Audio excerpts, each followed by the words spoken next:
Hi, welcome back guys. This is your friend, the WereKoalaPL fanfics.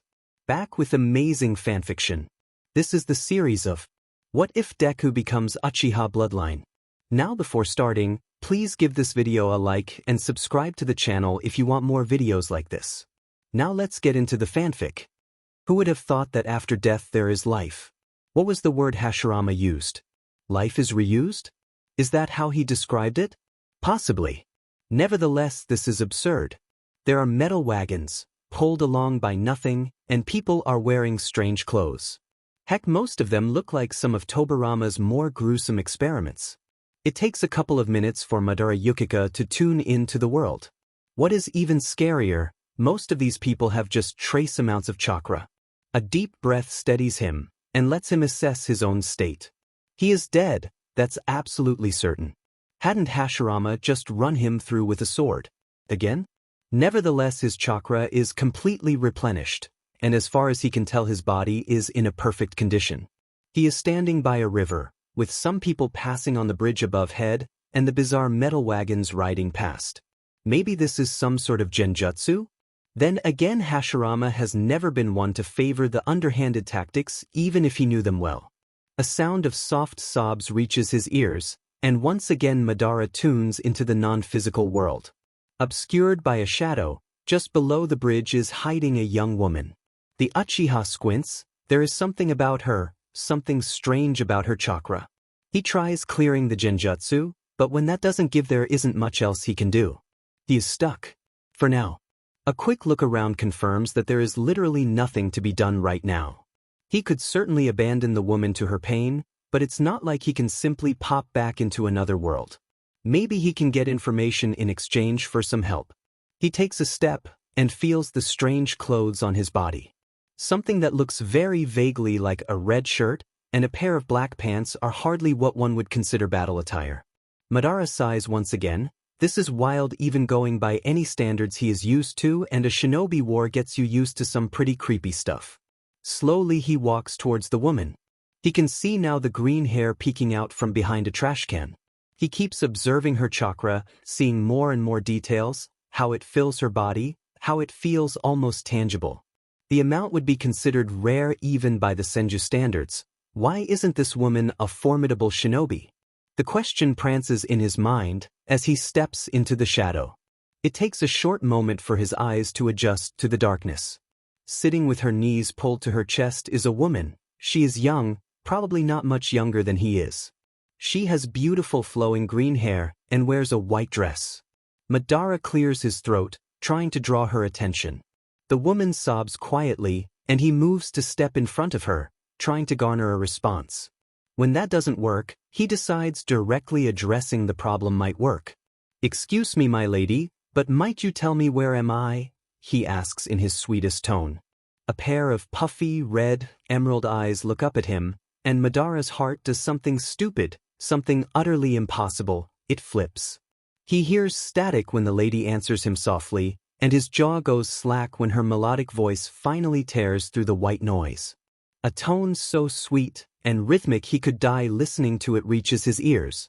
Madara blinks stupidly, reiterating over what she just heard. Right, he is on the outskirts of Tokyo. Tokyo, right? Another blink, another flip. His eyes travel over barely visible freckles on the woman's cheeks, and a nervous, fleeting feeling starts in his guts. "My name is Madara Uchiha. May I inquire as to your name?" he asks, trying his best at the smooth, honey-dip tone he used earlier, but instead it comes out as a half-chalked croak. The woman sniffs loudly before answering. "I'm Inko Midoriya. Nice to meet you, Uchiha-sen," she says with a smile which could rival the sun. If ever asked about what Madara wanted while he was alive, family would rank somewhere between drinking poison and eating chili peppers. It's funny how just a couple of years after meeting Inko, he is holding their baby son in his arms. The boy is covered in blood and screeches loudly as he passes him to Inko. He can honestly say he is now the happiest man on earth, this one and that other one, wherever it is. "Inko, it's a boy," he whispers with pride and joy. He never believed he would want an heir. Now that he has one, he already wants 10. "Let's call him Izuku," she whispers tiredly. Madara kisses her forehead, putting the boy in her arms. He watches her coo happily at the tiny human, and the boy calms down slightly. He has her beautiful eyes, lightened just a shade, as though chakra seeped into his irises. Madara's heart swells. Yet nothing good lasts, and just a few seconds later he can hear the monitors above Inko's head start beeping furiously as his wife rapidly starts fading. In a flash, a nurse pushes him out of the room. He watches from behind the glass as they take his son away and lower the bed just before the blinds are pulled shut. His gut clenches, and his heart hurts as he grips his head. The worst part now is not that he doesn't know what's happening inside, he already knows. His wife's chakra is disappearing. It's slipping away so fast that not even Hashirama could save her. No, no, no, no, he mutters, pacing in front of the glass as he clutches his head. The first tears slip from his eyes as he listens to the orders shouted by the doctor inside. Oh God, why? He cries in horror, his hands slamming against the glass pane. Later that evening, Madara is sitting in a large armchair in another hospital room. He has already said his goodbyes to the one and only woman he ever loved. In his arms, comfortably sleeping, is the only thing tethering him to this world. Silent tears fall from his eyes, but he catches them quickly before they touch his dreaming son. What is he going to do without Inko? What sort of a father can a man like him be? Izuku, he mutters quietly, to the tiny boy whose hand is wrapped around his rough finger. I promise to you, I will be here for you forever, my dearest son. He whispers into the silence of the room, caressing the tiny fingers. A quiet sob wrecks his body, but he chokes it down, not to jostle the baby. It's only now that he looks at his sleeping son. He has his nose, but he is pretty sure he can see a few locks of forest green hair, as beautiful as his wife's. He shifts his perception to his other senses, and sees the beautiful, bright swirling chakra coursing through his son. It's warm, and reminds him of a green peaceful valley, so unlike his own dark and volatile energy. He can feel his chin quiver, and another bout of tears flows into his eyes. I will teach you to protect yourself. You will be great, the greatest this world has ever seen, he adds in a strangled voice as he hugs the boy closer to his chest. Being a single father is hard. No, scratch that. Being a single father is a constant battle for time, energy, and perseverance unlike any fight he has ever fought. If not for his inhuman stamina and constant use of this weird energizing product called coffee, he would have gone mad long ago. Luckily, Izuku, now 4, is too preoccupied with something called quirks to cause trouble. He recalls Inko telling him about them, but he didn't have one, so why worry about them? Other than that, jutsus are much more versatile and efficient. Right now Izuku is sitting at the table, coloring some All Might. Whoever this guy is, Madara understands he is sort of like a Hokage. He really has to get a better grip on this world. Normally he would itch to battle this All Might. Luckily his times of fighting are over. All right, not over, they have shifted to fighting grass stains, battling his son over snacks and tickle wars. He smiles to himself, watching the pork turn a nice golden color. Perfect. In a few nimble moves he fishes it out and cuts it into stripes before placing half on each bowl of rice. Katsudanzu, he beams down at his son, who gives him the same smile his wife used to. Madara can't help but gaze into the deep green eyes. They remind him of the love of his life, with their son being her last farewell present for him. Their little Izuku with more chakra than Hashirama and Madara put together. Thanks, Dad, his son chirps, and digs in immediately. They eat in comfortable silence for a few moments. Da, what if you've quirf? Izuku asks over a mouthful of rice. First swallow then talk, son. Madara instructs patiently and waits for the boy to comply. Izuku gulps down a mouthful of rice. What is your quirk, Dad? The boy pipes up excitedly. Madara in turn nearly chokes on his meal, and after a good moment of hacking and a glass of water fetched by his freckled son, he is forced to answer. Truth be told, he knew being quirkless was a rarity, and probably Izuku would have his heart broken if he told him they are both quirkless. They had both been to a doctor, and Madara received the grim news in privacy. He could use fire jutsus and retained all his powers, and Izuku is basically an Uchiha, so maybe. I can breath fire, he lies calmly. He watches his sun brighten like a tiny star and his heart melts a little bit. Does that mean I will be able to breathe fire? Izuku asks, excited as ever. Madara remembers something about the quirk manifesting before the 5th birthday, which in case of Izuku is in a month. I don't know. Let's find out, he answers, standing up. A half-hour walk later, they are standing on the bank of the river. The sun is setting slowly, but Izuku is practically vibrating with excitement. Madara does a double take, making sure no one is around. Being reported for unlawful use of quirk isn't exactly high up on his list of priorities now. All right, he says, noting the coast is clear. Now watch closely. I need to fold my hands like this, boar, then this, horse, then like that, tiger. He recalls the way his father taught him the technique with the basic seals. Truth be told, he never needed them, but maybe Izuku could use the training wheels. Then I take a deep breath and feel it heat up inside me, and I release it as a ball of fire. He explains, and Izuku nods eagerly, already repeating the moves. They are clumsy and not quite there, but for a 4-year-old they could even be called decent. Now watch, he says, turning towards the river. He repeats the seals, taking extra precautions to get the size just between UPSI burn down half the block and what's this tiny fire. The air superheats in his lungs with the pleasant tingling sensation it always brings before he exhales a huge ball of fire over the river. It takes up a good 3/4 of the river's width in diameter, as he holds it for nearly half a minute. As soon as he releases it, he turns to his son, whose huge eyes glimmer with something akin to worship. My turn, the boy breathes and rushes over to the edge of the concrete. In his excitement, he forgets the seals, and Madara holds back a chuckle seeing him take in a deep breath. He half expects the boy to splutter and pout at his failure. However, his laughter dies down instantly when Izuku breathes a ball of fire about the half size he did. The boy stops after a couple of seconds and the heat dissipates as they lock eyes.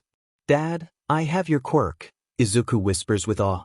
Something in Madara's heart skips as his chest becomes tight with pride. You do, son, he says, falling to his knees and hugging the boy to his chest. He still holds the faded memories of him and Hashirama practicing. Maybe he could once again enjoy the sort of life he left behind. Maybe there is a reason he was sent here. That night he tells Izuku the story about his brother and the special quirk he had, the Sharingan. A quirk which allowed him to copy parts of others' quirks, or pick up things others couldn't see. To his exasperation, it only serves to excite the boy, who is now hell-bent on becoming a hero and won't got to sleep no matter how he argues and reasons with him. It takes a good hour of negotiating and then another 2 stories to lull his restless son to sleep. His neck and shoulders hurt from the uncomfortable bed when he finally steps out of the room. Madara smiles to himself and can't help wondering what the future holds in store for them. Having a cool quirk usually does not stop the fighting among peers, especially if your father is kind to the bone and stands on principle that a hero should first talk then fight, making you seem like a pushover. For some reason his dad keeps saying it is very ironic these words fall from his lips. Being 12, Izuku had already learned his quirk is in fact no quirk at all. It is some form of energy which lets him do incomprehensible things. Some of them include increasing his strength, stamina, or walking up vertical surfaces, as of lately his most common way of escaping his peculiar childhood friend Kaken, who just can't get enough of comparing their strength through battle. Ever since Izuku manifested his quirk, Katsuki Bakugo made it a point of his day to prove which of them is superior, which for all ends and purposes Izuku did his best to avoid. Now for that there was a good reason. First being this one time some kid picked on him for not having a mom. Madara just looked at the guy, then Izuku, though he had seen his dad's eyes do something funky, and the next moment the boy was crying and pissing his pants. Izuku shuddered at the memory, remembering a single bloody tear his father shed, and then the vicious smirk when his bully bolted out of the room is shame and fear. Second, even with a good handle on his chakra, he didn't quite want everyone to know about it. Being different tended to get people bullied, and he had enough of that before his father told him about his unique power. Then again, it's not like he ever confessed to being in trouble. Get down here and fight me, you freak, Kaken yells as Izuku charges up the wall. So far he has managed to defeat the uncontrollable blonde with just his fire style and some basic taijutsu, which Dad kept on repeating is the most fun part of being a shinobi. As Izuku understood, being one revolved around using chakra, fighting, and wearing a team jersey. That is, literally every shirt he owned had the Uchiha crest on its back. His dad called it a family tradition, he called it bad fashion sense. I am not burning you again, or my dad will have my head, Izuku bites back, already halfway to the rooftop. He certainly isn't going to fight Bakugo today of all days. If something happened to his 12 notebooks detailing various details about chakra and various ways to utilize it. Izuku shudders mid-run. What he does not expect, though, is to hear a series of loud bangs and meet Katsuki face to face on the roof. Izuku bites on his lip, ready to flee the panting boy, but before he gets a chance, Kachan launches at him with a vicious sneer. Izuku's world seems to slow down, as his eyes suddenly burn. Katsuki's image becomes overly sharp, with the right arm, which he always swings first, seemingly stretching like a fractal in space. In a heartbeat, Izuku sidesteps the attack, still watching the bizarre hallucination. What else could it be? This time the blonde's knee starts blurring, and Izuku takes the effort to actually push his friend off balance before the joint collides with his gut. Katsuki stumbles gracelessly before falling on his butt with a thud. They lock eyes, and for a split second Katsuki's scowl is replaced with a surprised expression. "The F is wrong with your eyes?" he hollers.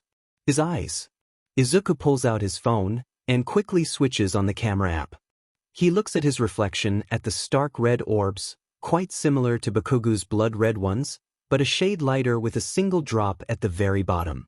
He snaps a photo quickly, and a few moments later red fades back to his original sea-colored hue. Katsuki is now standing by his side, looking at the picture with an unsettled expression and a remarkably quiet stream of curses escaping his lips. "I don't know," Izuku mumbles, not quite believing that just like his father he has the Sharingan. Now he can become an even cooler hero, he can be as powerful as his dad. He listens to his father's content hum, as he chops the vegetables and his father readies the noodles. It's their normal Tuesday routine, at least it would have been if he hadn't cut himself for a third time in 20 minutes. The excitement is hard to contain when you find out you can learn from someone by just looking at them. "Izuku, are you all right?" his father asks, seemingly not paying attention, but for all odds and ends Izuku is pretty sure he is well aware of how many, where and how deep the cuts on his fingers are. He sighs inwardly and then outwardly, before putting down the knife and holding his hand up. "Wondered how many more cuts it is going to take to tell me what's on your mind," his father says, not turning his attention away from the pot. "I need to tell you something, Dad," Izuku says quietly. Too quietly, and now he has Madara's attention all to himself. "You fell in love? And it's a boy," Madara deadpants, and Izuku can feel his heart accelerate dangerously. No way is he ready for that conversation. He stammers out. He always stammers when he is nervous despite all the exercises they have been doing since he first started to stutter. "Alright, hit me," his father says, putting an unruly strand of his long hair behind his ear. His expression is kind and open, the way it has always been with him, and yet he has the same problem with breaking news. "I think I have awakened the Sharingan," he whispers, looking at his feet. Izuku closes his eyes, listening to the hiss of the stove being turned off, and the scuffle of his father wiping his hands, before Madara bends down to be at eye level with him. He would have been, at least, if Izuku hadn't been staring at his bare feet. "Izuku, you know you can tell me anything," his father says softly, placing a hand on his shoulder, "and this is really good news," the man adds in a comforting tone. "Yes, Dad. I just don't know." "You said Sharingan can do terrible things," Izuku answers, recalling the tales of Tsukuyami, or the Amaterasu, the curse of hatred, what happened with Uncle Izuna, and how for a short while after his brother's death Dad became a villain. Luckily he met his mother before his atrocious career could take full swing. "I did. But you can also use it to do great things. The Tsukuyami can buy someone a lot of time, since their mind will think they are still alright for its duration, or allow you to capture villains without fighting. The Amaterasu can burn away rubble trapping someone, or disarm your opponent with just a look," his father explains patiently, and Izuku finds it in himself to look into those nearly black eyes. Madara is smiling at him, the weird, tense, tight-lipped smile, which stands for, "I will protect you come hell, high water or an army of villains." A coarse hand cups his cheek and a thumb swipes away a tear he doesn't remember shedding. "Show me," his father asks. Izuku gulps and takes a deep breath, recalling the feeling of tingling in his eyes. The strange sensation of chakra saturating his irises. Moments later he feels the same sensation, and watches the unwavering smile his father wears turn into a full-blown grin.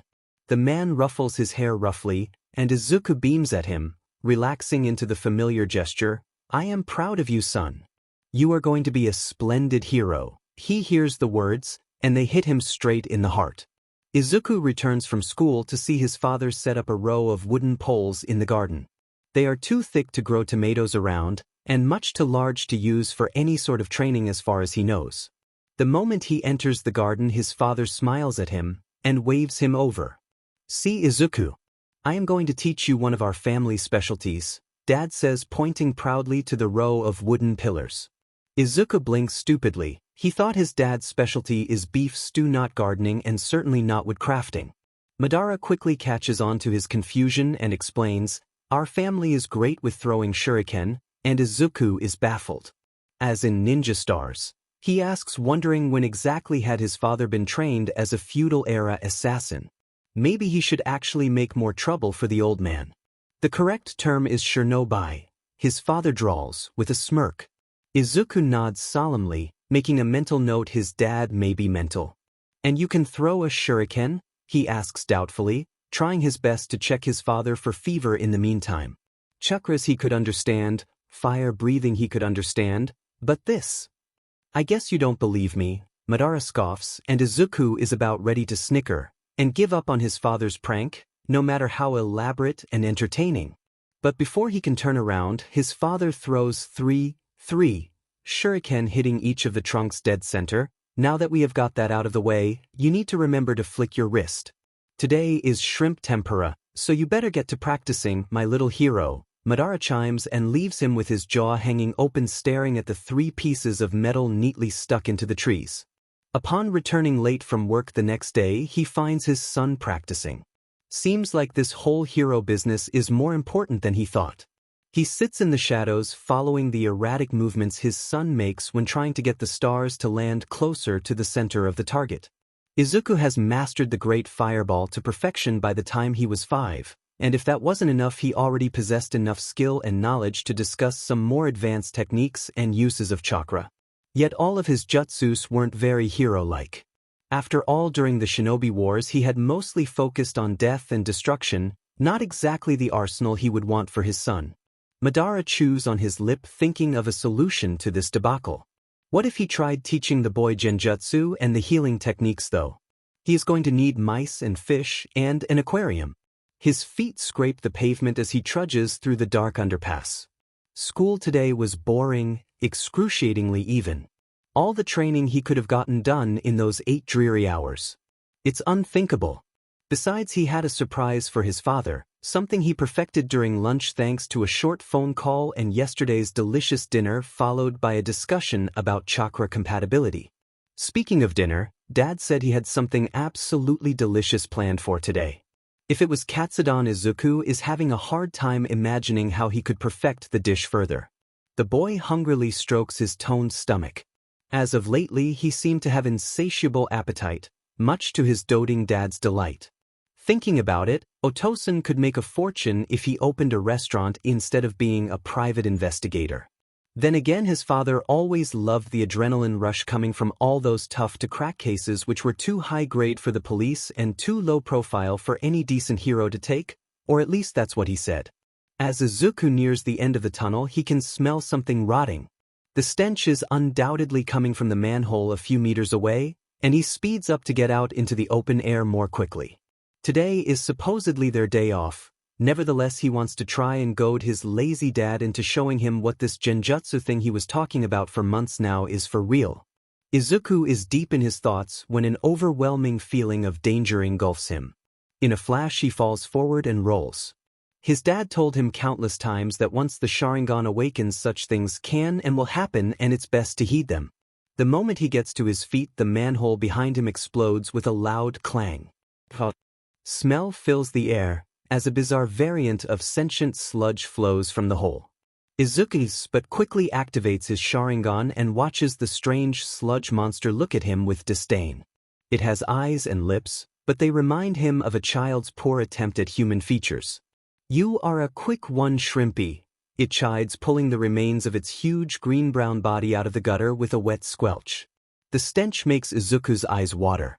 The villain, if that's what it is, towers over him, blocking out nearly the whole of the tunnel. "What do you want?" Izuku is out, barely holding his lunch in at the putrid smell. Why didn't he just tag along with Kaken to the arcade, like he usually did? "Oh, just a meat suit to get away from that dead hero. And you are just my size," the sludge quips, launching at him. But before the villain can take 2 steps, Izuku has already formed the tiger seal and taken a deep breath. He can feel the chakra boil in his lungs, and when the villain is about to pounce, he releases it in one steady stream. "Fire style, fireball jutsu," sounds his voice in his head. The villain is thrown back instantly, and in a few short moments is propelled out of the tunnel, as the air in front of Izuku heats up and rapidly expands. Izuku can hear the wet splat even over the roar of the blaze he just created. When the fire dissipates, the villain is already gone, probably sliding back into some dark hole. Izuku looks around for his opponent, but there are no traces, save for the broken manhole. With a soft sigh, he dials the number for the damage control force and leaves the tunnel. Izuku rounds the corner, ready to cross the last street before he would be by the arcade. He can already see his father's long, spiky hair and the familiar burgundy suit, when something in the world around him shifts. It's faint, but he can smell sewage, and it's almost as though he could hear explosions. Izuku closes his eyes and tries to focus his chakra. He listens to the shimmering energy around him and the trace amounts everyone is carrying. His father's dark and volatile chakra stands out, but he passes by it. Something powerful is tugging him down the street though. When Izuku opens his eyes, he sees smoke rising from a small square down the alley. Something must be happening there, maybe a villain attack. Incapable of containing his curiosity, he bolts down the alley and pushes his way through the crowd of onlookers. The familiarity of the chakra he sensed grows. It's red, explosive and strong, even if there is very little of it. But there is something worrying him. It is fading.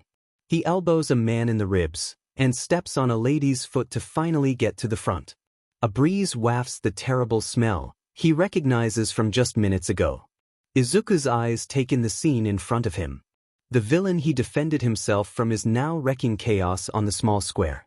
A number of heroes are standing around, trying to contain him, but to no avail. There is fire everywhere, and familiar nitric-smelling explosions rage all around.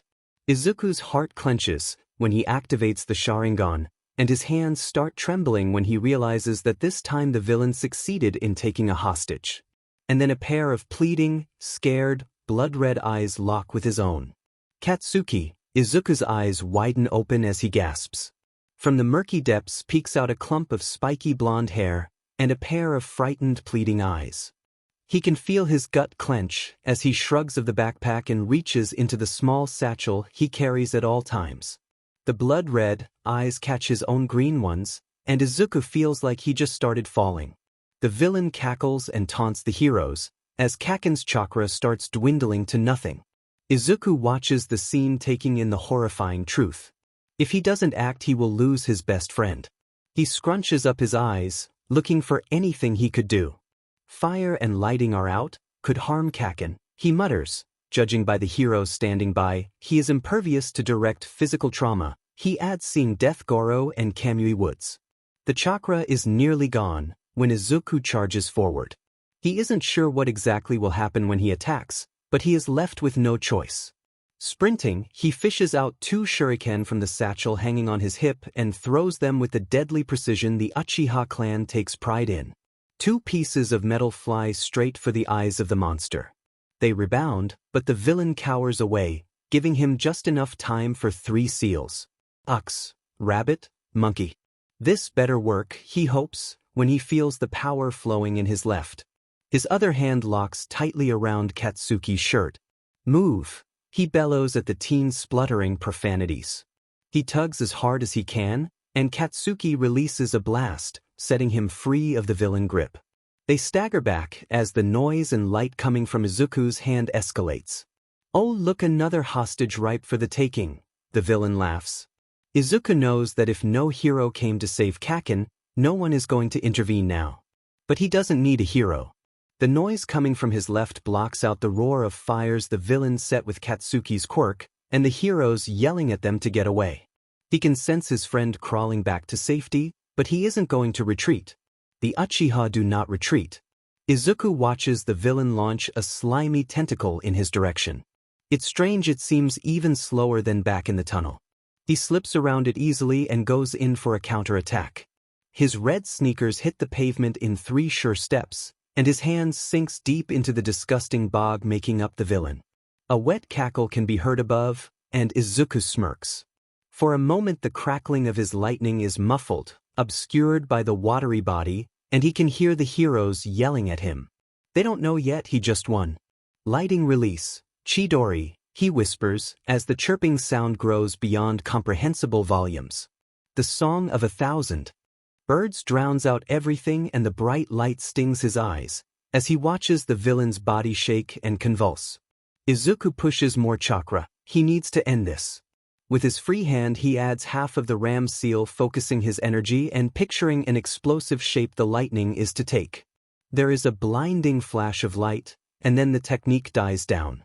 His hand is free, everything stinks, and there is something wet all over his face and clothes. Izuku has to blink a couple of times before his vision come back properly. He takes in the view of the small, wrecked town square, now covered in greenish goo, and turns to his friend with a small thumbs up. Suddenly his lunch comes up his throat in a wave of nausea. Before he can utter a word, he dashes for the nearest trash bin and starts barfing. "Dumbass, what was that? You could have gotten yourself killed." Bakugo yells behind him, waiting for Izuku to finish before pulling his head up to repeat the same thing to his face. "But, dumbass, what's with those eyes?" he bellows, but is pulled back by 2 heroes, and his nearly caring tone is replaced by Death Goro's admonishing voice. Cell phones, truly if he could send one thing back to his old world, that would be it. The world of knowledge at your fingertips, and yet most elected to watch cute cats.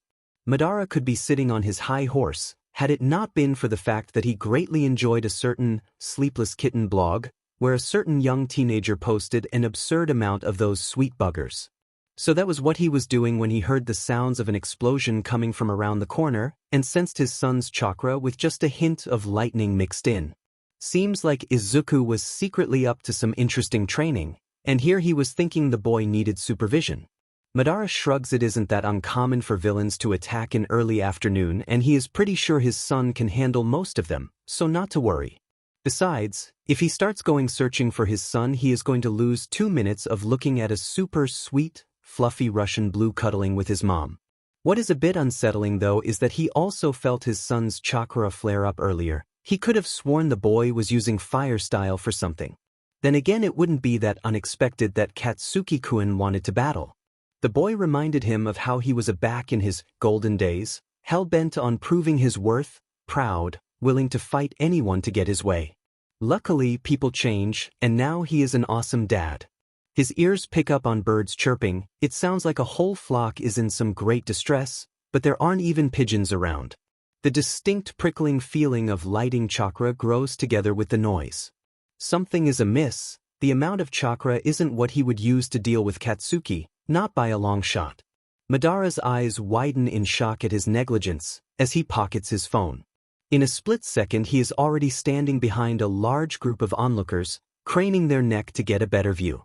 Near the back stands a thin, deathly pale man with long ragged bangs. He frowns, recognizing one of his clients, Toshinori Yagi. "What's happening here, Yagi-san?" Madara yells, turning the man to face him. Yagi coughs up some blood, but Madara doesn't make a move to shrink away. He is already used to his client hacking a pint a day at least. A boy charged forward to save someone from the villa, the blonde answers, but his words are drowned out by deafening noise and bright light. When the ruckus finally stops, Madara is still holding the man by the shoulders. Slowly he follows his gaze to look at the small city square adorned in blotches of green and brown, and his dear son standing in the center of that destruction. He lets the man go and starts pushing his way through the crowd, which now having nothing to gawk at is slowly dispersing. Madara's eyes are trained on his son. Katsuki is there too, getting up and yelling something, undoubtedly obscenities. He is nearly there when Izuku starts puking up into the nearest trash bin. The smell hits his nostrils and Madara feel more than tempted to follow suit. In the day he had a fair share of the stench of death, or rather the stench of sheet, since upon dying most tend to crap their pants. It takes him a minute to adjust to the smell, during which he watches two men yell at his son. Their voices carry down the street. He can't help the feeling there is something terribly dishonorable in screaming at a kid. Madara schools his features and starts walking towards the two men picking on his son. He has half the mind to start of Izuku's genjutsu training with a very telling demonstration.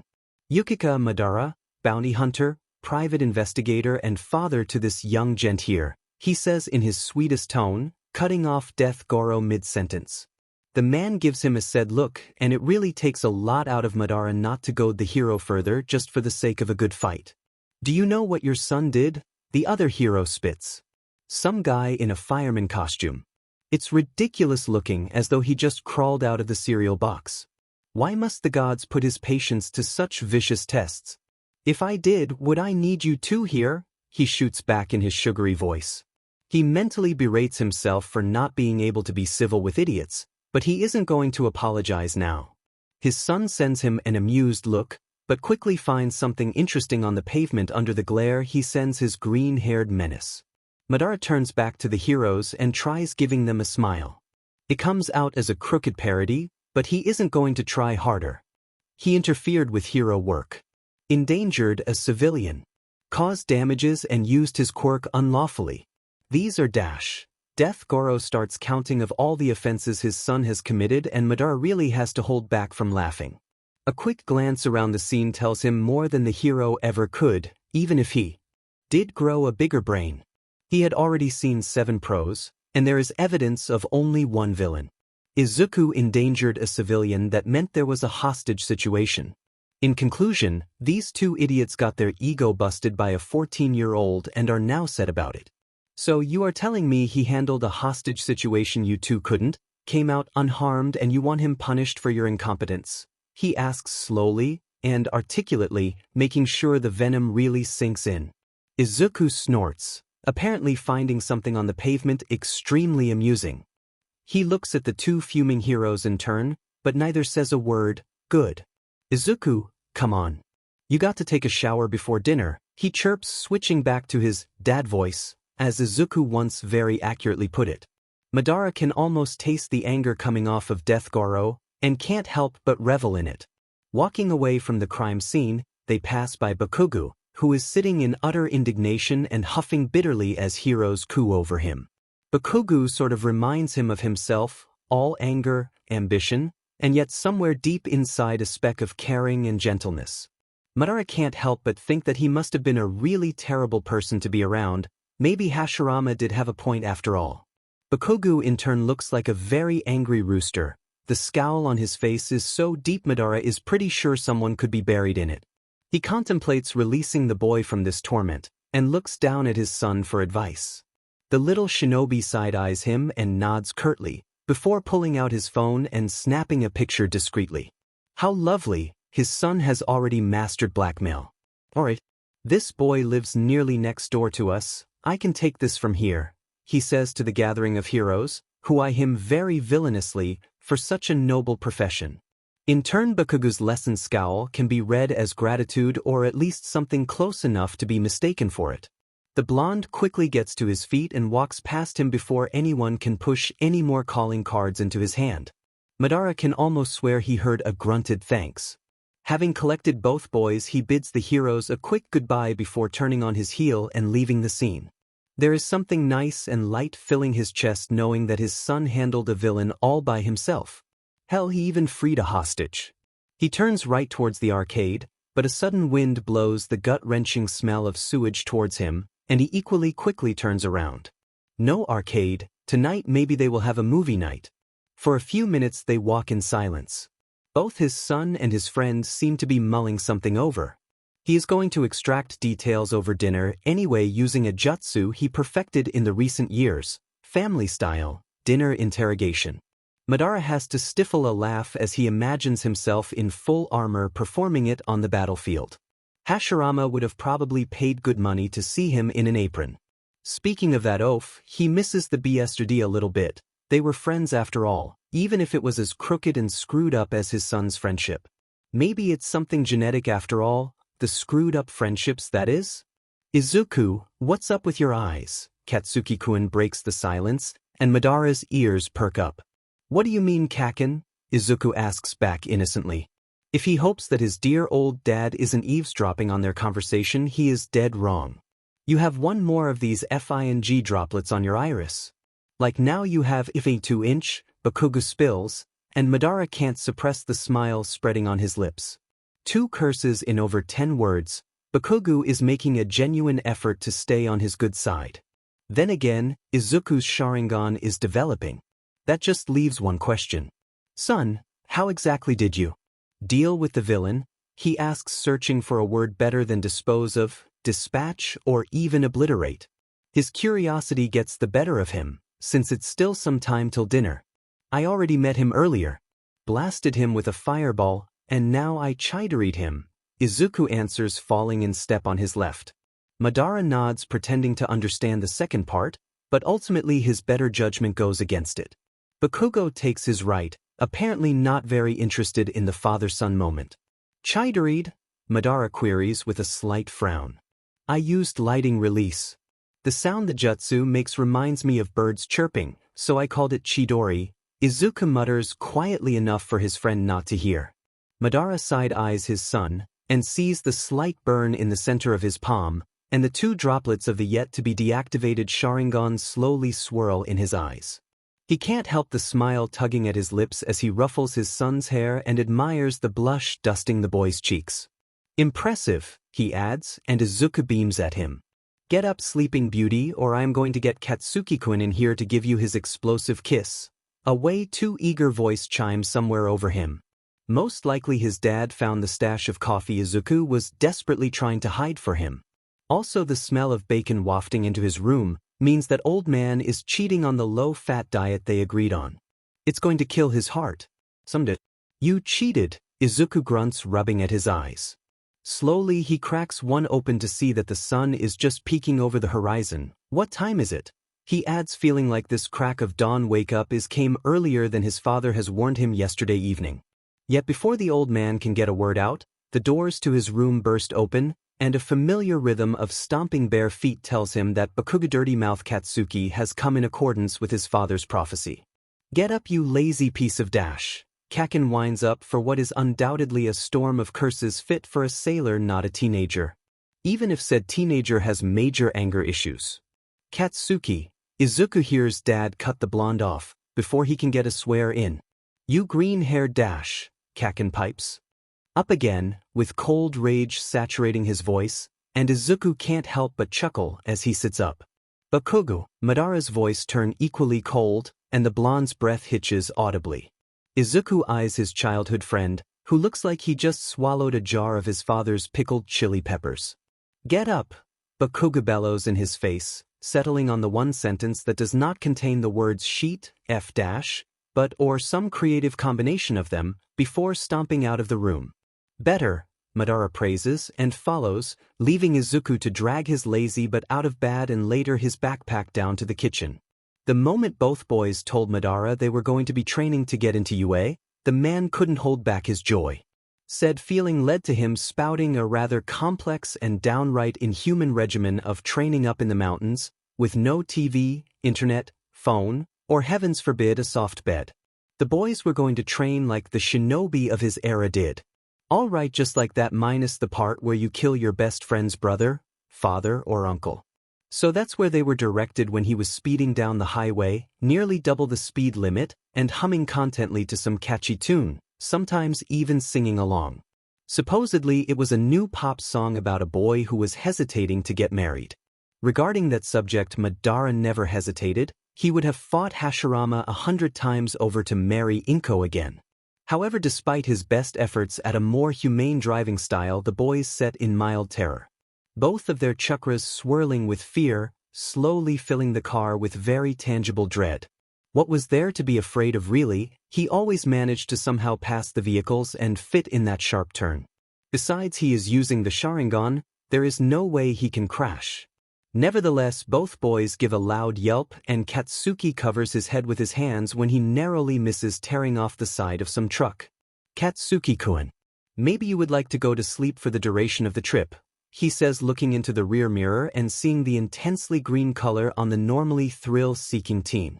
Their eyes meet, and the blonde gives just the most minuscule nod, as Madara narrowly avoids tearing off the other side of his car. Alright, good night, Katsuki-kun, he says, placing a soft genjutsu, and the teen flops down onto his son's lap like a dead fish, already half drooling. Dad, Izuku huffs, and Madara swerves in order to avoid a head-on crash with a huge truck. Luckily, over the years his son grew used to the way he drives, which is, of course, perfectly safe and controlled. Sorry much. Izuku, can you do other releases but fire and lighting? He asks. Knowing his sweet son has at least one thing hidden up his sleeve. That lesson Madara learned the hard way, when for nearly 2 months his son was skillfully cheating him in poker. As unbelievable as it sounds, Izuku was doing it without resorting to using chakra. Also, it cost him quite a good deal spent on the dentist since they were always betting either candy or chores. I was working with genjutsu lately, Izuku hums, and Madara catches how one of Izuku's hands is in Katsuki's spiky hair, while his eyes are absent-mindedly looking out the window. Really? Nothing? That doesn't really sound like you, Madara remarks, slaloming between a couple of slowpokes. He was really hoping that Izuku would try and slip something past him like he always did. Besides, Izuku has this weird smug half-smile he always sports when telling a half-truth. He is really going to have a chat about honesty in the family and that lying and all right, but to strangers only. Cough it up, I know you are doing something and I know it's naughty. Madara chimes and watches his son's cheeks turn bright red with horror. Oh yeah, they're going to have to chat about that too. Dad, Izuku huffs in return and Madara chuckles. If you really want to know, do you remember how you talked about this Tobirama guy? Izuku asks. Of course he remembers. How could he forget that? The most powerful water user ever, and in addition to it, a bona fide genius. Yeah. What about him? He asks, already anticipating that his son has his sights set on the next element. I am having difficulty with the water release. I can do it, but it's not that powerful, and with my chakra reserve, I should be able to spew out a small lake, shouldn't I? Izuku asks, and Madara once again beams with pride. His little boy is so insightful it threatens to make his heart burst. The only sad thing is the irony. Tobirama killed his brother. It would only be fit that his own son wishes to follow into that man's footsteps. Then again, Tobirama was a great man, even if slightly ruthless at times. Madara sighs deeply before answering. That sounds like a tough one. You are an Uchiha and that means affinity for fire, which naturally will make the water more difficult. Would you like to learn more of Tobirama's techniques? You know he was a formidable fighter, Madara offers, despite the sinking feeling in his heart. You are not mad, Izuku asks, and Madara is so surprised he almost hits a tiny car driven by 2 grannies. As he swerves around them in a wild maneuver, he sees one of them flip him the bird and gives her a middle finger of his own. No, of course not. I would never be angry at you. Tobirama did kill my brother and your uncle. But he was also a great leader, a powerful shinobi, and actually had pretty good taste in fashion. Madara muses, recalling the furry collar the man was always wearing. I somehow doubt that last one, Izuku mutters. Oh, poor child does not yet know what sort of shoes he is going to be wearing for the next couple of months. But why were you figuring out his techniques anyway? Madara asks. It's not that he isn't happy, but maybe Izuku is searching for something more specific. Well, if I want to be the #1 hero, it only makes sense to be a #1 shinobi, doesn't it? The boy answers, full of innocence, and Madara's heart swells for the second time in 10 minutes. Maybe he should really slow down on the bacon and animal fats. Then perhaps you would be more interested in his brother, and my best friend Hashirama Senju, also known as the Shinobi God? Madara asks. He can see his son's eyes light up, and not for a minute does he regret bringing up his best friend. Izuku nods so excitedly that Katsuki stirs, but as soon as his son starts stroking the boy's hair again, he settles back to sleep. He is going to have a chat with Katsuki about that. But back to business at hand. So Hashirama was my age. We were great friends since childhood. And he was unique. He was the only person ever to master wood release. It's a mixture of earth release and water release. So I don't know if you will be able to do it, and if you will be able to do it at the scale he used it. What scale was that? Izuku cuts him off excitedly, and Katsuki groans, nuzzling his head into his son's stomach. He is really going to have to talk with him. He could grow a whole forest in the blink of an eye, Madara answers and watches his son's excitement skyrocket.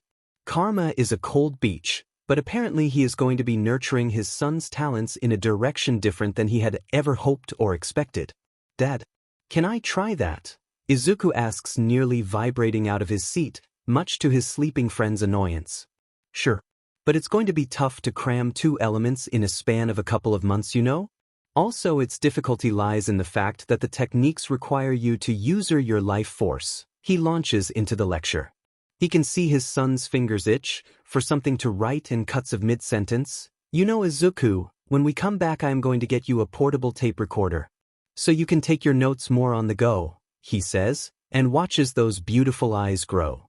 There is a number of perks to being actually a superhuman compared to the remaining inhabitants of this reality. First of all, dragging your butt up a mountain when it's quite cold and windy and raining is not an issue. Second, you get to watch your son and his best friend, who is hell-bent on proving his superiority, trudge behind you with death glares pinned on their faces. Third, you don't need to worry about setting up the campfire. A simple fire-style jutsu takes care of everything. And that's how they ended up shielded from the elements in the mouth of a small cave, using the pine branches to cover the entrance and keep it dry. The trees outside provide enough cover to keep a fire going, and 2 logs are more than enough for seating arrangements. Madara is sitting on one, grilling himself a delicious piece of sausage, and liking his lips at the smell which drifts towards him. It had been a while since he could enjoy a real old-school campout with all of the perks. Speaking of perks, if you read the map right, there should be some wild hot spring somewhere around here. The boys bicker good-naturedly next to him. Katsuki chastising Izuku that his sausage is undercooked and his son finishing it off with a small breath of fire. He can't help the smile that spreads on his face when Bakugo roughly ruffles his son's unkempt hair. It's not as spiky as an Uchiha's normally is, but the heritage is still there, visible under all the softer features he inherited after his mother. So Katsuki-kun, do you like my son? He fires away, examining his sausage critically, and deeming it worthy of consumption. Out of the corner of his eye, he can see his son's scrunched-up brows as he watches him with confusion and Katsuki's face as close to panic as it can get. I don't hate him, the boy barks back, assuming his usual scowl and earning Izuku's undivided attention. Madara laughs slowly. He already got all he needs to know from one end.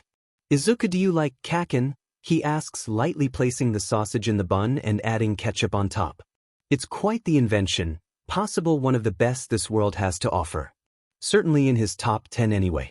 His son's frown grows, and his eyes narrow, as he examines his father for signs of treachery.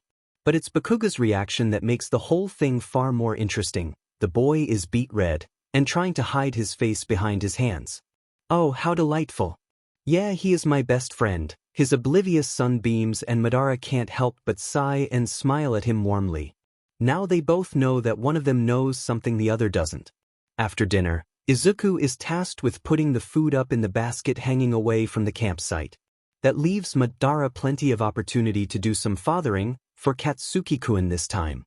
So, Katsuki, he beams at the boy in his best attempt at a grin, and listens to the soft pops of explosions going off in the teenager's palms. I hope you had a good reason to ask these questions, old man. Bakugo barks, and Madara can't help but see a tiny, very blonde, very pettable, very angry puppy in him. Was Madara also this adorable when he was younger? Who knows? Oh, I do. You like my son, don't you? He asks, the the smug smile in place, together with his caramel-coated tone, leaving just enough thread in so that the blonde boy does not get any stupid ideas. Katsuki turns red and kicks his shoe at the ground. As I thought. I am not going to forbid you from following your heart. But do so with reason, and know that he has the right to refuse, Madara says nonchalantly. After what he saw in the car and by the fire, he has full reason to believe that Katsuki may want more than Izuku realizes, and neither of them is going to be very open about what's going on. I am just a friend to him, Katsuki croaks, rubbing at his elbow. Relationships that don't start with casual SSC, start with a casual friendship. So I'd say you are in a good place for your age, Madara offers, and Katsuki seems about ready to scoff before he thinks. Better. Instead he turns to face him and they lock eyes. Thanks, old man, the teenager quips before giving a curt bow. Maybe he wouldn't mind these two going out after all. Training Bakugo and Izuku isn't as exhausting as one would think. Putting out forest fires when they stop pulling punches is. That's why Madara is more than content when his son starts getting the hang of water release. Finally he will get to relax in the hot spring he found at the mouth of a cave a ridge over. Yet his joy is short-lived, because the moment water release is behind them, the boy is already terrorizing him for lessons in earth release. And if that wasn't enough, Katsuki is now asking for tips on how to win his son's heart. Goddamn it. He said he is a neutral party in this shindig. When that didn't work, Katsuki started pestering him for more sparring matches. So in order to avoid his talented offspring and his determined friend, Madara did what every responsible adult does, he made a run for it. This way he finds himself stepping into the pool of warm water and soaking up with the slightly sulfuric smell invading his nostrils. He lets his muscles relax and adjust to the makeshift seat he created with the earth release. Oh, he could stay here forever, or at least until it gets warmer. Ehawk. He sighs contently and turns to face the sky. It's gray and cloudy, like one would expect for early winter. He is going to have to get winter supplies from the car soon. Also, he will have to share his little secret with the boys who so far used the river for bathing. It's truly a miracle neither has pneumonia yet. The water there must be freezing.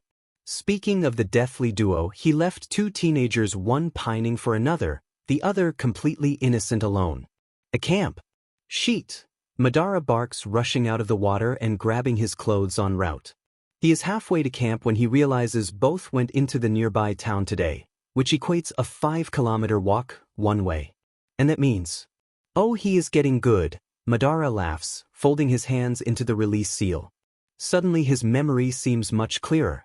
He left the camp with boys sitting there, but neither said anything about going to town or training. He laughs, dressing slowly. Izuku is getting very good with genjutsu, really good, to put something this subtle into place, very creative. I didn't know you could hypnotize your old man, Katsuki whispers in his ear, as they watch his father rush out of the water buck but naked and cussing loudly. Izuku waits patiently for the man to disappear before answering. It's an old trick. Some NLP and basic hypnosis, he lies. It comes out far smoother than he expected. It's not exactly like he wants to tell his best friend that he can hypnotize people with a look in the eye. Come on, he adds, slipping out from behind the rock and already ditching his shirt. The cold is getting pretty extreme to go around this poorly dressed. Luckily chakra works miracles in terms of keeping one warm. Izuku glances over his shoulder and catches his friend's eye, as he strips out of his pants and boxers. Come on.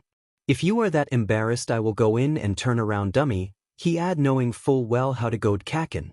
The boy scoffs, but as he turns around, Izuku can hear the sound of clothes being taken off. Cautiously he steps into the water. It's nice and warm. The sensation is so extreme his skin tingles as he slowly submerges into the small pool. The moment he can settle on one of the rocks, he sighs contently, letting the warmth soften his senses. He was really starting to miss out on hot showers and baths. Katsuki enters the bath, a few moments later. His cheeks are strangely red, but maybe that's from the cold. It's unlikely that Kaken has a single bone that could feel something as complex as shame or awkwardness in his body. Izuku laughs and splashes the angry teen, who launches at him in return, only for Izuku to dodge gracefully and splash him again.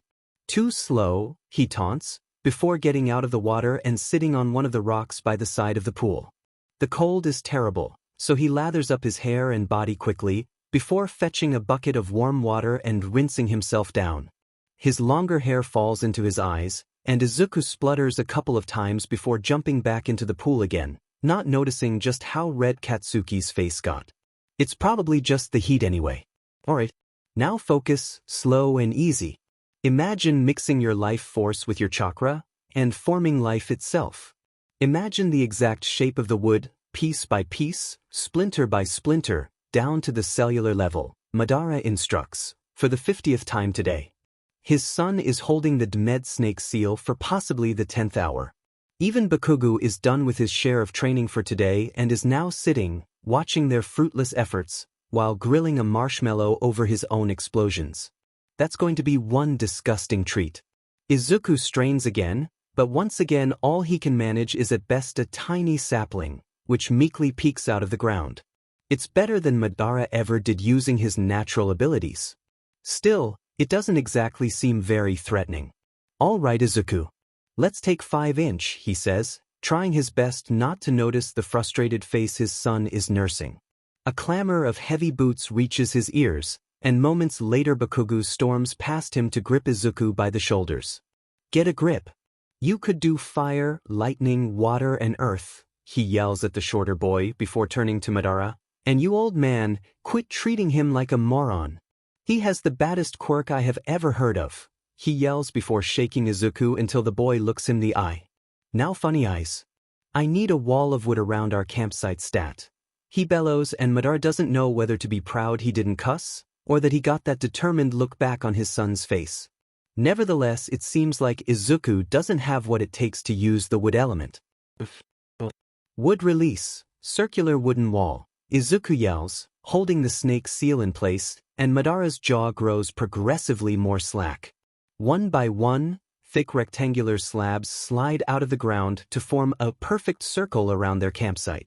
May I be Dmed, Madara gasps, taking in the view. He paces over to the wall slowly and runs his hand over the beautiful, deep honey-colored wood. Majestic, he whispers and hisses when his finger catches a splinter. Now that's how you do that wood release sheet. Less thinking, more doing, Bakugo yells, slapping his short crush on the back loudly. Now we can eat. I am starving, the blonde croons, stomping away with a poorly hidden grin. This friendship is really too much like his and Hashirama's. Nevertheless, it's high time, after all the exam is barely a few days away. He looks at his son, at the wild green hair, which are in dire need of seeing a pair of scissors, at the plain freckled face, and the wide eyes taking in what they just did. Izuku takes a couple of steps back, before forming the seal again, and producing a circular stump and 3 smaller ones. Look Dad, I made a table, the boy beams with unspoken pride. I see, now you can go and run IKEA out of business, Madara muses, stepping over to Izuku to ruffle the boy's hair. Maybe he can have the best of both worlds. Being a private investigator is a great job. Basically, you can do all the things the heroes can, but you get none of the responsibility. Of course, you also get none of the publicity, so the pay isn't that great. But when you are the best private investigator around, on retainer by the most prestigious hero school in the country, you get to have a very decent lifestyle. That, and you get the added benefit of an occasional favor, like getting to watch the exam with the rest of the UA faculty. It's a perfect arrangement for him, and yet Madara can't help the slight pressure in his chest seeing his Izuku chase down a 3-pointer and cut it to pieces with a Chidori, only to melt the next one with the Uchiha fireball. His little boy has grown so much, and is closer than ever to fulfilling his dream of becoming a great hero. But what about Madara's dreams? Back in the day he wanted to be the strongest shinobi, but now he doesn't care for that. He wants what's best for his son, he wouldn't mind grandkids. And that's kind of it. But what about fame and fortune? The job of a private investigator gets that last one handled. On the other hand, fame was always a very tempting concept. Nedzu-sensei has offered to let him take the hero exams without any prep, allowing him to effectively work as a pro hero, not just UA's private guard dog. Madara doesn't remember how many times he turned down the offer, and yet seeing his son, panting and tired but happier than ever, is somehow far more persuasive than he would like to acknowledge. So maybe, just maybe, he will finally take the headmaster up on his proposition. Madara shakes his head in disbelief at the thought. He is the best person to handle impossible cases. Why would he want anything more? His eyes turn back to the huge screens lining the wall. For a moment they linger on his son's blue sweats with the clan emblem neatly sewn onto his back, and the toeless shoes which always draw people's attention.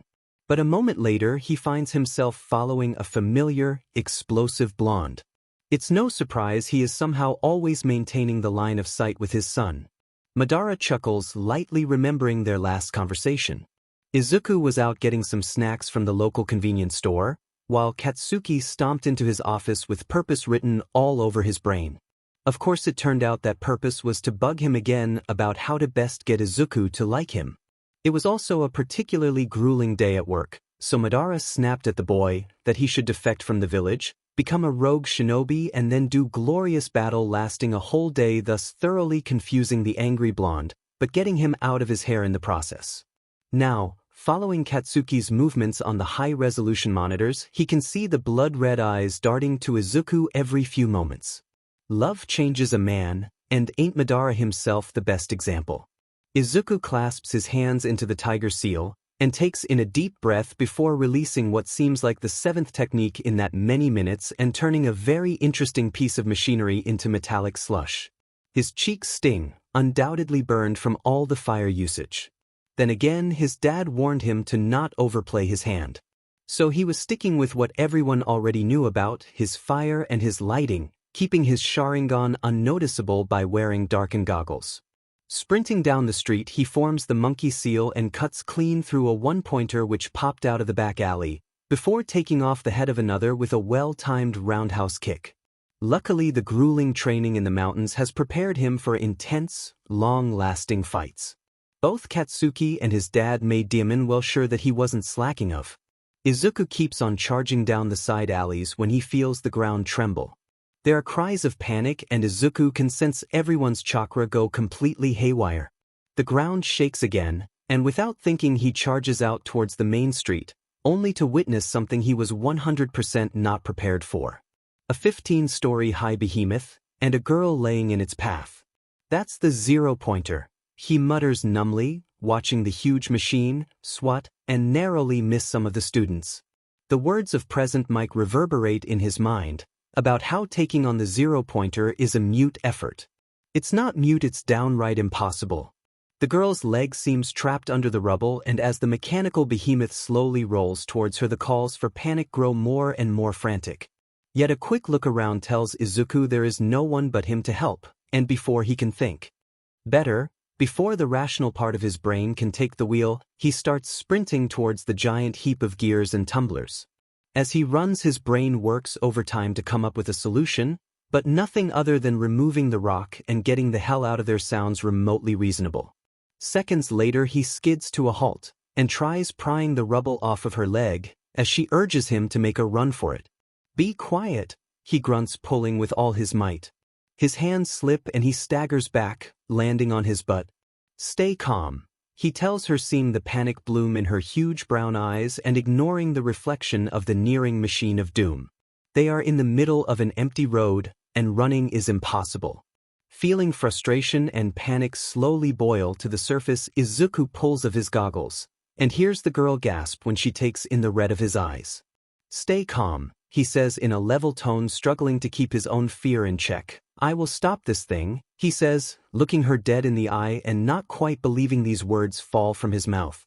As he gets up to face his opponent, his hands are trembling. A deep breath does little to calm his down, but lets him more clearly buttes what he is facing. The robot slowly rolling their way is gargantuan. It's 15 bloody stories high. Neither Chidori, nor the great fireball will cut it, nor any of his standard techniques, and that leaves just the big gun, or rather the backyard Panzerfaust he was saving for a rainy day. And by any reasonable definition right now he was facing a downpour. "Dumbass, get out of there," Katsuki hollers from somewhere far away. "Screw this," Izuku mumbles, feeling the sweat coat his palms as they numbly slide through the memorized seals. He remembers how his dad told him that this may feel uncomfortable. He described the technique as painful and volatile, and only to be approached with utmost caution.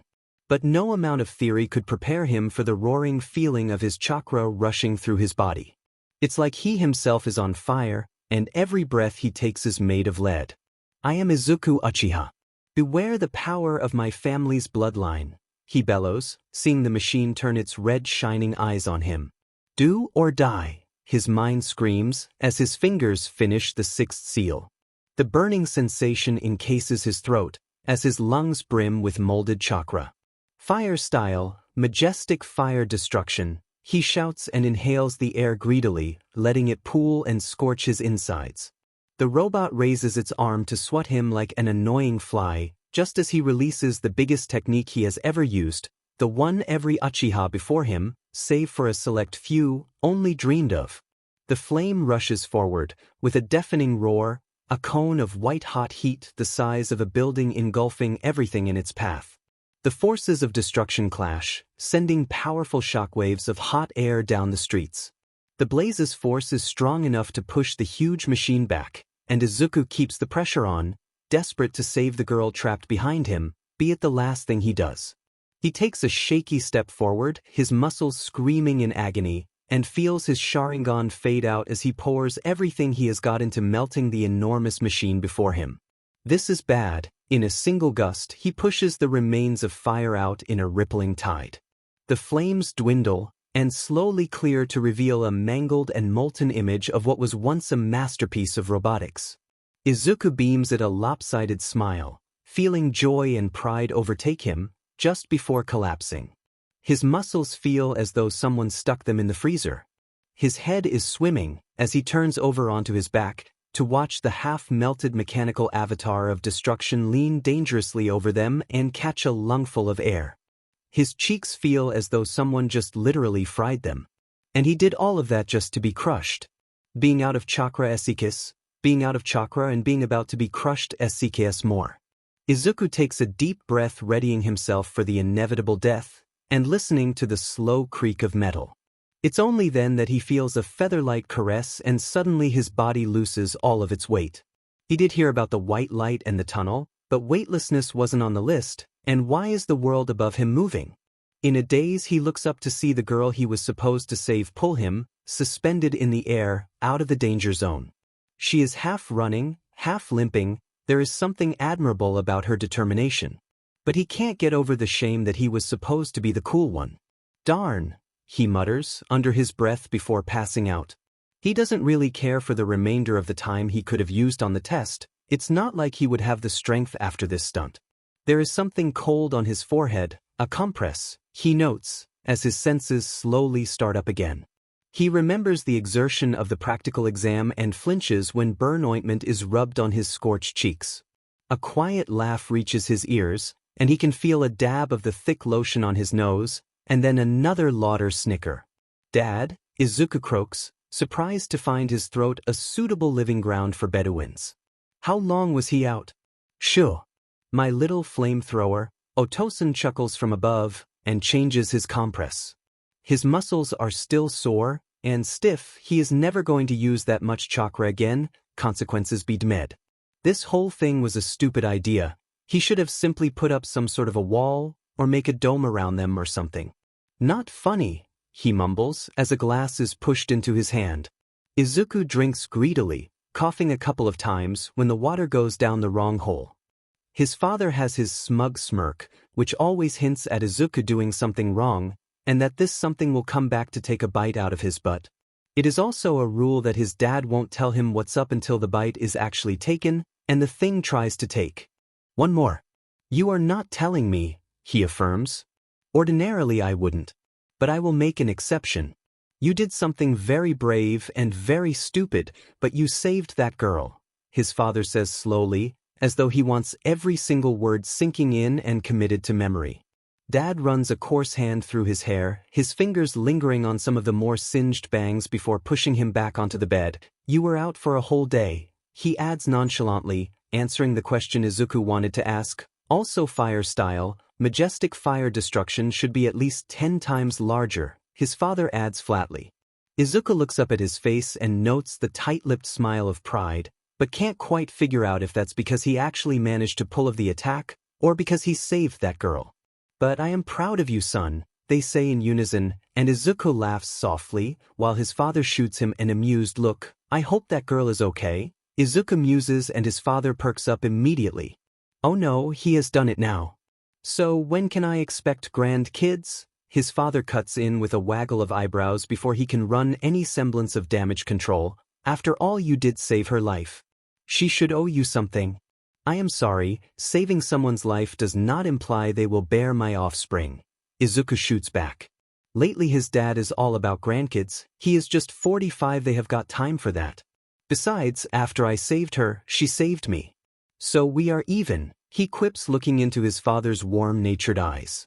"Oh, then I guess you won't be needing this," the sneaky man says, holding up a piece of paper with a string of digits penciled on it. "You know, she was very pretty.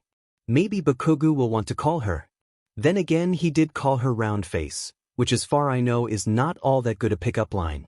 "Oh, and nearly flipped after learning what you did.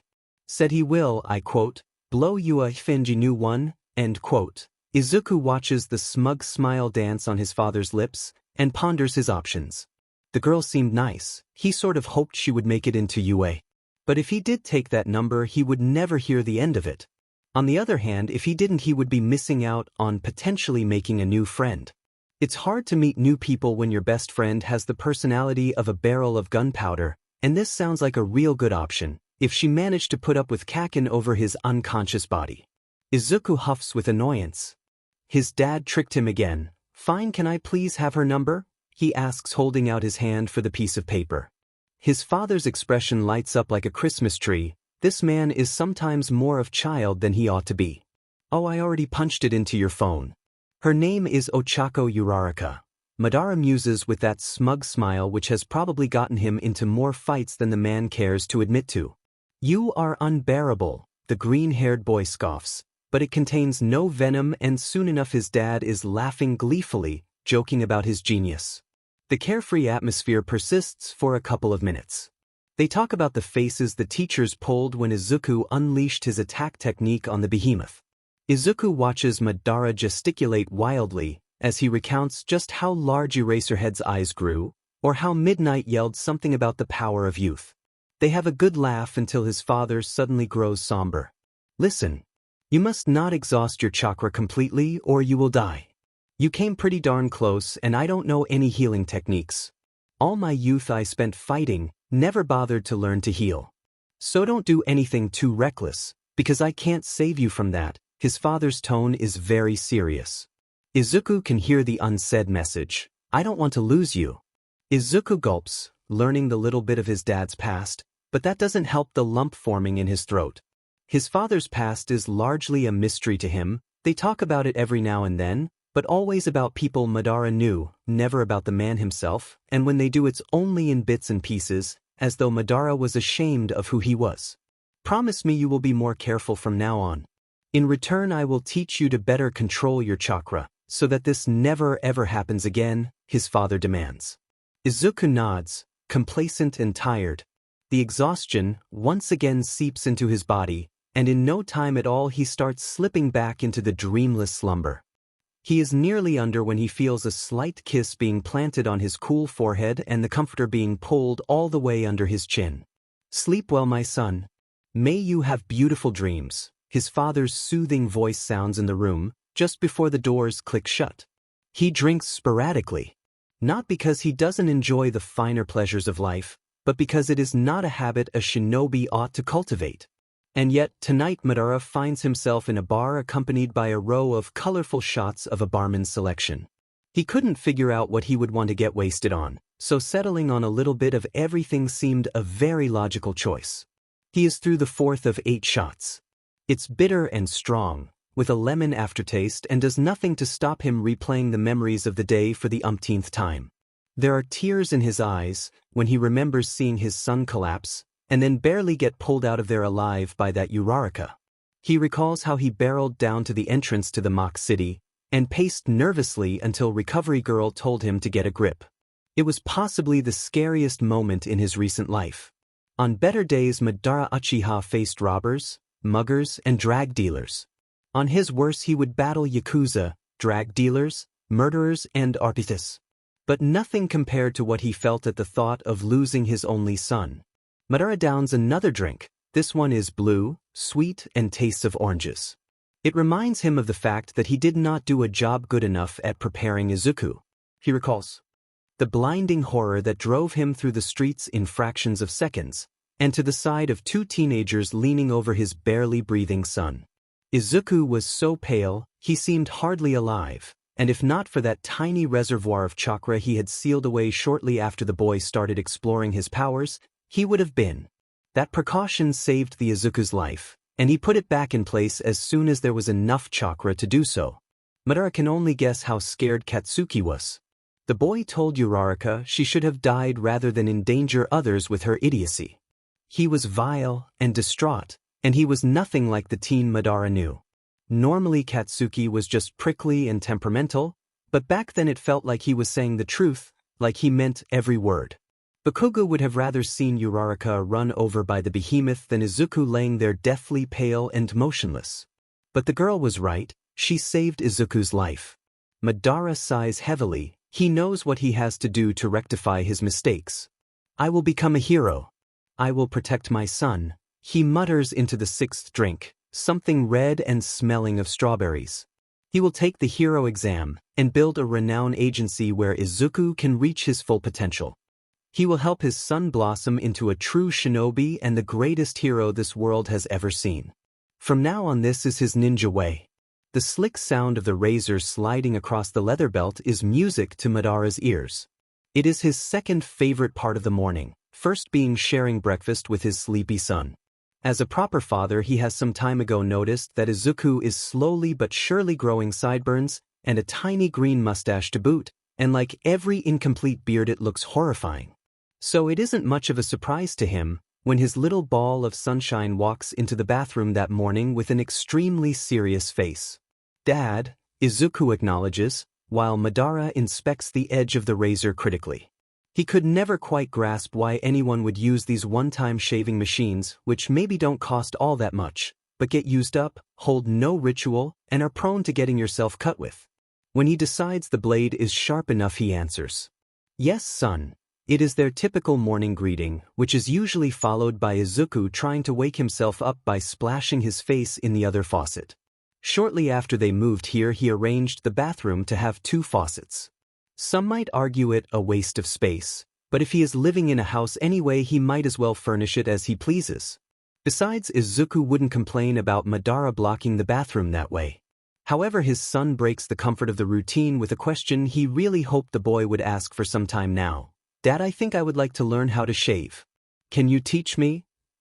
It's not so much a question as a statement, since most of what Izuku knows was at one time or another imparted by Madara, from cooking to playing chess, so shaving was completely logical. He remembers his own father teaching him to shave. He had to learn that darn thing using a kunai. Madara deposits the blade onto the sink and picks up the soap and the shaving brush. In comfortable, slow motions he produces foam, while looking over his son's face. Sure enough, the sideburns reach already halfway down his jaw, and the whole of his facial hair seems unusually developed for a 15-year-old. "You seem to be taking after Grandpa Midoriya," he muses, recalling the elderly gentleman who died shortly after Izuku's birth. The man was endowed with the bushiest, densest, most unkempt and longest beard Madara had ever seen. His son scrunches up his nose in response. "I will. But I will teach you to shave the correct way," Madara answers, depositing the brush and soap on the counter. "And what is the correct way?" Izuku mocks. In the beginning it took some persuasion to get the more peculiar behaviors or clothes to stick, but now the teen seems to take it in stride, and simply chucks it up to family tradition. "I will teach you the straight shave." Madara sends his son a crooked smile, watching the tiny sparks of curiosity dance in the sea-colored eyes. When Izuku returns from school that same day, he finds in the bathroom a new set of shaving supplies.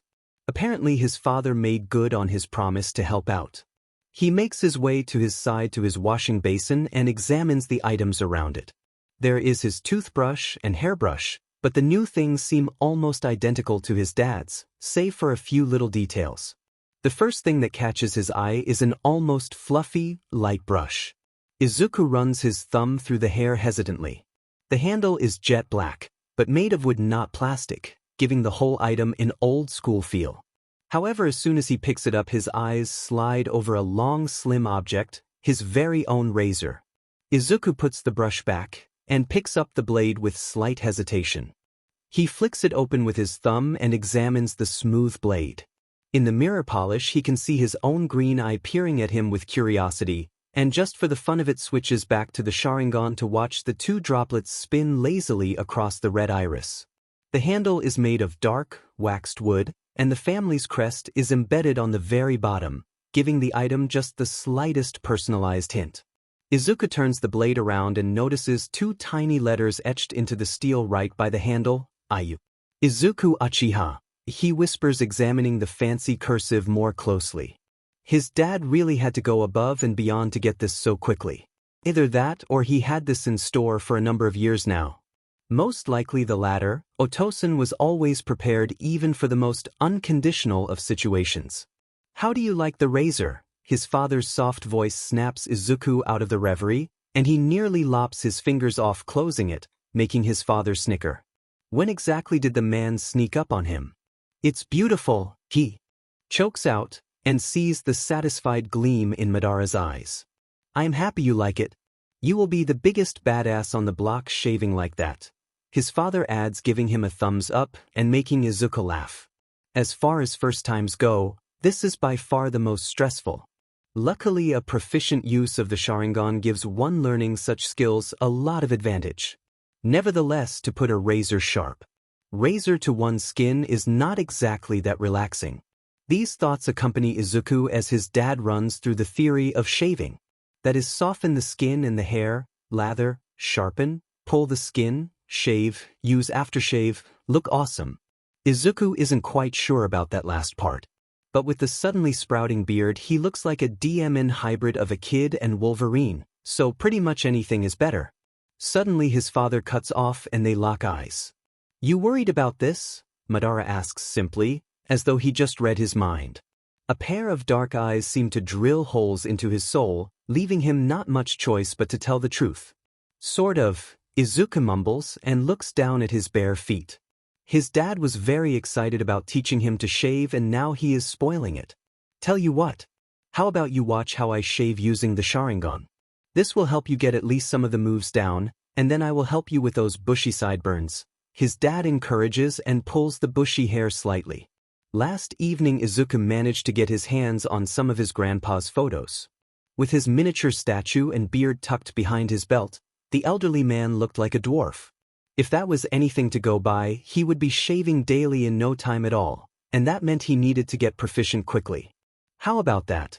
Otosan asks with a genuine smile. Izuku sees as seen as he raises his eyes. He nods in agreement, and Dad turns to the faucet. The man turns the water so hot it is steaming, before he pushes a small towel under it and lets it soak. Meanwhile, Izuku activates his Sharingan and trains his eyes on his father's movements. See, the first step is to soften the hair. You need something very hot and moist or wet. I usually just take a shower. But for educational purposes, I will show you how it's done with a towel, the man instructs. But while the towel is heating up, you can use the time to make some foam. For that I use soap, but you can use anything you feel comfortable with, Madara lectures, while peeling a few chips of soap into a small bowl, adding water and then mixing until a thick white foam forms. See, that should more or less be the result. Not too thick, neither too foamy. It's not too easy to get it right though, his father says in light tone, before putting the bowl on the counter and pulling the soaked cloth from under the tap. He wrings it slightly before putting it on his face and tilting his face back. Sif life fat for a faple mifutz. A slightly muffled voice comes from under the rag. Will I always need the Sharingan to shave? He asks. It could get quite problematic on class trips. Uraraka seems to have made it into UA and Bakugo too. And neither is exactly sure what his eyes do. For a good number of reasons, his father and him agreed it's best to keep some of his abilities secret. Especially that he will be battling his classmates at the sports festival, so it's best if none of them know everything. No.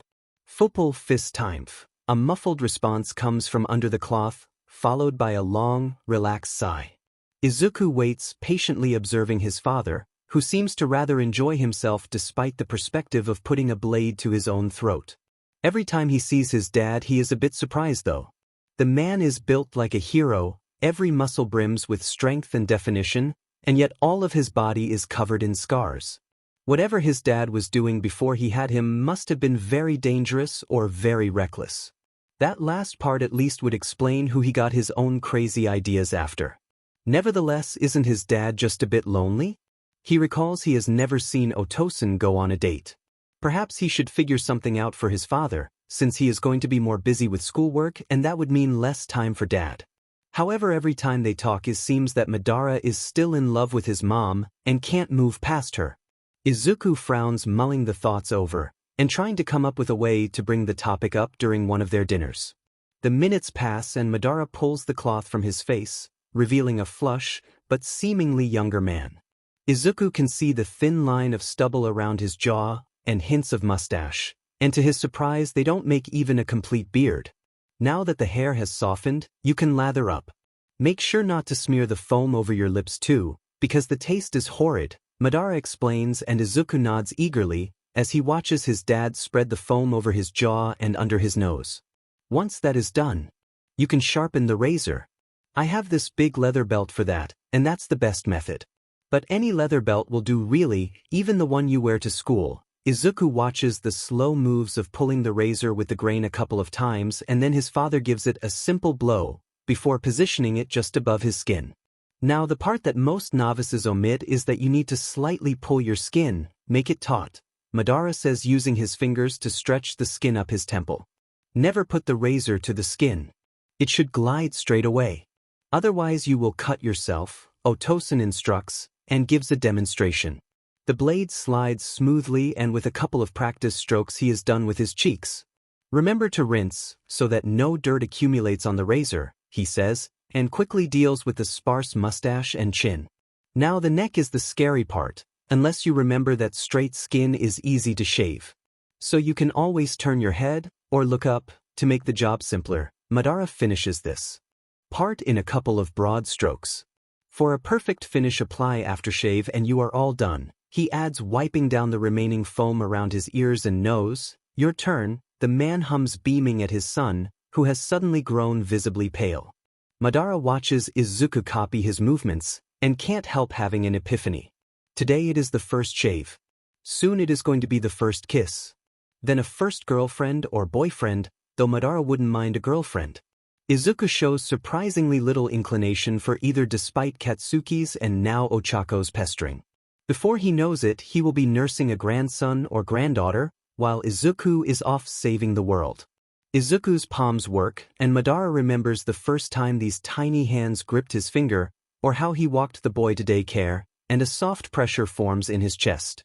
It's all going too fast for him. He would like more time with Izuku, a little more of this with his precious son, who mumbles the instructions he gave earlier.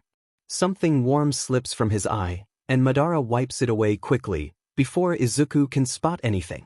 Just yesterday Nedza-sensei told him the designated date and place of his exam. It would be at USJ, at the same time his son would be there for one of his heroics classes. The smartass bear was so bold to claim that Madara will undoubtedly pass with flying colors, so maybe he could have the students watch. Well, he wasn't wrong about him passing, but he wasn't exactly sure he wanted his son seeing him fighting someone ruthlessly. In just a couple of days Izuku would start UA. In just 3 years he would be done with it, and in permanent peril. Madara grits his teeth, biting back from telling Izuku to be careful. He knows the boy is, and he doesn't need to be overprotective, or else he won't learn. Madara watches Izuku put the razor to his skin at just a slightly too big an angle, and yelp. Oops, too late for warnings now, however the lesson was probably learned. When the hell did you cut your cheek, dumbass? Bakugo scowls at the band-aid on Izuku's face and the boy can't help but grin at him. Not half an hour ago he finished one of the most frightening experiences in his life, and as his father put it, his second rite of passage into adulthood. Everything went smoothly, he even managed to get the neck and chin easily, But at one point he got too relaxed and the angle of the razor got him. Luckily the cut was not too deep, so he did manage to finish up shaving all by himself. What his father did not tell him, however, was that aftershave contained alcohol, so he was hissing for a good 5 minutes as his sensitive, freshly shaved skin took the rage of the fiery liquid. "What's with the smell, dumbass?" Kaken added, sniffing the air about him, and Izuku couldn't help but laugh when the boy's face turns red. However, the next moment a pair of large hands grip his cheeks and a pair of blood-red eyes seem to scrutinize his skin. "How soft," Bakugo mumbles under his breath, completely engrossed in whatever it is he is looking at. "Dad taught me to shave," Izuku explains plainly, swatting away Katsuki's sweaty palms. He notices the budding hair on Katsuki's jaw and can already see the pieces of his plan forming. Maybe one day Kaken would let himself be shaved with a straight edge. Maybe he could even exchange it for one of Katsuki's legendary massages the boy's mom kept talking about. Izuku smiles to himself at the thought. After all, lately his neck has been a bit stiff. His shoes scrape the cobblestones lining the slim alleys. 15 minutes ago Izuku left to hang out with Katsuki, so he has at least a couple hours before they grow hungry. It always annoyed him how there are no trees here, only concrete slabs lining the ground. It is depressing to meet her in such a dreary place. Madara takes a left and feels every happy memory of his wife weigh him down. He's just a short walk from the place of their weekly meetings, and yet his palms won't stop sweating. A moment later he stops before a small tombstone, with the words, "Inko Uchiha," etched into it. As per the tradition of his homeland, he places a single white lily. As per tradition of hers, he lights incense and pours water into the bowl. Her parents wanted him to bury her in the family grave, but he couldn't bear the thought of her name being erased from everything but a couple of photos and his memory. As always, a stray tear slips out of his eye, and he wipes it away quickly before anyone can see him crying. He still doesn't like showing weakness. Luckily his son didn't inherit that character flaw. Madara kneels down to be at eye level with the tomb. "Hi Inko. I miss you," he greets her, and wipes angrily at his cheek as more unwelcome tears slip loose. "You know, today was the first time I helped our son shave. It was..." He trails off, unable to find the words to describe the mixture of sadness, longing and joy that settles in his throat. He made a small cut on his cheek, Madara confesses, almost hearing the chiding tone when his wife once noticed him cut himself with a razor. "Right here," he adds, sliding a finger across his cheek. "You know, he is a great kid, and he will be the best hero. He got into, but I told you that already," he says in a strangled voice. "And I think I am doing my best to keep him safe." A few beats of silence pass, as Madara directs his prayer to his wife's soul. He hopes that there really is an afterlife, and she can hear him.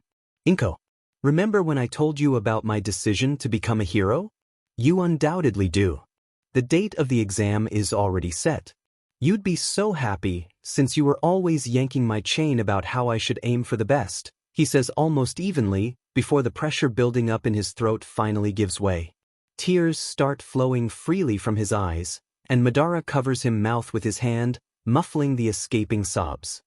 His overhand slides down the cold grave, clutching at it as though he could summon Inko back to life. He would have given a world to see her again. He would have conquered an infinite number of them if it brought her back. But in this world there was no power which could revive the dead. He knows, he tried. "Izuku, what are we doing at a graveyard?" Katsuki whispers. He is not overly fond of places like that, they always give him the creeps. Izuku turns to him with that adorable smirk of his, and he is once again conflicted between blowing the boy's head off and kissing him. Nevertheless, he settles on the third option, doing nothing. For the last few months Bakugo Katsuki is living in constant internal conflict over his cowardice, but now is certainly no time for confessions. Not in such a dreary place. When they walked here, Izuku looked doubtful, and for some reason he was holding a flower.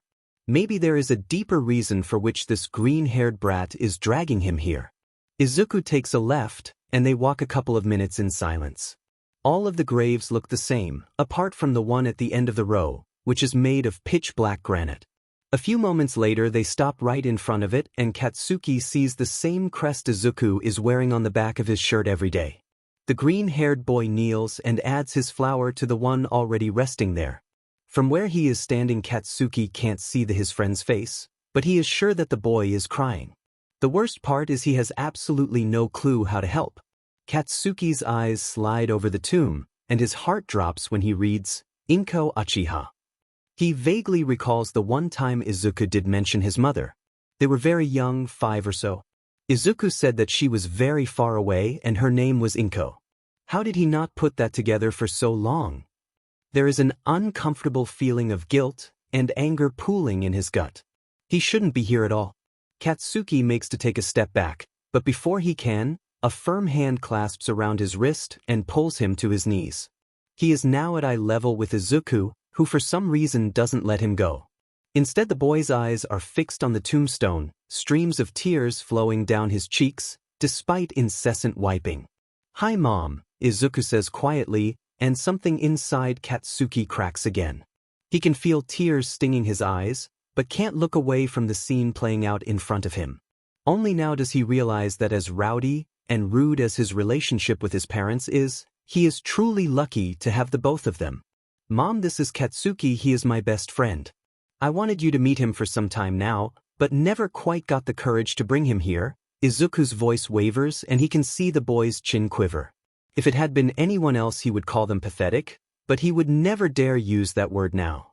He likes spicy food and loud music, and he swears like a sailor, and he is kind of grumpy all the time. For a moment the smaller boy falls quiet, as though he was imagining something, but soon enough picks up where he left off. But he is really smart, and deep down I think he cares. "Soon we will be going to UA to become heroes, because you always told Dad to aim for being the best. I think you would want that for me too." The words are wobbly, and every single one chokes Katsuki further. It's an unfamiliar feeling.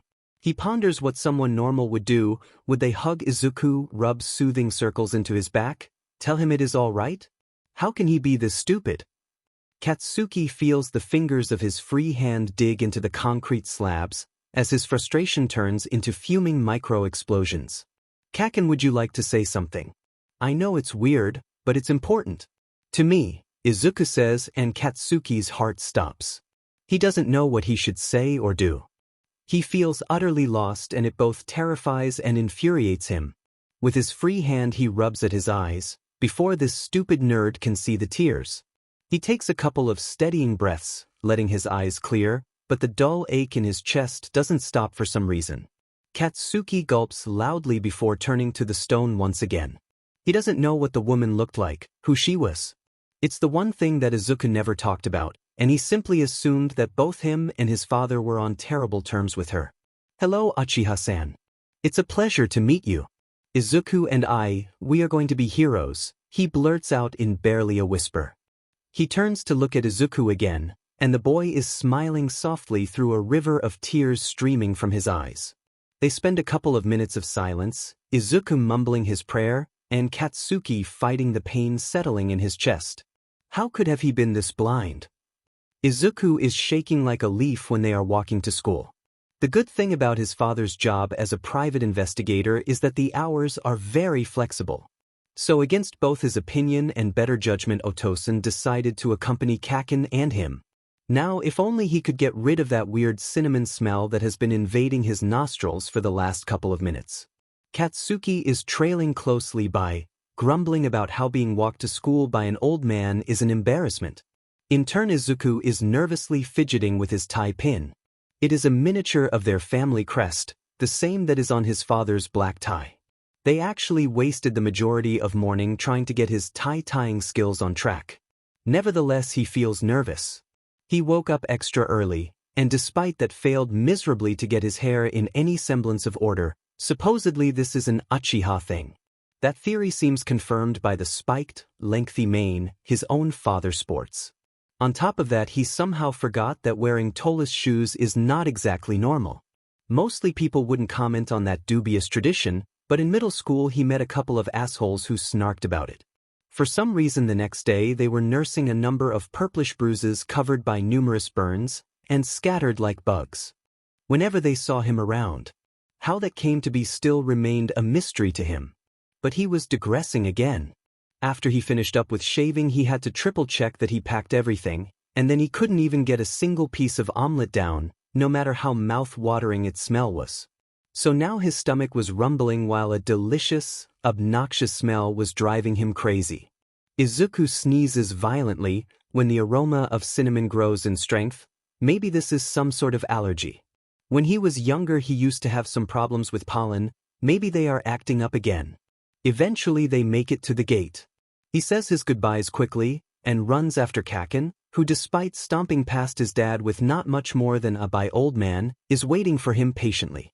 Their great adventure is about to start, and he can't help the excitement coursing through his body as he chases his grumpy friend. As a censor, Madara has had a number of strange experiences with chakra detection, but smelling like a dead apple pie definitely takes the cake. The moment his son turns, the man starts craning his neck, looking for whoever is responsible for this exceptionally delicious aroma. If only he could get his own pies smelling like that, he could finally win the neighborhood baking contest. Luckily, his search is short-lived, as the corner is rounded by a rather tall, but compared to Izuku, anybody is rather tall, boy with a mane of purplish hair and deadbeat eyes. He seems closer to the state of a zombie than a human, but it's definitely his fault that the investigator has to keep from drooling. Madara watches the boy tap away at his phone patiently while taking a sip of his coffee from time to time. The demed thing is so strong that it overpowers the cinnamon smell hanging thickly in the air. Madara has had his share of the nectar of gods. His son took to forbidding him, but this stuff seems to have been brewed by Coffina, the goddess of coffee, herself. Now that is interesting, he mutters to himself, slowly stepping into the boy's path. The youngster takes evasive maneuvers with surprising agility, but there is no outwitting the most powerful shinobi in this world. The boy dodges again, but this time stops just short of bumping into Madara and covering him in the heavenly brew. "You mind?" the blue-haired boy snaps with just a hint of annoyance. His eyes don't leave the screen though, but that just allows Madara to survey the bizarre thing happening in front of him for a while longer before answering. "Actually, I do. Private Investigator Madara Uchiha, may we talk for a minute?" He gives the usual formula, which almost always gets him the attention he wants. The boy clicks the phone off and slips it into his pocket just before fixing him with a pair of purple eyes, adorned with bags as dark as the coffee he is drinking. "What is it, investigator?" he asks and takes a sip of his beverage. Compliant, that's good and bad, depending on what is desired. Still, Madara would much rather see this boy as rebellious. "I need you to answer a couple of questions. First, what is your quirk?" Madara inquires, pulling out an old-fashioned notepad. It matches the long burgundy overcoat he bought long ago. The boy's eyes remain fixed on him, and his expression is completely unreadable, save for the little gesture of scratching the back of his head. "Brainwashing," he mutters, and his eyes dart around nervously. No wonder. Most people would be running for the hills if someone said that he could make them do anything his soul desired. Luckily, Madara's instincts were saying this one has a good heart, though he could be wrong. "Would you mind demonstrating it on me?" Madara asks. The smell of cinnamon floods his nostrils momentarily, and he can't keep the smug half-smile off his face. He hasn't activated his Sharingan, but it's easy to pick up a mediocre genjutsu when it goes rampaging around your own head. "Madara-san, please stand on one leg," the boy orders, and Madara smirks, feeling the probing of chakra at his cerebral cortex. This is really crude, as though the boy never ever even heard of chakra. Then again, he probably didn't. He watches the surprise widen the boy's eyes, and can't help the delight spreading through his own chest. Chakra is extremely rare in this world, but it seems that if he just got out more, he could find some rather interesting people gifted with it. "See, you can't make me stand on one leg, because your quirk is not a quirk," he nearly chirps, flabbergasted that perhaps he can have one more student, and Izuku another friend. That one especially would make quite an interesting addition to his future hero agency. "Call your parents and tell them you are dropping by for dinner." "Which class are you in?" "I will have my son help you get home," Madara orders with a smile as friendly as his battle-hardened face can manage. "I am in the general department, Uchiha-san," the stunned boy mutters. That's a surprise. Madara didn't expect that. A quirk like that would be perfect for a hero. "I think I can help you deal with that," The man smiles before reaching for his phone. Hey son. I need a favor. Could you pick up? Your name's son, Madara says, stunning the boy further. Hitoshi Shinso. Could you find Hitoshi Shinso in the general department and bring him home for dinner?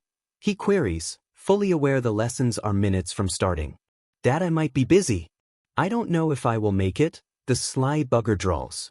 He is becoming more of an Uchiha every day, and Madara has every reason to be proud of him, disappointed in himself, and fear for the world. I know you will. Let's say 2 days, he encourages, and starts the short and probably very daunting process of haggling. 2 stands for 2 days of completely private one-on-one training of Izuku's choice.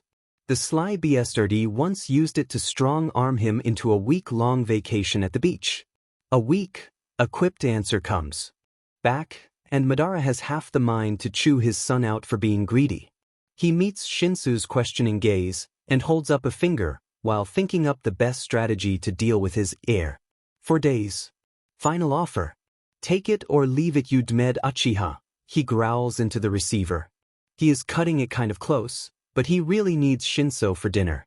Guess you will have to pick him up yourself, his son sings songs, making Madara this close to filicide.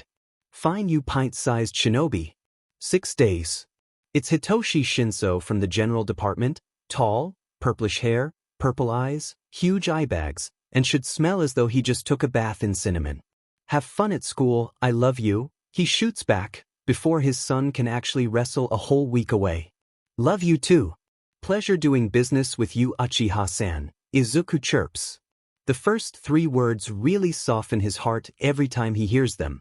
Madara disconnects and turns his attention to the boy staring at him quizzically. All right, Shinso. All set up. Make sure to call your parents. Madara nearly beams. He is pretty sure the sight of him beaming is something that could send villains running, but the boy doesn't even flinch, just gapes at him, like at a crazy person, when he stuffs a calling card in his hand. Now I must go. Lots of things to do today. Prepping on hero laws and regulations for my hero exam tomorrow. Drag cartel to bust. Quirk trafficking gang to detain. You know the usual, he adds with a knowing smile before walking off. To be honest, all but that prep was true. A few minutes later, Katsuki swings open the humongous door with "1" painted on them and pulls him along into a class filled with an array of extraordinarily looking people. Kaken doesn't mind much their new classmates and simply takes a seat, not greeting anyone. The rowdy blonde points his thumb at the desk behind him, mutely giving his friend a hint as to who he trusts to have his back. Izuku shrugs and nods quickly before stepping over to claim the place. The desk is surprisingly large. Also, the chair is nothing like the ones they had in middle school. His father prefers to keep the household in a largely traditional style, so he is not all that used to chairs at all, but this one looks surprisingly inviting. He is nearly done unpacking when someone taps him on the shoulder. Hello, Uchiha-kun. Glad to see you here, a familiar voice chirps, and Izuku spins around to meet a pair of brown eyes just a tad too close. He tries to take a step back, but his legs bump against the desk, forcing him to lean away a bit. Glad to see you are all right, Uraraka, he answers, scratching the back of his head and sending her a small smile. They texted a bit after the exam, and it seemed that she was really friendly. He laughed a bit when she sent him some of the photos from her parents' construction site, especially the one where she was single-handedly moving a huge cement block and flexed her muscles. To be honest, it was kind of nice to be in the same classroom. Maybe even Kaken would warm up to her in time. That way all of them could be friends. How was your summer, Uchiha-kun? The girl chirps, advancing into the depths of his personal space with the grace and persistence of a conquistador exploring South America. Kaken huffs something under his breath, but Izuku isn't quite in tune enough to hear what it was, when his phone saves him. The opening riff of "Smoke on the Water" fills the classroom, informing him that his beloved father is calling, and giving him the chance to slip out of this uncomfortably close conversation. Sorry, Uraraka. I must take this. It might be important, he beams at her apologetically, and fishes the phone out of his pocket. In a neat spin, he slips past the brown-haired girl, as his father starts to yammer on about some kid he just met and he wants him to pick up. On the flip side, he will get some vacation time out of his dad on this one. The moment Aizawa-sensei, a man who is possibly the cousin of fatigue and the unholy offspring of insomnia and lethargy, informed them that instead of the traditional reading of the syllabus he is going to assess their quirks. Izuku's heart soared. By the time Aizawa-sensei had finished his very concise speech, he was already vibrating with energy waiting to be unleashed. That state persisted until Izuku opened his locker in the boys' changing room, where he found the school-issued training uniform with one glaring modification.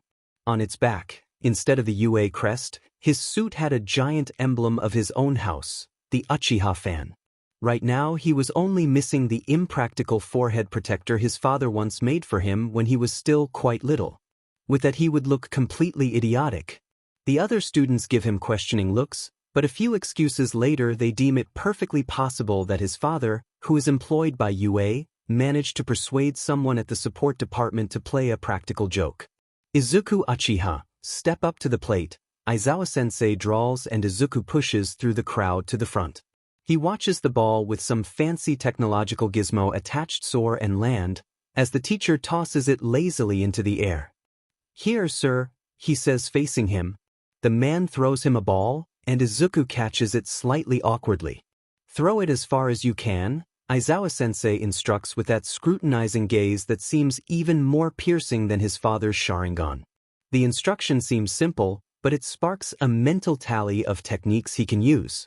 He needs something to reinforce the distance. Either that or... "You waiting for something?" Aizawa-sensei asks in an irate tone, snapping him out of building his plan. "No, sir," Izuku barks back quickly and puts the ball under his armpit. He just has to make sure the ball does not fall. Bird tiger. The seals come quickly, and he ignores the teacher's strange look as he pushes the chakra into his arm before flinging the ball. Source. High into the air, giving him time to reform the tiger seal and start spewing small fireballs. Fire style. Fire bullets sounds like a perfect name. The chakra he left in the ball acts like a guidance system for his tiny projectiles to lock onto and propel it further. He manages about 10 of them before running out of breath and letting the ball fall. Aizawa looks lazily at his cell phone. 127 meters, he reads, but does not comment. Now class, these exercises are designed to push you to use your quirks creatively. Young Uchiha here used small fireball to propel the ball and keep it afloat. He demonstrated great control of the fire half of his quirk, though I don't understand what this hand-waving thing was for. Anyhow, whoever does worst on the combined tally of this assessment will be expelled. "Next, Tenya Ida," the man says in a flat voice, and everyone in the class gasps. Izuku's gut freezes as he leaves the pitch. He can see the curious gazes on him as he shifts to the back of the crowd to stand by Kaken and watch the next contender, a boy with square glasses and wild gesticulation. They run through more drills. For the most part, Izuku restrains himself from using his lightning element. The race is fun, the times he spent on adventures climbing and dashing through trees giving him a high placement even without a quirk to help with that.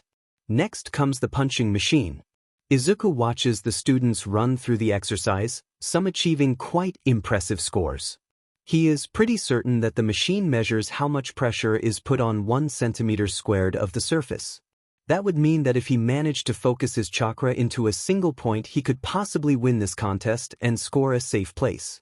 He watches his hand. He never did that type of fine-grained chakra control. Even his father couldn't get it quite right, so how is he going to do that? In the end, he settles on the usual. He stands a couple of meters away from the machine and forms the 3 seals necessary for the proper chakra flow. He can hear the growing noise of the birds chirping as he pulls back his hand and releases the chakra in a single punch, tearing clean through the pillow and the machine. To his misfortune, when he tries to pull his hand out, he discovers it is stuck. Aizawa-sensei gives him a look of silent suffering before checking off something on his cell. It takes a couple of hours more to get through all the drills, by the end of which Izuku feels pretty exhausted. To be fair, he did some pretty high-level fire techniques. Aizawa-sensei is standing in front of the board of scores, with Kaminari's name glaring at the bottom. Izuku can see the golden-haired boy swallow thickly and cower in fear as he is fixed with a death glare Madara Uchiha would be jealous of. "You are lucky," the teacher drawls, looking the sweaty and tired students over. "No one is getting expelled today." But beware, the moment any of you stops meeting my expectations, you will be out of here faster than lightning. He drags out these last 3 words, treating Kaminari, who seems on the verge of fainting with a mix of fear and relief, with a pointed look. Izuku sneezes for the 3rd time as he approaches the General Studies department. Contrary to the heroics, they are actually reading the syllabus. Luckily, they are not done with it yet. A few minutes later, the teacher exits, while Izuku rests against the windowsill, twiddling his thumbs mindlessly. He recalls having to nearly manhandle Kaken into walking home alone, and declining Uraraka's polite offer to walk him to the station in Katsuki's stead because of his father's request. Maybe next time they can walk to the train station together. His pondering stops when suddenly the doors to the classroom burst open, catching his attention immediately. A powerful scent of cinnamon assaults his nose, making Izuku sneeze again. His eyes take in the scene of 3 students holding another one, as he struggles to set himself free. Listen, you freak. If you know what's best for you, you will leave this school, the one with a bald head barks, and Izuku's eyebrows shoot up. For a school which deals in heroism like his father does in hardcore drag-busting cases, these guys are pretty villainous. Yeah, and don't come back. Another one, this with what looks like whiskers, adds and kicks the struggling teen in the back. The boy stumbles and falls at Izuku's feet, clutching at his ribs and gagging. Purplish hair, check. Tall, check. Bags under eyes, hard to tell. Cinnamon smell, overpowering. That's his man, Shinso Hitoshi.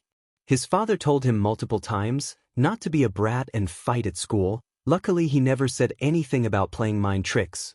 With narrowed eyes, Izuku looks up at the 3 students, now blocking the doorway and staring at him. And what are you looking at, runt? The tallest barks. A sly smirk spreads on Izuku's lips as he activates his Sharingan and looks each of the boys in the eyes. Oh, at nothing, just your mouths are sealing themselves shut, he says in a carefree tone as he plants the genjutsu deep in their minds. For a moment they gape at him, as though he just told them a sick joke.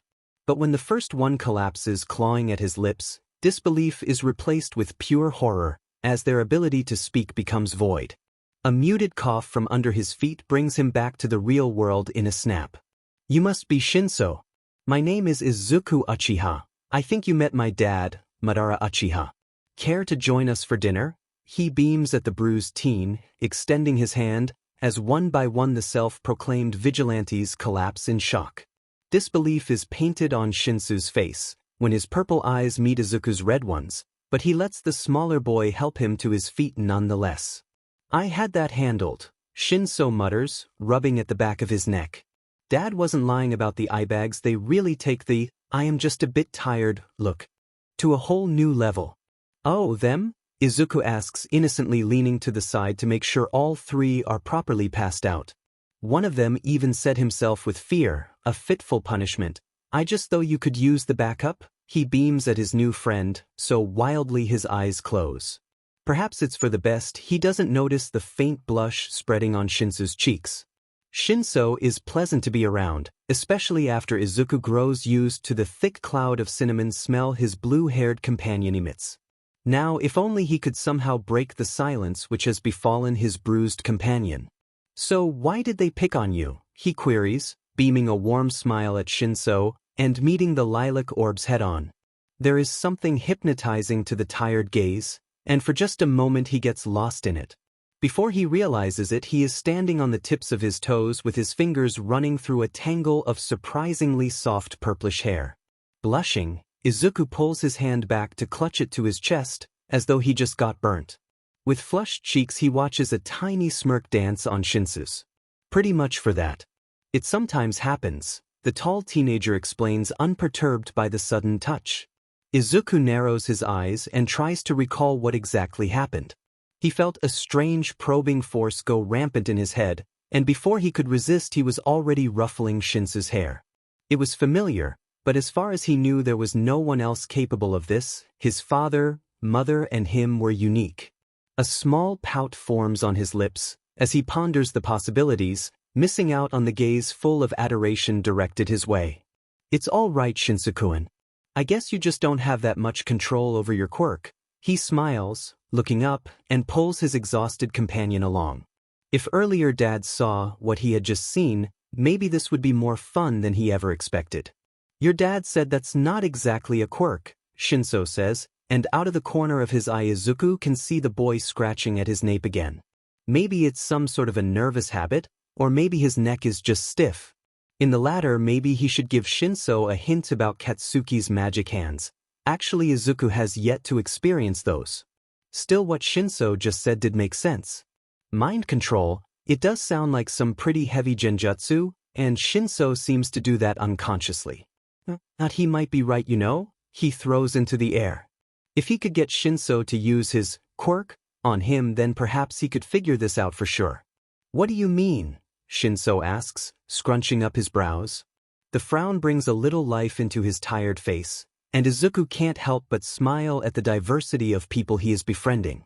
For the most part his friends ought to get along, though Hitoshi may end up being a little put off by Katsuki's vibrant personality. That would mean you have a much stronger quirk than you think, he chimes, turning to walk backwards in front of Shinso.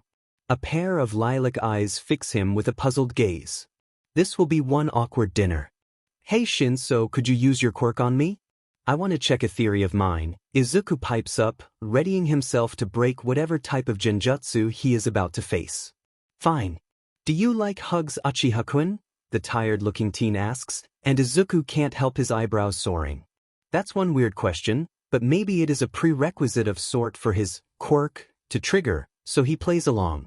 Izuku is fine, and yes, he answers honestly, remembering how he usually hugs Katsuki or his dad. For a split second he forgets Shinso is about to take his brain for a ride. Then give me one, Shinso says simply, and a raging spike of chakra drives through Izuku's cerebellum. Gah, the green-haired boy grunts, as at least half of the cells in his body vote that hugging his new friend is a perfectly legitimate thing he ought to do. He steps forward and reaches for the blue-haired boy, despite his internal struggle. Kai, Izuku strains, activating his Sharingan. The jutsu disperses just enough to let him form the seal and dispel its remaining effects. That leaves him in an uncomfortable position that he is already half leaning on Shinso, who is staring at him with something weird in his normally cold eyes. So how was it? Hitoshi asks offhandedly. And Izuku realizes there is a large hand planted on his back. He stumbles back quickly and blushes. This was a stupid idea, but proved right what he suspected. Izuku makes one last desperate attempt at schooling his features and calming the blush on his face. Hitoshi, please be prepared to hear something absurd over dinner. But every word said today will be true, he says quickly, with a face as solemn as he can manage. Oh, this is just too good to be true. Dinner style, beef udon. Madara roars in the kitchen, while simultaneously showing the beef into the oven, kneading the dough for the noodles, and letting his two other shadow clones chop vegetables and tend to the broth. He is majorly late. Izuku and Hitoshi should be home any minute now and nothing is done. Of all days, today the drag cartel had to put up a fight, worse yet they had to go on a lengthy car chase. Not that he didn't enjoy it, but he should have simply ended it sooner. Start on the shortcakes. He barks at one of his clones as soon as it is done with vegetables. The other Madara nods and rushes off to the pantry to get the necessary ingredients, while he starts separating the dough into noodles. The broth is not catching color, the other clone yells from the direction of the stove. Must I do everything myself, you dumb F-? Madara quips, dumping the noodles into the strainers and carrying them over to the large pot filled with boiling water. A sniff later, he adds some soy sauce and a couple of herbs. Add the beef in precisely 15 minutes. Don't lift it up, you bloody disgrace, he throws at his sultry-looking clone. He never could quite get this. Jutsu, right? They always seem to lack his willpower and resolve, let alone his dashing personality. The other clone comes rushing back, carrying an armful of flour, sugar, cream, and fruit, while the original is busy preparing the glaze for the beef. Come on. You guys cook like old people F-, he bellows, and all three of them chuckle.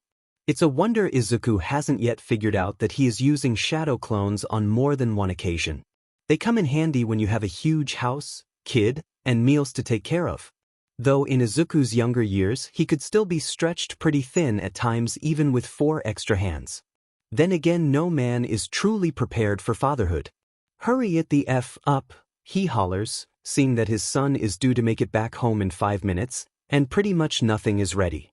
"Skip the FING shortcakes, dimwit. Do something that doesn't require the FING oven. We ain't got time for that sheet," he adds at his carbon copy struggling with dessert. Seconds later, the man in trying to dump a perfectly good batter down the drain. "No, you shithead," he hollers, feeling the precious time and his patience waver. They manage in the nick of time, and in 2 puffs of white smoke his clones vanish just before Izuku arrives. The kitchen is a major disaster, but at least he got everything prepared.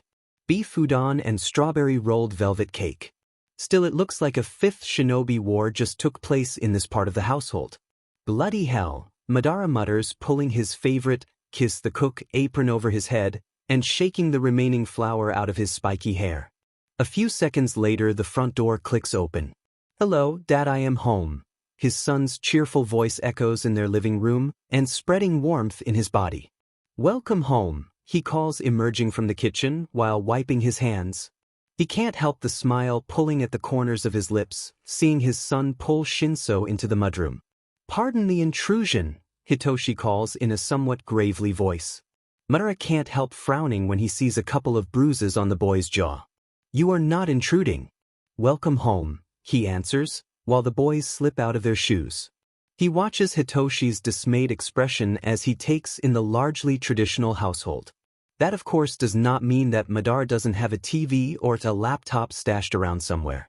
For starters, there are no chairs, and most of the floor is covered in tatami. That was actually a major plus when Izuku was still a rugrat. "So boys, today we are having beef udon and strawberry rolled velvet cake. And once that is done with, I will explain why I invited you this forcefully for dinner. Is that acceptable for the both of you?" he asks in his most pleasant tone. They rarely have guests over, so it's important to impress the ones they do have. Besides, this one could prove crucial to his small endeavor. Hitoshi nods, and Izuku simply pulls him along towards the dining table, chatting away about his first day at the hero course. They must have started the conversation earlier. "Izuku, how was your day? Did you like my gift?" Madara queries, observing his son's face flush, as the boy undoubtedly reminiscences over the modified uniform. "It stood out," he mumbles over a mouthful of soup. Madara can't help but smirk. "It was meant to." "Hitoshi, care to tell me about your first day of UA?" He turns to the boy sitting on the other side of the table from Izuku and notices the minuscule wince. "You don't have to if you don't feel like it," he supplies quickly, but Hitoshi shakes his head in response. "It's not a problem, Uchiha-san. It was ordinary for the most part. General course is not really all that fun.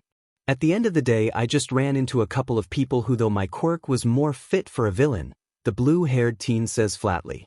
There is something admirable and scary about the way he takes violence directed against him in stride. Such things ought to worry every parent. A few minutes of quiet consumption follow. Normally he would have felt comfortable with silence, but for some reason he doesn't now. "So what do you like doing in your spare time?" he asks, trying to get a conversation flowing. Why can't he be more like Hashirama? That dork had everyone perpetually laughing. "Oh, I run a blog and help out at my mom's veterinary clinic," Shinso says, and a tiny smile spreads on his face. Izuku perks up at the mention of a veterinary clinic immediately. No wonder, he always loved animals. They had a very long war going on about the young man owning a dog. "What animals do you like helping with best, Hitoshi?" Izuku pipes up, for once with an empty mouth. Madara smiles weakly, seeing the effortless way his son made a new friend. It sort of reminds him of a certain yellow-haired boy he faced many years ago. "Cats are my favorite," Hitoshi says, before pulling out his phone and tapping at it for a few moments. He places it on the table, displaying a beautiful picture of Tabby Cat playing with a ball of orange yarn. Madara could have bet his left hand that he has seen this photo somewhere already. But where? Seemingly no time later, 3 bowls are stacked in the center of the table, and Madara is already half vibrating in his seat. He had grown used to the thought that Izuku and him will work in a single agency, and that most likely Izuku's kids, if there will be any, shall do the same. But now with Hitoshi present there is a new possibility. He ponders how best to approach the topic as he cuts the cake into slices and garnishes them with mint leaves and some chocolate syrup. He knows he is going over the top, but this evening can influence the whole history of this world. At least he hopes it does. When he comes back, Izuku is scrolling through something on Hitoshi's phone and coos sweetly at it from time to time. In turn, Hitoshi is staring at his son. Oh sheet, no, not another one. Madara is about to facepalm but remembers his hands are occupied with dessert and refrains. He is going to have to talk to his boy if he keeps doing this. This is cruel even by Uchiha standards. Nevertheless, he sets down the plates and takes his seat at the head of the table. Boys, as both of you know, I am a private investigator. As neither of you does, soon I will be taking a hero exam. He starts and sees Hitoshi's eyes widen, while Izuku slams his palms against the table. So cool, Dad, his son yells excitedly. Yes. Originally I planned that it be just me and Izuku, but seeing that you two posses chakra, I'd like to formally extend an invitation to join us as soon as all the paperwork comes through, he finishes, keeping his eyes trained on the blue-haired boy. Hitoshi sets the fork down with shaking hands. Disbelief is written all over his face. What do you mean chakra? The blue-haired boy asks hollowly. He probably never heard of such a thing. I mean the ability to use one's inner energy to perform things others deem impossible. Your quirk is basically one of them. Do any of your parents have a quirk that affects the mind? Madara asks, comfortable in his assumptions. My mom is a vet and she can talk to animals. Dad is a doctor and his quirk is elastic fingers. So no, Hitoshi says cautiously.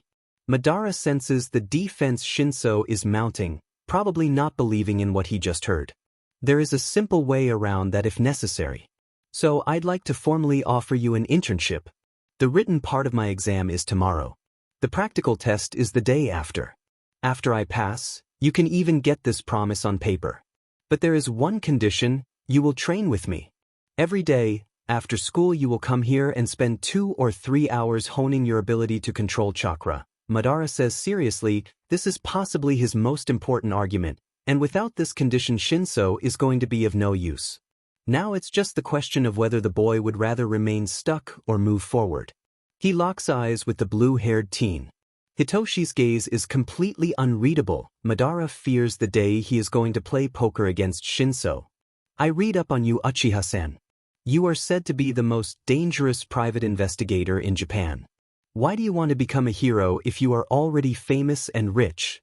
Shinso asks. Madara raises his eyebrows, surprised at the question, as he watches Shinso finally dig into the soft cake. For the most part, I want to keep an eye on my youngster. But also my wife always wanted me to do my best, and possibly I can do the most good as a hero, he answers after a few moments of consideration and a satisfied hum uttered by Shinso as the boy licks the fork clean. He is once again fixed with that impenetrable gaze, and Madara can't help but wonder. If the kid is walking around unconsciously using a genjutsu of this caliber, what would happen if he gained control of it? I accept, Shinso answers softly when Madara is about to start another round of bargaining. He hears Izuku release a breath he was holding and then tackle Hitoshi in a bear hug, while yapping on about how great it is going to be to train together. How he is going to show him the Chidori, and how he is going to be wearing the Uchiha crest too. Izuku is laughing and drawing up plans, while Madara has a good view of Hitoshi's flushed cheeks and stunned gaze. That same evening they end up explaining to Izuku the basics of chakra. Actually his son does most of the explaining, letting him cut in only for the more difficult parts. They even go as far as to telling him about the basics, taijutsu, genjutsu and ninjutsu. Shinso seems most happy to know what the second one is exactly, and when he finally figures out that all those years he could just trigger it without someone replying to him, a very cunning smile cuts across his face. Madara is half tempted to give him the talk he already had with Katsuki and Ochako there and now. Late into the evening Izuku walks Hitoshi to the train station, still talking animatedly about all the awesome things they are going to do. The investigator is pretty sure that within a month his son will have the blue-haired boy in complete control of his quirk, even if genjutsu is said to be the most difficult of the arts to master. Anyhow, he is sure that letting Izuku train with Hitoshi will certainly help, friendly rivalry and all that. Nurturing these thoughts, he pulls out a battered and wrinkled photo of a young woman out of his wallet. "You see, Inko, you were right all along," he mutters before putting it away and walking up the stairs. Madara is sitting in his room staring at his giant plastic board. It's filled with scribbles of all the possible hero names and agency names he could think of. Amongst some of the more cool ones are the Red Ninja, Madara of Sharingan, Uchiha God. Who is he kidding? These are utter shit. He senses Izuku creep up behind him. The boy is getting good at this sneaking around. "I know you are there, you little shinobi," he says absent-mindedly, and his son deflates with a loud huff. "How did you know it was me?" the boy asks disgruntled, before walking around to stand in front of his huge board and admires it with interest. "We had udon for dinner. Yours had extra garlic. You really ought to brush your teeth after every meal, son," he chides. Maybe someday he will tell Izuku about being a censor. For now it's best to encourage good habits. Speaking of good habits, Madara gets up and quickly spins the board around, hiding anything interesting from his son's curious eyes and even more curious mind. "So what is it, my heir?" he queries in his most royal tone. "Oh, great head of the Uchiha clan, I have a question for you," Izuku mocks back, and earns another crooked smile. If he keeps encouraging the boy's use of sarcasm, Katsuki may one day blow him to pieces in a fit of anger. He himself nearly did that to Hashirama once, so there is a good chance of history repeating. To self. "Shoot," he answers and dumps himself back into the large office chair. A paper is tucked under his nose, and Madara squints to read the tiny letters. They are a little blurry nonetheless, but there is no way in hell he is getting glasses. He would rather die than suffer the humiliation. "It's a hero costume design guidelines which are due tomorrow morning, so I take it you have too many ideas and can't decide," he says. "Actually no. I have not a single 1 inch, Izuku corrects him, and Madara's eyebrows shoot up in surprise. That was entirely unexpected. Then why not something historic, protective, and with some clan insignia thrown in?" Madara asks, as he starts sketching out his own armor from memory.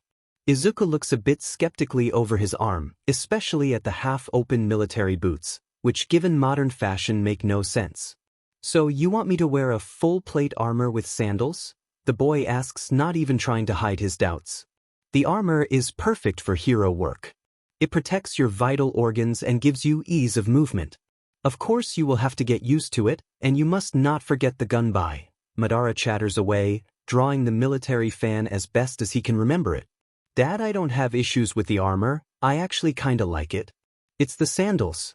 "You are absolutely certain that this makes sense?" Izuku seems about ready to deny that his father has any reason left. "Sure. They are better for you in the summer, and the rain won't soak your feet so much. You will often have to patrol in the rain as a sidekick. And to top it off, they are family tradition, and you have only sandals." Madara lies so boldly he is shocked his son doesn't even pick up on it. His son sighs dejectedly, but ultimately they come to an agreement. They remove some of the armor, to give Izuku more mobility, but leave the gunbai and the sandals, to honor the tradition. It's around midnight when they are done with the final specification, and his son is already half asleep, but an excited smile graces his face as he admires the precise documentation they have created. "Can I help you with anything else, son?" Madara asks, yawning himself.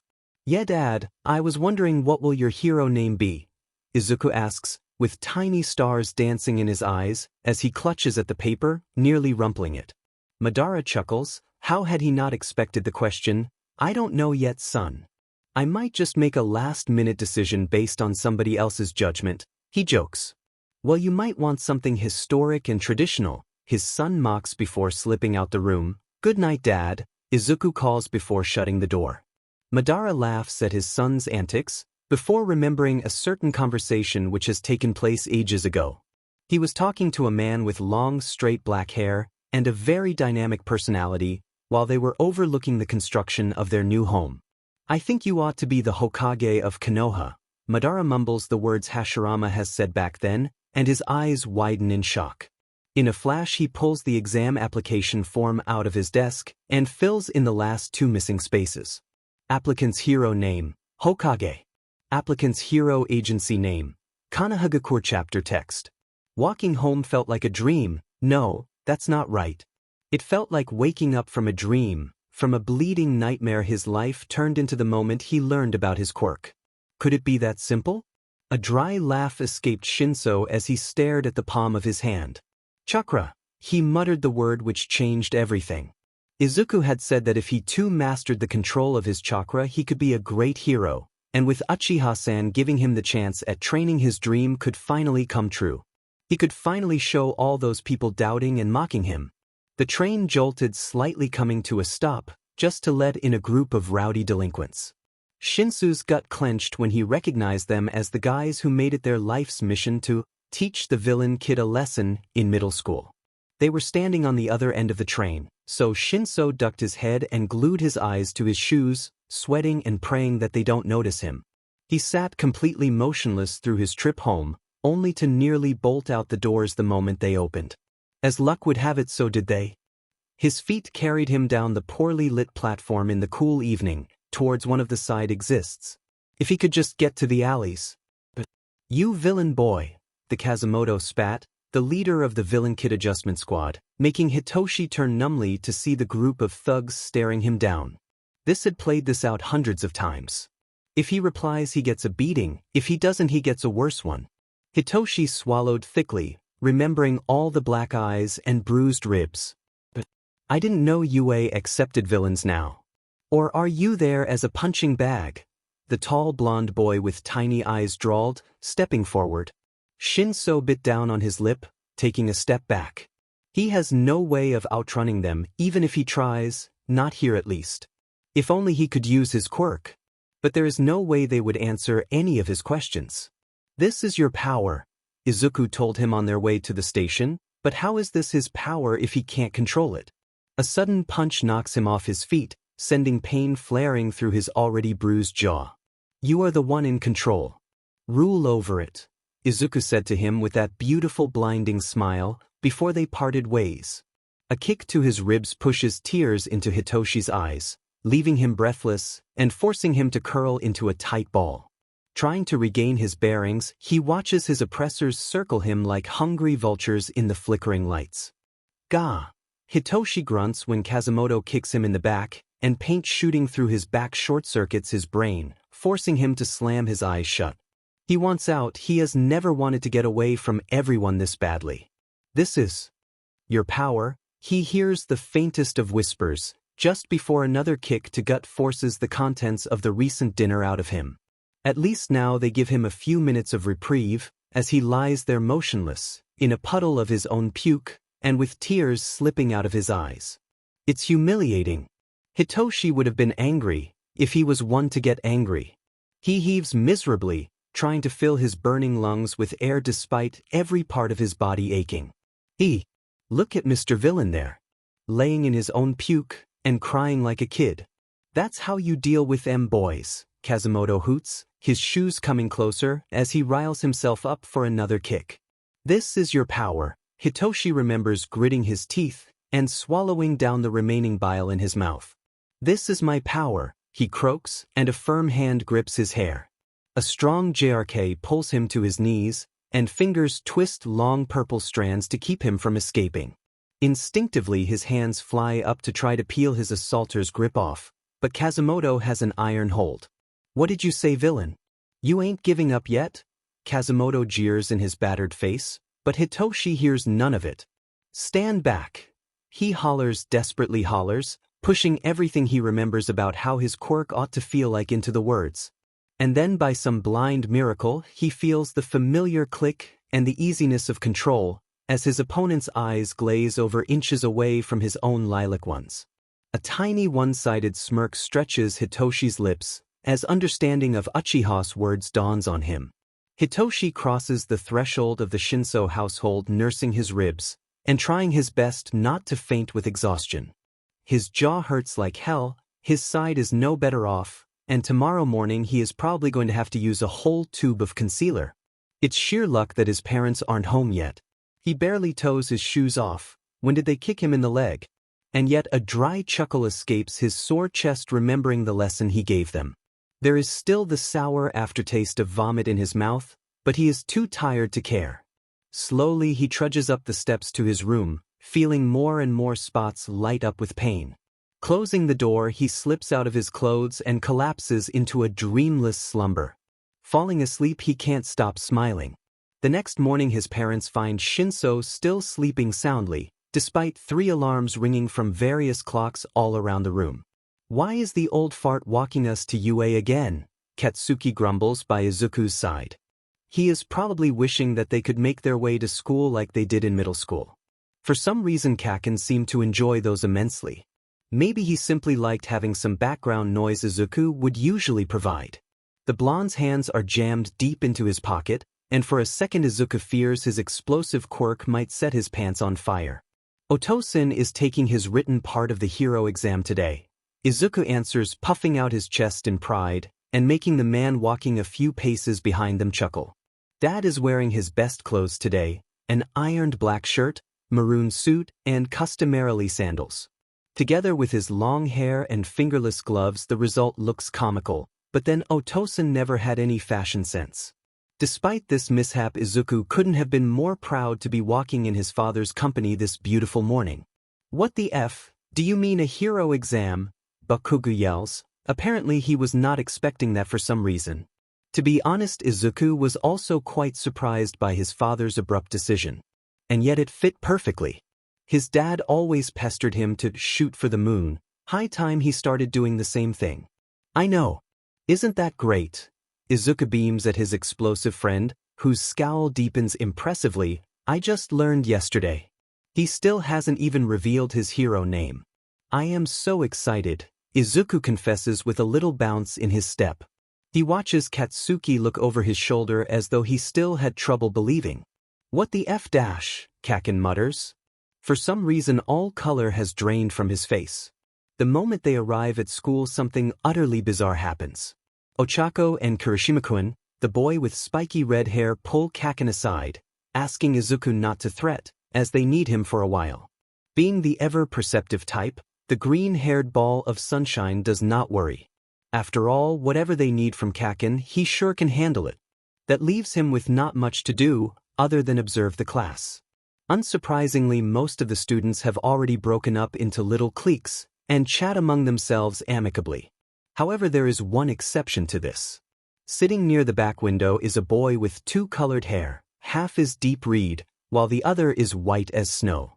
Izuku can't help but stare at the perfect mismatch of colors. Slowly his eyes trail down, across a sharp line of jaw, to mouth drawn together into a tight line. Izuku recalls that Todoroki Shudo, Endeavor's son, is also one of their classmates. He remembers that the boy ranked towards the top on the assessment.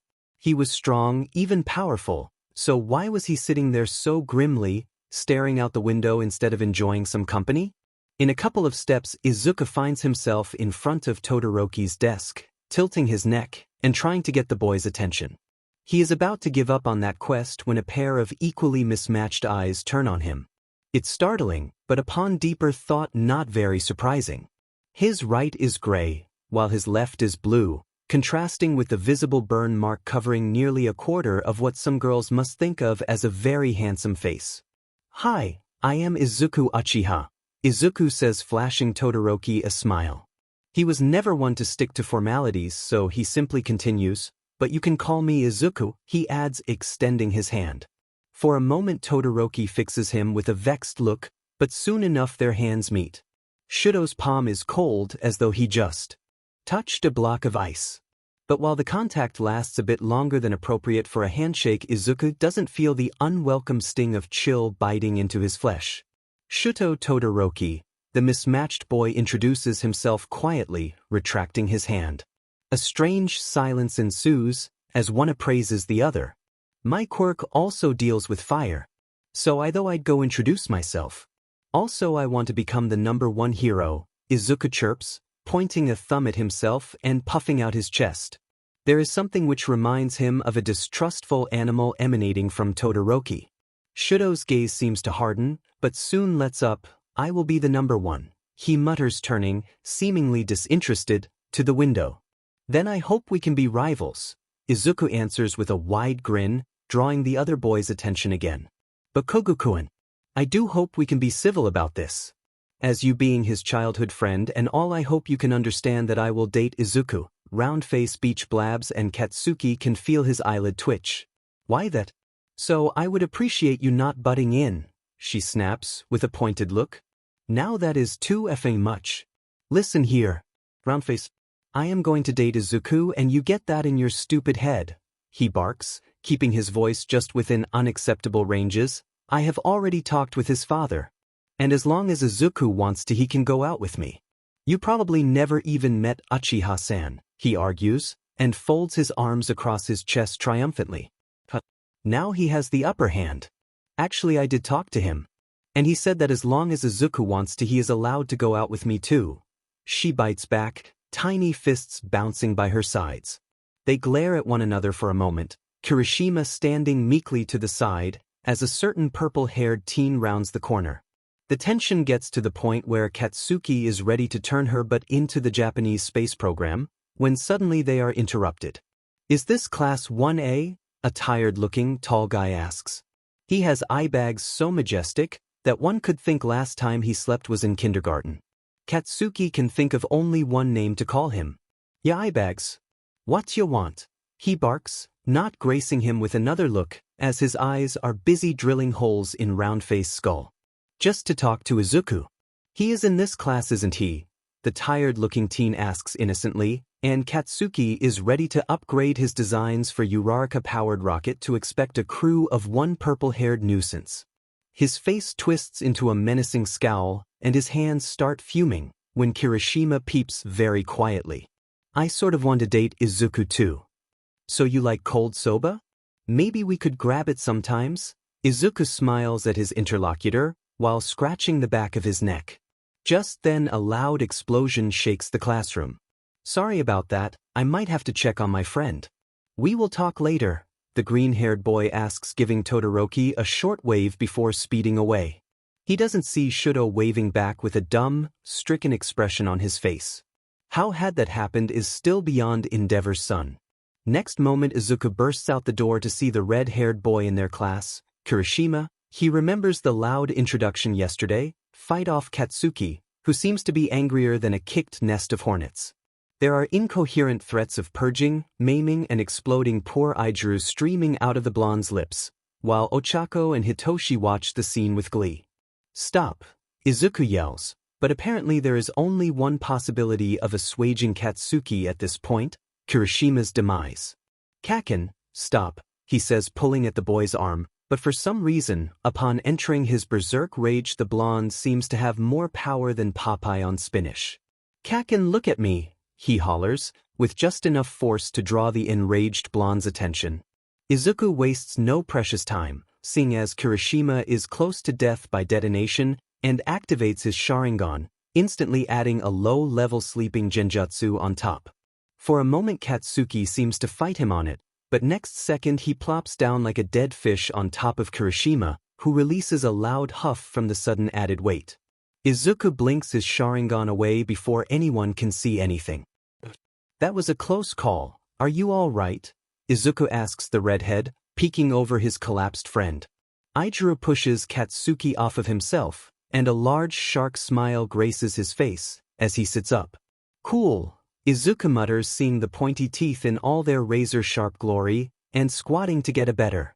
They are surprisingly white in comparison to Ijuru's slightly tan skin. The redhead must do an incredible job of flossing. Thank you so much. You saved me, the redhead beams, pulling Izuku into a quick hug and giving his still-standing contestants a dirty look.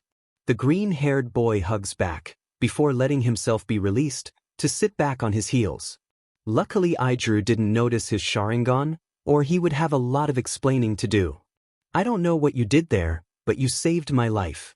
Let me at least take you out as a token of my gratitude.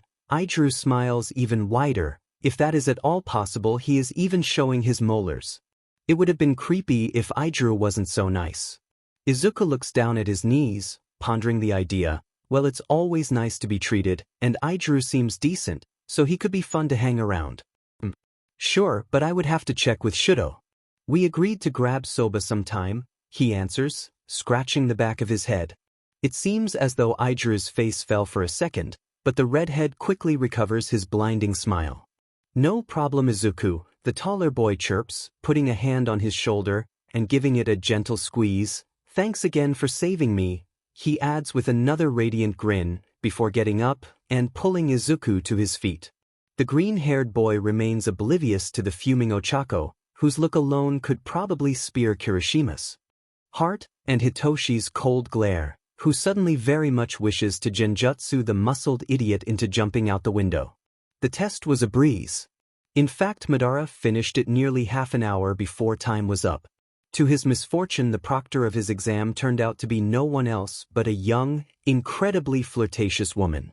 She seemed persistent in resisting the idea that he is not interested in finding a date. Luckily, he wasn't dealing with her any longer, and as lunch break was nearing, he could as well eat with his son. Late, he is going to have to visit Recovery Girl for a clean bill of health, so he might as well do it well fed. So there he is browsing a quite extensive menu the hero lunch rush provides, and humming along some catchy tune, which his bored mind retained in the morning. The selection is truly impressive. Maybe he should talk to the man, even compare cooking notes one time or another. Ah, katsudon. He smiles to himself, finding his son's favorite dish and paying for two. As a father, it is important to find quality time with his heir whenever he can. Especially since it is going to get quite hectic soon. Madara sighs miserably hearing the clatter of footsteps seconds after the bell, and starts looking out for a mane of forest green hair. Soon enough he spots it trudging down the hallway. However, to his surprise, his son is not only surrounded by Katsuki and Ochako. The number of suitors seems to grow exponentially in recent days. Madara's eyelid twitches involuntarily as he watches a red-haired boy pat Izuku's back, Hitoshi trail closely behind, and Endeavor's son, what was his name? Shudo, watch his son from a couple of meters away. How does he know they are potential boyfriend or girlfriend material? The way they look and brush against his son speaks volumes, at least for a trained eye of a private investigator. Gods, why? He mumbles anguished, and looks up at the ceiling, just before his son spots him, sticking out of the crowd in his maroon suit. "Dad!" Izuku yells excitedly, and bounds over to him. His son has his brightest smile on his face, and nearly vibrates on his spot. "Hi, sport," Madara answers, ruffling his Izuku's hair. The boy squeaks, while trying to wriggle away from the familiar gesture. "How did the exam go?" Izuku asks, all but forgetting about his friends. How come his son is more excited about him being a hero than he is? "Brilliantly," he replies, looking at the small group watching him intently. "Now here are 2 coupons for katsudon. Be a good son and get your dad and yourself one, while I get to know your friends," he says in his caramel-coated voice. It's the one thing Izuku hasn't yet figured out.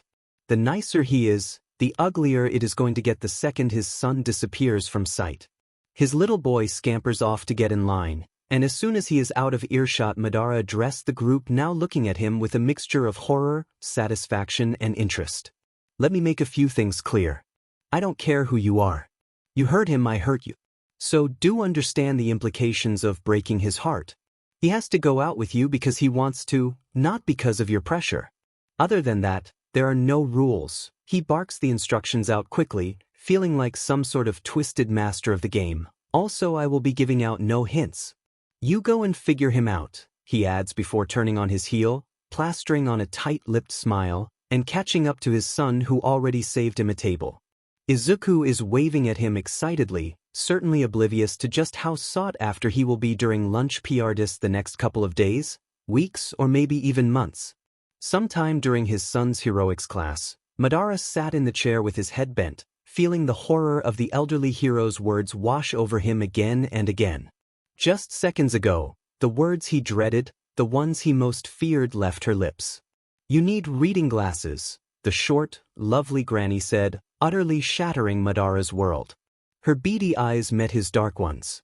For a moment he thought that this was just some cruel joke, but the heroine's eyes held no humor. "No, I don't," he quips, holding back his panic. His father didn't wear glasses. Nobody in the Uchiha clan wore glasses, save for a couple of people with sensitive eyes. And then it were only protective goggles. They didn't count. Madara-chan, don't start getting difficult now. You are over 40 years old, it's natural for eyesight to deteriorate with age, she reasons, unknowingly hitting another nerve. Now he is not only blind but also old. Madara hung his head again, and raised his hand to keep the woman from talking, and possibly immersing him deeper into his sea of self-pity. He took a couple of deep breaths to compose himself, desperately looking for ideas, which unfortunately his sandals didn't provide for a good while. Contacts? He pleaded with the old lady, looking at her scrunched-up face and nearly getting to his knees. Anything but glasses. Death before dishonor. He howls, actually kneeling in front of her and clutching at her lab coat. If a student entered now, they would have thought Madara just learned he is going to die in a week. In return, the old lady slapped him upside his spiked head. Man up! You are going to wear them only for reading. Just have them with you and put them on if you can't see something up close, she scolded, putting the mighty shinobi back in his place. I swear to God. That's why I never married, she grumbles under her breath, before handing him a prescription and stamping approved across his application, right next to theory passed. Now get some sleep before the big day tomorrow. You do want to impress little Izuku, she encourages in the once again warm and motherly tone. Izuku was double-checking that the sea green beersy plate held firmly, as his mind wandered over to All Might. Until he learned about his own unique quirk, the man was his hero. And now he would be. Learning from him, wasn't that amazing? And yet some small part of him wished it was his father standing there in place of the symbol of peace, dispensing advice, and helping other students hone their quirks. He recalled Otosan's words about concealing at least some of his power, and making his classmates believe his quirk is similar to Todoroki's. It was the logical plan, but what if necessity or opportunity called for something different? Izuku couldn't help but wonder, as he checked his kunai and shuriken satchel. You look awesome, Izuku, Kirishima croons, as soon as Izuku finishes up with the last of his straps. The costume is not exactly up to specification. No wonder, it would be pretty hard to get done in one morning. So for now he has to settle for a chest plate with his clan's fan on the back, traditional shinobi sandals, a pair of black cargo pants, and a t-shirt. It's not exactly battle-worthy, especially since the support department didn't even get him the gun by. Nevertheless, it feels sturdy, familiar, and relates his clan's heritage. He thinks he is done with it when a glint of steel catches his eye. There is something more in his locker. Scrunching up his eyebrows, he reaches for it. His fingers wrap around a slightly rounded metal plate, and he can't help but chuckle as he pulls out a bigger version of his childhood forehead protector. Only this time it bears a strange symbol, something like leaf with a small swirl on it. Quietly he hopes that it is the insignia of his dad's hero agency. Hey Izuku, what's the fan on the back stand for? Shudo comes up to ask as the green-haired boy ties the protector over his forehead. He feels a hand rest against his back. Probably Shudo simply tracing the outline. Oh, the fan? It's my clan's crest. Uchiha are known for their fire breath, and the fan is traditionally used to feed the flames for air, to make them bigger, he explains, repeating the story his dad told him long, long ago. Shudo seems to consider it for a second, before grunting his understanding. Does the Todoroki family have a crest? Izuku asks, turning around. For a second Todoroki's hand rests against his chest, as he admires the half-white half-icy suit. It's not creative, but its simplicity adds to Shudo's quiet and sort of regal character. But before he can hear the answer, Kaken pulls him along towards the mock city where today's hero training will be held at. Trudging after his friend, he sees the huge braces around the blonde's forearms and the form-fitting black top. Kaken, what do these forearm guards do? He asks innocently, curiosity or maybe caution getting the better of him. Izuku is about to tug at a pin protruding from one of them, when a gloved hand catches his own. Don't pull that dumbass, Katsuki bellows, turning to face him. Are you some kind of an idiot? What do you think they do? They blow up, his friend adds, with a menacing scowl.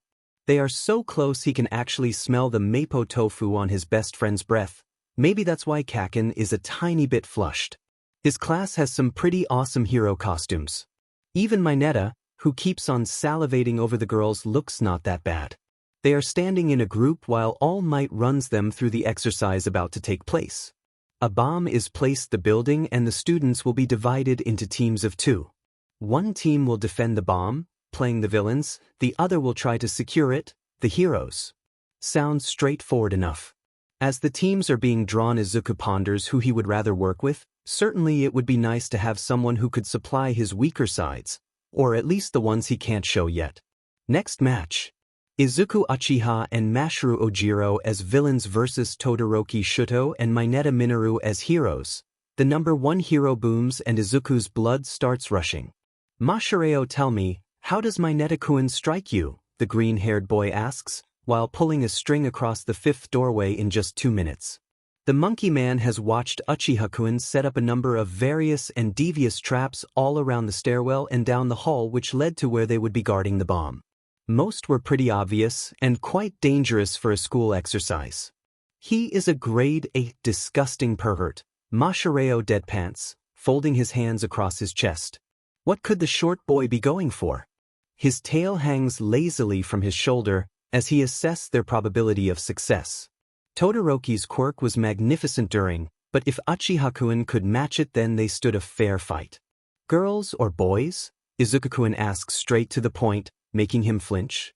For such an innocent being he surely does not mince words. Sorry for being blunt, Masaru, simply we don't have much time left to get prepared, the green-headed boy chimes, with a sweet smile on his face. Had Masaru not been straight as an arrow he would have probably fallen for it instantly.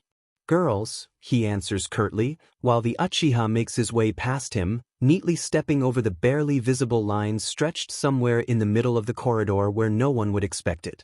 There is something just a little bit unsettling about how in his element Izuku-kun seems despite the fact that they are going to be fighting for real. Are you planning something? He asks following suit and stepping only where his classmate stepped. Seeing a row of metal stars pierce a wooden door, he has more than enough incentive to be very thorough about his footing. Yeah, Izuku answers, rubbing at his nape as they step into a well-lit room. I am going to use his weakness against him, the shorter boy adds innocently, and a chill runs through Masaru's body. This kid is evil at the core. Izuku makes himself comfortable on one of the crates and closes his eyes, seemingly drifting off into meditation. Uchiha-kun, why do you refer to everyone but Mineta by their first names? Isn't it slightly too forward of you? Masaru asks the question, twisting his mind in a knot since the moment their partnership started. There was one other one, involving a good portion of their classmates and Izuku's heart, but that could wait. No, actually. There is something slimy about being on first-name basis with a perv. Izuku's honesty shakes Masaru's core. He decides to forego the second question. Bakugo, Uraraka and Kirishima are deep enough as it is without him making things worse. And start. All Might's voice bellows through the speakers. Izuku jumps off the crate and takes a lazy position, while Masaru raises his guard. The next thing they know is they are frozen to the ground. Wow. He has some pretty awesome quirk, Izuku mutters, sliding his palm across the cold, glassy surface. Sure enough, most of his traps would be frozen this way, seeing as the ice covered even the ceilings. Luckily, at least the last one uses a bunch of explosive markers his dad crammed into his satchel in case of an emergency. Being a smart boy, Izuku kept one and is secretly trying to replicate it. He turns his attention to Masaru, who seems to be shivering with cold. A GI does no favors when the temperature drops. True, it displays the impressive musculature his partner has built over the years, but seems quite lacking for things other than mobility. Masaru, are you going to be all right? He asks, looking at the boy's hunched form and the tail wrapped tightly around his body. He is going to have to talk to the blonde later on about better costume design. Yeah. But we can't do anything like that. Todoroki won, the blonde chatters out. To be frank, he couldn't have been more wrong about their loss. No, he didn't, Izuku answers, and a loud explosion from down the hall sends some ice shards into the room, together with one grape head. Masaru, close your eyes, Izuku barks, seeing his opening. He has been working on this little baby in secret, mainly for the sake of one very elaborate prank targeted at Kaken, but seems like Mineta is a far more potent testing dummy. He forms the ram seal mindlessly, pouring just a hint of chakra into a transformation jutsu. Transformation, CC technique. He yells, locking eyes with the class pervert, and feeling the chakra conceal his person in a puff of white smoke. At the same time in the observation room, All Might's jaw has gone completely slack. Not only his. The few straight boys, the few gay girls, and the many envious girls stared as in the small boy's place now stood not a 1010, but a 1010 babe with just two flimsy clouds hovering over her most precious jewels. She has bushy green hair, freckles, and huge green eyes. The students watch a stuck smile grace her full lips as she bends over, exposing her full burst to the lecherous grapehead, giving him a profuse nosebleed. "Sir, Kaminari is bleeding," Ida barks, sniffing himself and covering his face. "Hello, Mineta-kun. Have I been a bad girl?" she purrs, making even the stoic Tokoyami blush and shift uncomfortably in place.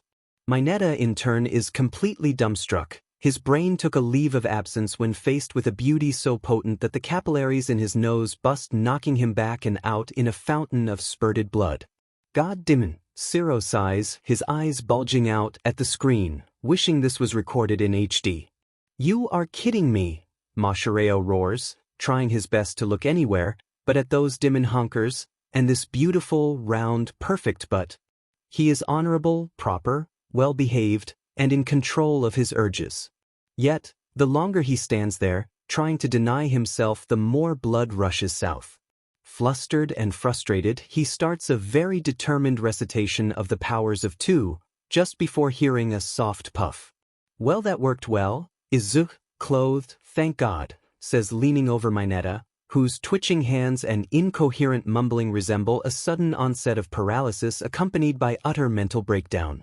"You are evil," Maschereo spits, still trying to eject any thoughts of those perky melons from his mind, because god damn it, loose combat clothing is too revealing.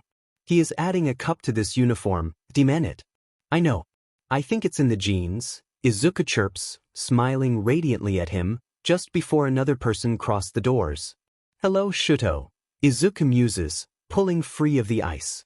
Truth be told, it wasn't all that difficult to release enough chakra to crack some ice holding him in place. Endeavor's sun gives him a mixed glare, half angry, half cold, perhaps lukewarm would be a suiting word. "I have been waiting to face my rival head-on. Who knew I'd get a chance so soon?" Izuku adds, watching Shuto's gaze harden. There are specks of ice on his right side, and his left is covered completely by the suit. Would he not be using his fire? "Step away, Izuku.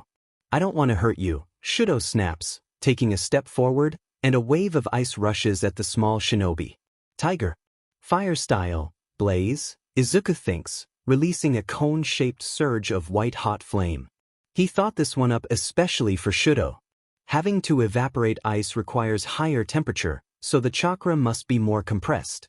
Seconds later the flame dissipates, revealing a very surprised, mismatched teenager. However, Shuto quickly recovers, rolling to the side and throwing a wall of ice, forcing Izuku to dodge and release another fireball. Unknowingly, Shuto is digging his own grave as more and more water from the ice slushes under their feet. "Maschereo, get out of the room. I need a bigger fire burst." Izuku throws over his arm, dodging a barrage of icy projectiles. Keeping Todoroki at bay is extremely difficult without the help of the Sharingan. But if he gets the king of baboons out of the room, he could use his Chidori. "I can't leave you here," the blonde argues, and Izuku hears a crack of ice as the monkey man finally wrenches his feet free. "Trust me," Izuku yells, but when Todoroki's particularly tricky feint causes one of feet to be caught again, he resigns from keeping his family heirloom secret. "Sharingan," he yells, catching Shuto's attention. He sees the mismatched eyes widen a fraction before Todoroki speeds towards the bomb. "Sheet," he mutters, folding the ram seal, when suddenly Shuto is pushed back by a powerful roundhouse. "I am not leaving," Maschereo yells, landing nimbly as Todoroki tumbles back. That gives Izuku just enough time to think. Todoroki is slowing down. He was fast enough to avoid the fireball, so why did he get caught by a simple kick, even if it was impressively executed? "Why isn't he using his fire?" Izuku mutters, seeing Todoroki get back on his feet. His stance is wobbly, with his right held far too low to be an effective defense. The exposed half is nearly completely encased in ice. Izuku can see that Shudo's lips are blue, and the short shivers running through his cold body. "What are you doing?" he yells in Shudo's direction. "Use your fire diamant," he adds, yanking his leg free. "There is no scenario here where you win without your fire." Izuku bellows, and watches an angry scowl twist Shudo's face. "You want to be my rival as a hero, then use your power," he adds. Fear that Shudo may be too bull-headed to notice he will kill himself, or worse yet, someone drives his words, as he eyes the mismatched boy's reactions. These don't bide well. "I will not use my father's power. Never," Todoroki grits out, and Izuku scoffs in response. "This is hopeless. How can someone be so caught up in themselves? This is not your father's power. It is yours," he bellows, closing a fist front in front of his face. "Rule it. Show me your true strength," he finishes, riling up Shudo into an unstoppable frenzy. "Mashireo, run. This is going to get ugly," he quips, but the blonde stays rooted. "Seriously," he adds, seeing a turmoil of emotion pass through Todoroki. The Sharingan hints at what is coming, a detonation. Shudo is close to unleashing a fiery hell many magnitudes worse than Katsuki can ever dream up. "Mashireo, run," he yells, turning to the blonde, who seems transfixed on Shudo, and the sudden burst of flame from his left, turning the hero's suit into ashes. "Dim Enit." Izuku bellows, already folding the necessary seals as he charges in front of Mashireo. "What are you doing?" the blonde asks, oblivious to what is about to go down, and trying to pull him out of the way. But a swift kick to the solar plexus sends Ajaru to the ground, curling up in a ball and coughing. "Sorry, Mashireo," Izuku yells, clasping the tiger seal and looking Todoroki straight in the eyes. "Sorry, Shudo," he mumbles. "Uchiha clan-style genjutsu, dreamless slumber," he says under his breath, before sending a spike of chakra through Shudo's brain. The fire goes out in an instant, as does any sign of light in the mismatched boy's eyes, just before he tumbles to the ground with a loud thud. With some luck, others will believe him that Shudo passed out of hypothermia. He takes in the icy cavern with dripping icicles hanging from the ceiling. His eyes slide over Shudo's evenly breathing form on the ground, and Mineta's largely stiff one, with the same nosebleed going strong. "How much blood does that guy have? What do you think you are doing?" a harsh voice chides. A firm hand spins him around to face Mashireo's narrow, angry eyes. "I wanted to protect you. If I matched his attack with my fire breath, we would probably turn this building into rubble, but maybe nobody would get hurt," he lies quickly. A faint pang of guilt, as Mashireo's grip lightens, and an astounded expression slips onto his face. Izuku uses that moment to briefly hug the taller boy, causing a certain blonde observing downstairs to release a grinding noise fit for a lawnmower. "I am glad I didn't have to though," he says, pulling away, "and sorry about earlier, with the whole naked girl thing," he adds in his sweetest voice, most innocent voice. As soon as the victorious team walks into the observation room, everyone crowds around Izuku, asking what happened, and what was that strange transformation. In turn, the green-haired shinobi watches a certain half-invisible girl pull Mashireo into a hug, and smiles to himself. He gets to explaining that Shudo must have passed out because of hypothermia. After all, he was covered in ice and taken to Recovery Girl. Speaking of the mismatched teen, the way his chakra swirled at the mention of his father. It's worrying to say the least. Izuku resolves that he will talk to Todoroki once he wakes up, which should be an hour, give or take. At that precise moment, loud stomps pierce through the bustle, and his fellow classmates are elbowed left and right, with Kaminari being nearly thrown out of the way by his anger management challenge childhood friend. "How did I do, Kaken?" Izuku asks, beaming at his friend and spreading his hands wide as though waiting for a hug. "Katsuki must be royally said, because his eyebrows are so scrunched up a tiny human could walk from one to the other without ever having a fear of falling." A faint nitric smell permeates the air, before a hand grabs at his belt and yanks him forward. "Kaken, what are you doing?" he asks, seeing that his childhood friend is no less no more, taking a peek into his pants, or rather what he stores under them. "Kaken," he yelps, pulling away, You know I'm a guy, you've seen me naked already, Izuku grumbles, pulling his belt tighter. A sudden silence falls, as everyone forms their own interpretation of that declaration. We are childhood friends, Izuku reminds, and a majority breathes a sigh of relief. All right. Job well done. Plus ultra. All Might booms, ushering them back, and ending his streak of self-humiliation. For some reason Ochako's eyelid is twitching and Kirishima seems quite giddy. Maybe she is simply worried, and the redhead is excited for the upcoming match. What was Kaken's deal, by the way? The questions keep piling up, but soon his mental slate is wiped clean when the next matchup is announced. They are sitting in the garden, where the natural energy is plentiful, a perfect place to train a young shinobi. Or in Madara's case, 2 young shinobi. Izuku is practicing his water transformations off by the sprinklers while he gets a one-on-one with Hitoshi. It has been a while, possibly a decade, since he did the Ninja 101, but he is confident in his abilities. They are sitting cross-legged on the grass facing one another. Both are wearing a pair of Uchiha sweats, which don't differ that much from normal ones except for a high collar and the fan on the back. All right, Hitoshi, you know a little bit about chakra from our chat yesterday. So today we are going to delve into the applied parts of the theory. I am a particularly difficult target to put a genjutsu on, but for the sake of our exercise I will leave myself open. Do you understand? Madara instructs, and watches the boy nod slowly. Shinsu's jaw is covered with concealer, but something about it is off. When he was leaving their home he had a minor bruise near the chin, but the cosmetic reaches halfway up his cheek. Also the smell of cinnamon is less potent, as though chakra wasn't spilling out of the teenager's body haphazardly. Something is off. But before we get to that, I'd like you to tell me something. Did you get in a fight on your way back yesterday? He asks slowly, immediately regretting the phrasing. It's far more likely somebody picked on Hitoshi than he sought out a fight willingly. The teen lowers his eyes and stubs his pointer at the ground. Don't worry, you are not in any trouble, he assures, raising his hands in defensive gesture and watching Shinso chew on his lower lip. A pair of lilac eyes looks into his dark ones. The gaze is hypnotizing, like a field of lavender just before the storm. I ran into some bullies from middle school, the villain punishment squad, as they like to call themselves, the exhausted-looking teen answers curtly. There is no anger, sadness, or pride in his voice, as though he is completely used to being punished for things he has never done.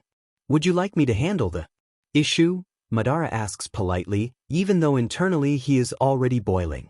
In the beginnings of his career he had to deal with tens of such cases.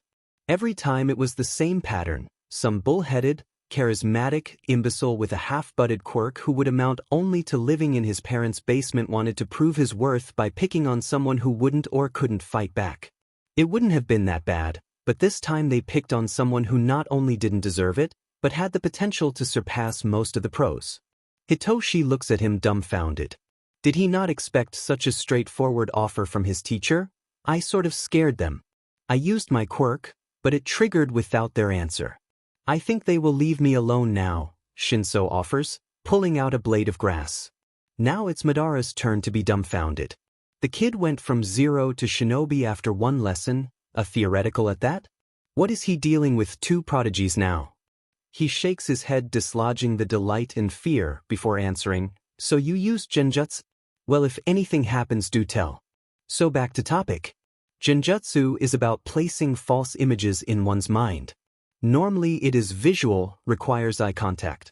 Auditory genjutsu is extremely rare, he explains, and Hitoshi smirks. So we will start with the basics, and for the last hour we will do chakra control. He finishes the explanation of what is about to go down today. Chakra control? Shinso asks. Probably he is still trying to wrap his head around what chakra can actually do. Yes. We will be walking up a vertical wall, Madara deadpans, watching Hitoshi's eyes get comically large. He really ought to have taken a photo just now. In a week's time he will be laughing his butt off at those who can't walk up a building. Since genjutsu is about illusion, and the easiest sense to fool is sight. I need you to make me believe you are not sitting in front of me, he says, making the boy gape. Just recall how your quirk normally feels like, he adds, making the air quotes around the word quirk. It's a good starting point, even if it bleeds chakra left and right. I'll do my best, Hitoshi drawls, folding his hands into the tiger seal. A sudden idea pops into Madara's head. Isn't the sports festival just a few weeks away? As luck would have it, his proctor once again is the heroine by day, Eric's by night, Midnight herself. As luck would have it once again, the idea that he is not looking for anybody does not stick, or it does for some 30 seconds, and then dissolves in the abyss of her deranged brain. Yet overall, Madara has to admit, she is far from being bad company. With her crack whip humor and utter obsession with youth, she reminds him of someone, Hashirama. Lately he has been seeing his friend in more and more people. Maybe there actually is such thing as the will of fire. That's how they arrive at UA, with him wearing a complete replica of his old armor, and a certain new addition, a forehead protector with Konohagakure's symbol tied around his head. Maybe he can actually achieve their dream in another world. Konohagakure, a place for all those who wield chakra, safe, protected, peaceful, and with far more comfortable armor. Madara checks his forehead protector one last time, before following the heroine inside. As soon as they make it through the door, he gasps. It's not that he has never been inside the facility, the grandeur of it simply always knocks him breathless. The heroines snicker under her breath, as they are greeted by a man or maybe woman, who knows, covered from head to toe in a puffy space suit-inspired costume. Basically, for you the exam ought to be a piece of cake. First part is rescue training and will be conducted here. We will probably start out with the water arena and then pick a direction to move around the circle. I am very interested in how you will swim wearing all this junk, the woman muses with a wink. Maybe you will need a lifeguard, she hopes aloud, while they descend the staircase at the dreadfully slow pace. Oh, how little she knows about his capabilities. Perhaps she simply never dipped a pinky in underworld gossip? He recalls the many names drag cartels and quirk traffickers call him by. The Red Inspector, aka No Shinigami, Red BSTRD, and chuckles quietly. Is something funny? Midnight asks, turning around to face him with an inquisitive look. Her hands rest on her hips, giving the heroine an even more dominant vibe. Oh no. Just the notion of swimming in this, he answers, waving a hand. As far as lying goes, he has got it down pat. I will do my best though, Madara promises, changing the subject, already giddy to start his one-man show. Supposedly the quirk allowing to walk on water is quite rare. If the records he found are correct, it occurred only one time so far, some 2,000 years ago. Then again, this hero had a lot of other quirks. Water to wine, at least that's how Izuku dubbed it, being a particularly interesting one, especially for culinary purposes. Good. May I inquire though why you are getting a hero license? You've been working for UA for 5 years now. Why the sudden change? Midnight asks, and starts walking again. She leads him through a small door onto a beach, with a shipwreck far out in the water. It looks like someone uprooted a very nice piece of tropical island and lugged it all the way here. The door clicks shut behind him, leaving them to a short, albeit pleasant walk by the seaside. Izuku is growing up, and he will need me for as long as I can help him. I figured becoming a hero is the next rational step, he answers honestly, pulling at his braces. It has been so long since he had worn actual armor that everything seems slightly off. In the moment of silence, he looks out at the water. It's a wonderful turquoise shade. Demand them, they stole a piece of Bahamas. Speaking of vacations, he has to remember to confirm that reservation for the little house by the seaside. Hang on, Uchiha-san. Are you somehow related to Izuku Uchiha, a student in class 1A? The woman half gasps, and Madara can't help the snort escaping his lips. Was it not obvious? They do look a little bit alike after all. I am his father. I taught him everything he knows, he answers proudly, checking whether the satchel with kunai and shuriken is sitting securely on his lower back. Netsu-sensei said something about the kids coming to watch part of the exam. When will they be getting here? He queries, scrunching up his brows. Something in the air seems funny, dark, and unfriendly, despite the fact that this institution, filled with heroic deeds, ought to have a different vibe. They should have just arrived, Midnight answers, looking at her watch, after shaking off the initial shock.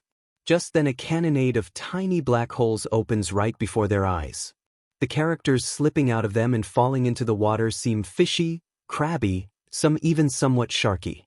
Now that's interesting, is this part of the exam? Madara asks in a carefree tone, watching a man with some quite impressive cutlery instead of teeth charge at him as soon as he reaches shore. With a lazy flick of his wrist, Madara throws a kunai piercing the assailant's foot, and soon enough the knives for teeth villain is sliding towards him, accumulating an astounding amount of sand in his mouth. Not to my knowledge. The heroine yells and knocks another one away with a wide kick. If I deal with all of them and the cause of this mayhem, do I get the license? Madara asks in his most polite tone, already smelling the fight in the air. Something fish-shaped tries a surprise attack from the sea, only to get a mouthful of his sandal. Just to overdo it, he flashes his most deranged grin at the heroine. If you will get the license, my private number and a time of our date, Midnight yells, locked in a strength contest with some tentacle-like guy. To Madara's horror, she seems to enjoy the sensation of wet, slimy protrusions across her thin costume. The man shudders before taking in his surroundings. Whatever is happening, it seems the villains are coming from the water, so it should be a one-shot thing. I accept, he booms, spreading his feet wide. The technique he is going to employ tends to have quite some recoil. Step away from the water, fair maiden, he hollers, an order befitting a knight in shining armor. After all, he needs her conscious for what's about to transpire, and you villains beware the Hokage's power, he bellows, digging his heels in. A crab-like villain crawls out of the water, as a veritably evil smile spreads on Madara's face, and the Sharingan changes his irises into pure red. Maybe he can actually get some exciting fighting done in this world, without compromising his fatherly duties, of course. Bird, dog, ram, he weaves the seals in a fraction of a second. Storm style, lighting tempest, he bellows, unleashing a cone of lighting into the turquoise depths. What do you mean we lost contact with the thugs you sent to the water arena? Shirogaki grumbles, scratching at his raw neck. The dull scraping sensation soothes his nerves slightly, but he is still feeling anxious. What the hell happened? Never mind, they have an absolute weapon. Something that can take even All Might. No way a measly hero can stop them now. Stop the students' Kurogiri. Kill them if you must, he throws carelessly to his servant, and the man made of black fog vanishes. When you hear a man, whose voice rarely rises above normal level, holler, the command he gives usually catches your attention. The moment Aizawa said run, the students bolted for the reinforced doors like a horde of crazy chipmunks. The organized panic of their retreat left Izuku dead last, not by accident though. The green-haired boy wanted to make sure everyone got out safe and sound. For whatever others would say, he still believed that he is strongest here. Now, there were a couple of things which left the short shinobi wondering. For starters, the lack of alarms and the fact that the villains knew where and when to strike pointed to the likelihood that this is an inside job. Now either it is one of the teachers or the stew. Izuku's train of thought is abruptly interrupted when his face makes contact with the smooth, wide surface into Tenya's wide back clad by armor. On any occasion he would have said it's nice to run into the hardy class president, but somehow, with villains pouring out of mysterious portals, Aizawa having his boxers in a twist, and his nose throbbing from the impact, he feels less inclined to do so. Tenya, what the hell? He grumbles, massaging his face. Dad really knew what he was doing when he placed the forehead protector in his locker. Anyway, why are they standing here like blocks of salt? Izuku wonders about that, peeking around the broad-shouldered boy. Dear students of Yadash, the villain made of black mist starts yapping. Izuku blinks dumbfounded. His dad told him time and time again that life is not a shounen manga, and talking while your opponent is readying to strike betrays only infinite pride and stupidity. He was willing to bet his tie pin that in this case it could be both. Oh, that's rich, Izuku mutters under his breath, already looking for the weak points. He doesn't get far though. Idru and Katsuki attack simultaneously with a powerful punch and a huge explosion, causing a cloud of smoke. Great. Now Genjutsu is out of the question. He needs eye contact, not like a certain zombie-looking friend of his. But as the dark clouds of dust settle, the villain appears unharmed, and keeps on drawling on in his patronizing tone. Now that was just a bit too much. When Izuku talked with his dad during lunch break, he learned that they are going to see him in action today. He had never seen his favor truly in action. And now his only chance was ruined by those pesky villains. Tenya, scoot. I will make an opening, you go get help. Our problem requires a targeted approach. Izuku hoots, pushing his way past the class president, who seems to be stuck between baffled and disgruntled at that moment. By targeted approach, of course, Izuku Uchiha means a chidori to the black, slit-eyed face, followed by a well-applied roasting of a great fireball. Unfortunately, before he can do any of that, a huge black cloud of black fog explodes from the villain's body, shrouding everyone in darkness. Landing squat on your butt in the middle of a group of villains is usually not a pleasant thing for the person doing the landing. This, however, may not be the case when a landing is performed on the villains by a boy whose life was spent listening to tales of great shinobi fighting against hundreds of opponents and techniques that could shake the earth to the very core, while wielding a particular set of eyes. Now, Izuku Uchiha is precisely that sort of a kid, so as soon as the black void spits him out, he puts a handful of shuriken to good use, and two villains' dental plans to great test. A few minutes and many broken bones later, Izuku is ready to acknowledge that his father is actually right. Taijutsu is the most fun out of all forms of combat. That realization is packaged with a villain's broken arm and another one's broken nose. Unfortunately, nothing fun lasts eternally, and so, far too soon for Izuku's taste, his opponents start running from him instead of towards him. That, however, provides ample opportunity to look around and identify the potential cause of this surprise party, which, if his father is here already, is probably well received and much enjoyed. Izuku spins nimbly out of the way of an incoming strike and backflips, removing somebody's consciousness as his eyes take in his surroundings. The black mist guy is nowhere to be seen. There is a huge pillar of flame exploding to his left in the city zone, and a chilly wind blowing from his right. Apart from that, maybe 50 meters away, there is somebody waving their arms as though they were directing the disaster of an attack. He has gray hair and hands stuck to every part of his body, and Izuku decides to dub him Hanzi, the chief villain, for the time being. But what's more interesting is the muscled, deformed, enormous, unholy child of a bodybuilder and Raven standing fast by his side. Now Izuku has seen or heard of some pretty bizarre cases thanks to a rather unorthodox upbringing he received, but this is a new level of weird. Finally, he tries sensing his classmates' chakras, but the signatures are so jumbled up that he can't get a clear direction on anyone. Oh well, he is just going to have to get lucky, and hopefully he will find someone, though these villains don't seem too dangerous. 2 more punches and a ball of flame later, the remaining will to fight him leaves the villains faster than Tenya chases after orange juice on sale. Sheet hair for brains. It has been an honor, Bakugo pants, his suit torn and battered, as the circle of villains gradually tightens around them, like a knot around the hangman's neck. They are standing on the rooftop of one of the lower buildings in their zone, with a majestic and colorful view of villains surrounding them on all sides.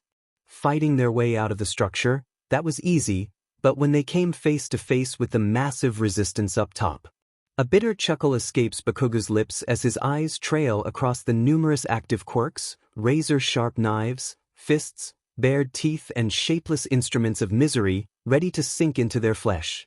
Bakugo likes to think that he is intelligent, because he actually is, and his brain arranges a whole dictionary of words and phrases, ranging from "in a tight spot" or "stuck," between a rock and a hard place, all the way to "done for," "screwed." Finally he settles on F-Ed, seeing one of the villains lick his knife. Yeah, they are very much F-Ed.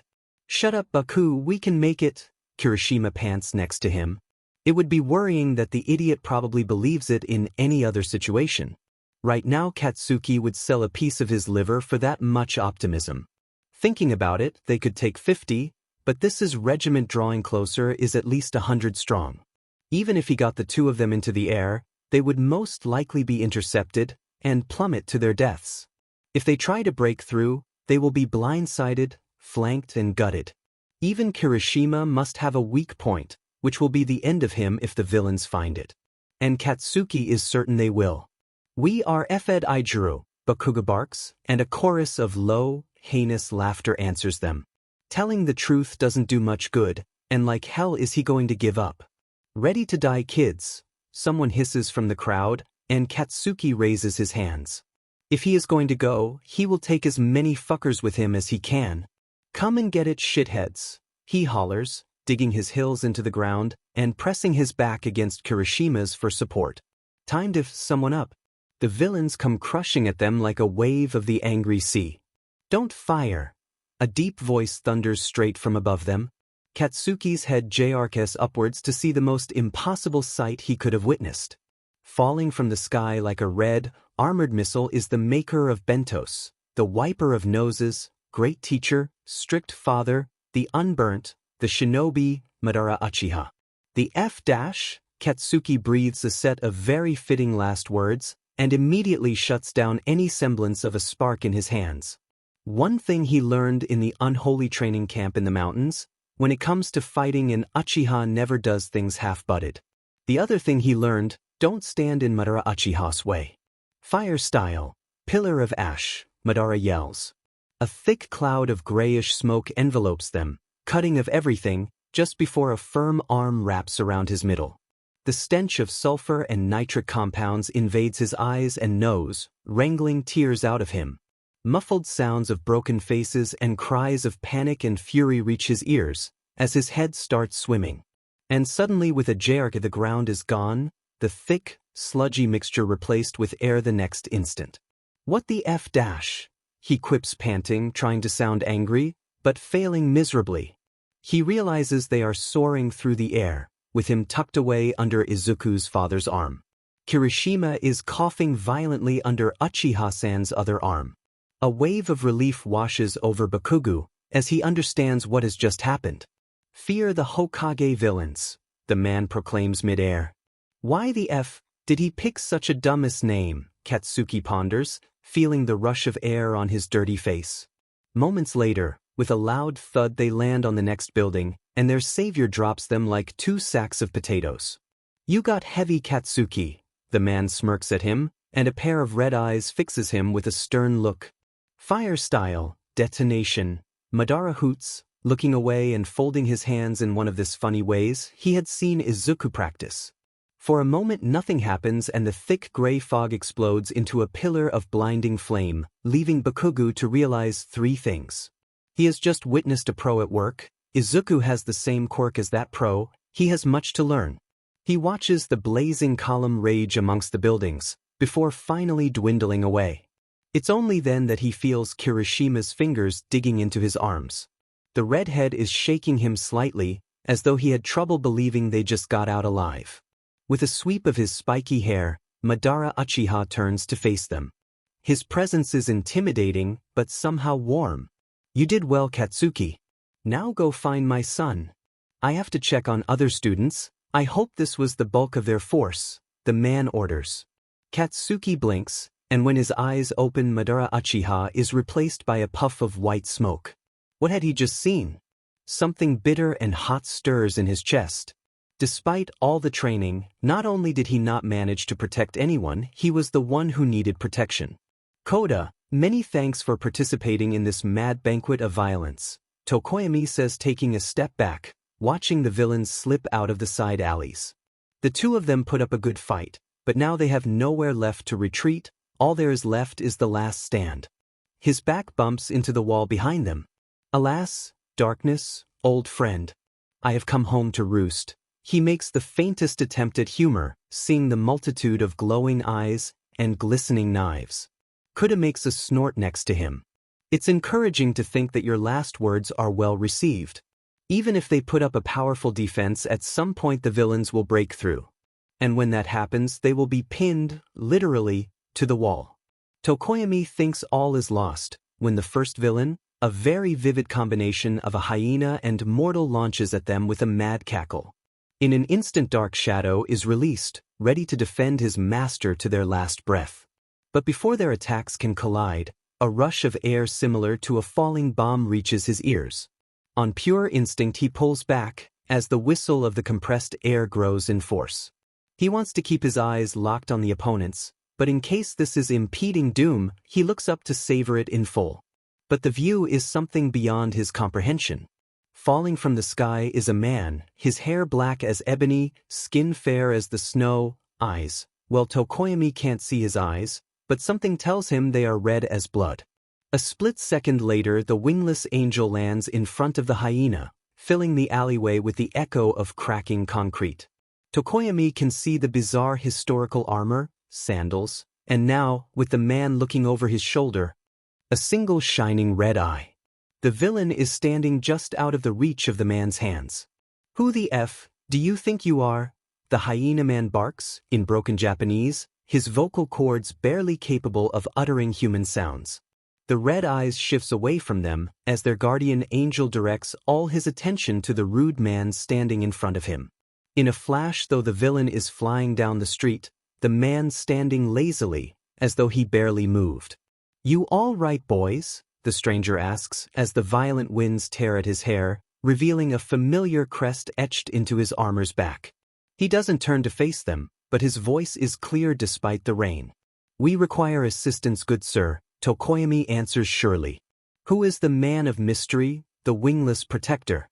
Their savior nods, shadows obscuring his face. With a single step, he makes it into the flickering light of the lamppost, casting a faint glow from above. It suddenly dawns on Tokoyami, the crest, it's a fan, an Uchiha fan. "Assistance I shall provide," the man answers solemnly, taking another step towards the villains, who cower back.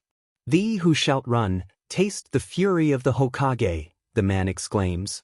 The conviction, intonation, and otherworldly calm captivates the black-feathered student's heart as the man clasps his hands together in bizarre signs. Earth-style, great mudslide. Their protector bellows into the storm, drowning out the onslaught of rain, as the ground in front of him turns into a rushing river of thick brown sludge, taking everything in its wake. "That was fun," Izuku chimes, wiping his hands on his pants. Despite continuous fighting, he feels strong and energetic, he could even say refreshed. Now, whatever this thing standing by Hanzi the villain chief is, it can certainly be dealt with using either ninjutsu or genjutsu. Something tells him that taijutsu utilized against something this massive is not a very good choice though. His idea is soon put to the test, because the gray-haired villain in command points a finger at him, and the being launches at an incredible speed. In fact, it is so fast Izuku can barely keep up using his Sharingan. The beast swipes wildly, forcing him to duck. But Izuku returns the favor quickly. "Fire style, great fireball," he wheezes before puffing out a huge ball of flame in the monster's face. For a second it stops, severe burns covering all of its upper body, but the next moment the wounds have regenerated. It swats again, forcing Izuku to back off in backflips, shaking off the shock of what he had just witnessed midair. Their dance repeats itself with Izuku applying various tricks here and there, but despite staying on his toes, the monster keeps on gaining on him. He dodges and feints, once he even snares it in a complex wooden cage, but with a terrifying shrill it breaks his creation into splinters. Situation is looking rather grim for little Izuku, the beast getting closer and closer to hitting him. In a desperate attempt he shortens the distance, slipping around a punch. In the sudden proximity, Izuku slaps an explosive note on the beast's arm before cartwheeling back. Seconds later he detonates the trap, panting with exertion, in the moment of rest. "What the heck is this thing?" he mutters, kneeling on the ground, watching the cloud of smoke for the faintest movement. Everything is eerily still. Did he get it? Slowly Izuku gets to his feet. Something is off. His senses pick up on the swirling black miasma in the air. In a split second the Nomu is on him. It's faster than before, too fast to react. Even with his Sharingan he can barely keep up. He feels his muscles cramping up as the idea of death becomes all too real. He is going to die. Izuku's eyes scrunch shut as long muscled fingers nearly reach him. He has a vague sense of impending doom as happy memories of childhood start flashing in front of his eyes and static fills his ears. Enraged is just one of the many adjectives which could describe Madara Uchiha's mood right now. He could take a page from Katsuki's book, who by the way is rewriting his book in this world, and say he is FING said. But that would be far from sufficient. Seeing his son fight off a monster on the other side of he gets Madara royally, absolutely infuriated. And by that he means devil from hell, blood-boiling livid. That state is something that will soon prove very fatal to a group of idiots currently blocking his passage. There are maybe 40 villains in his way, 40 soon-to-be very injured men and women by his standards, when he starts walking. They are all taunting him, baring their teeth, cracking their knuckles and looking delighted that a teacher dared show his face. There is only one question running through Madara's mind as he approaches. Does he look like a bloody teacher? Kill him! A scrawny wimp yells maniacally from the sidelines. He looks too young to buy himself a beer, let alone order an attack, and that gets Madara even more riled up. His walk shifts into a slow jog, and soon a full-on run, as the stupid baboons stampede towards their doom. His feet pound the ground in huge strides as vicious chakra flares to life, saturating every cell in his body, pushing it to do the unimaginable. Within a fraction of a second his foot collides with a villain's face, sending them flying into the depths of USJ. Madara dodges a punch from the right and applies a kick backwards. One of the villains wraps their tongue around his arm only to be flung overhead at some other useless runt.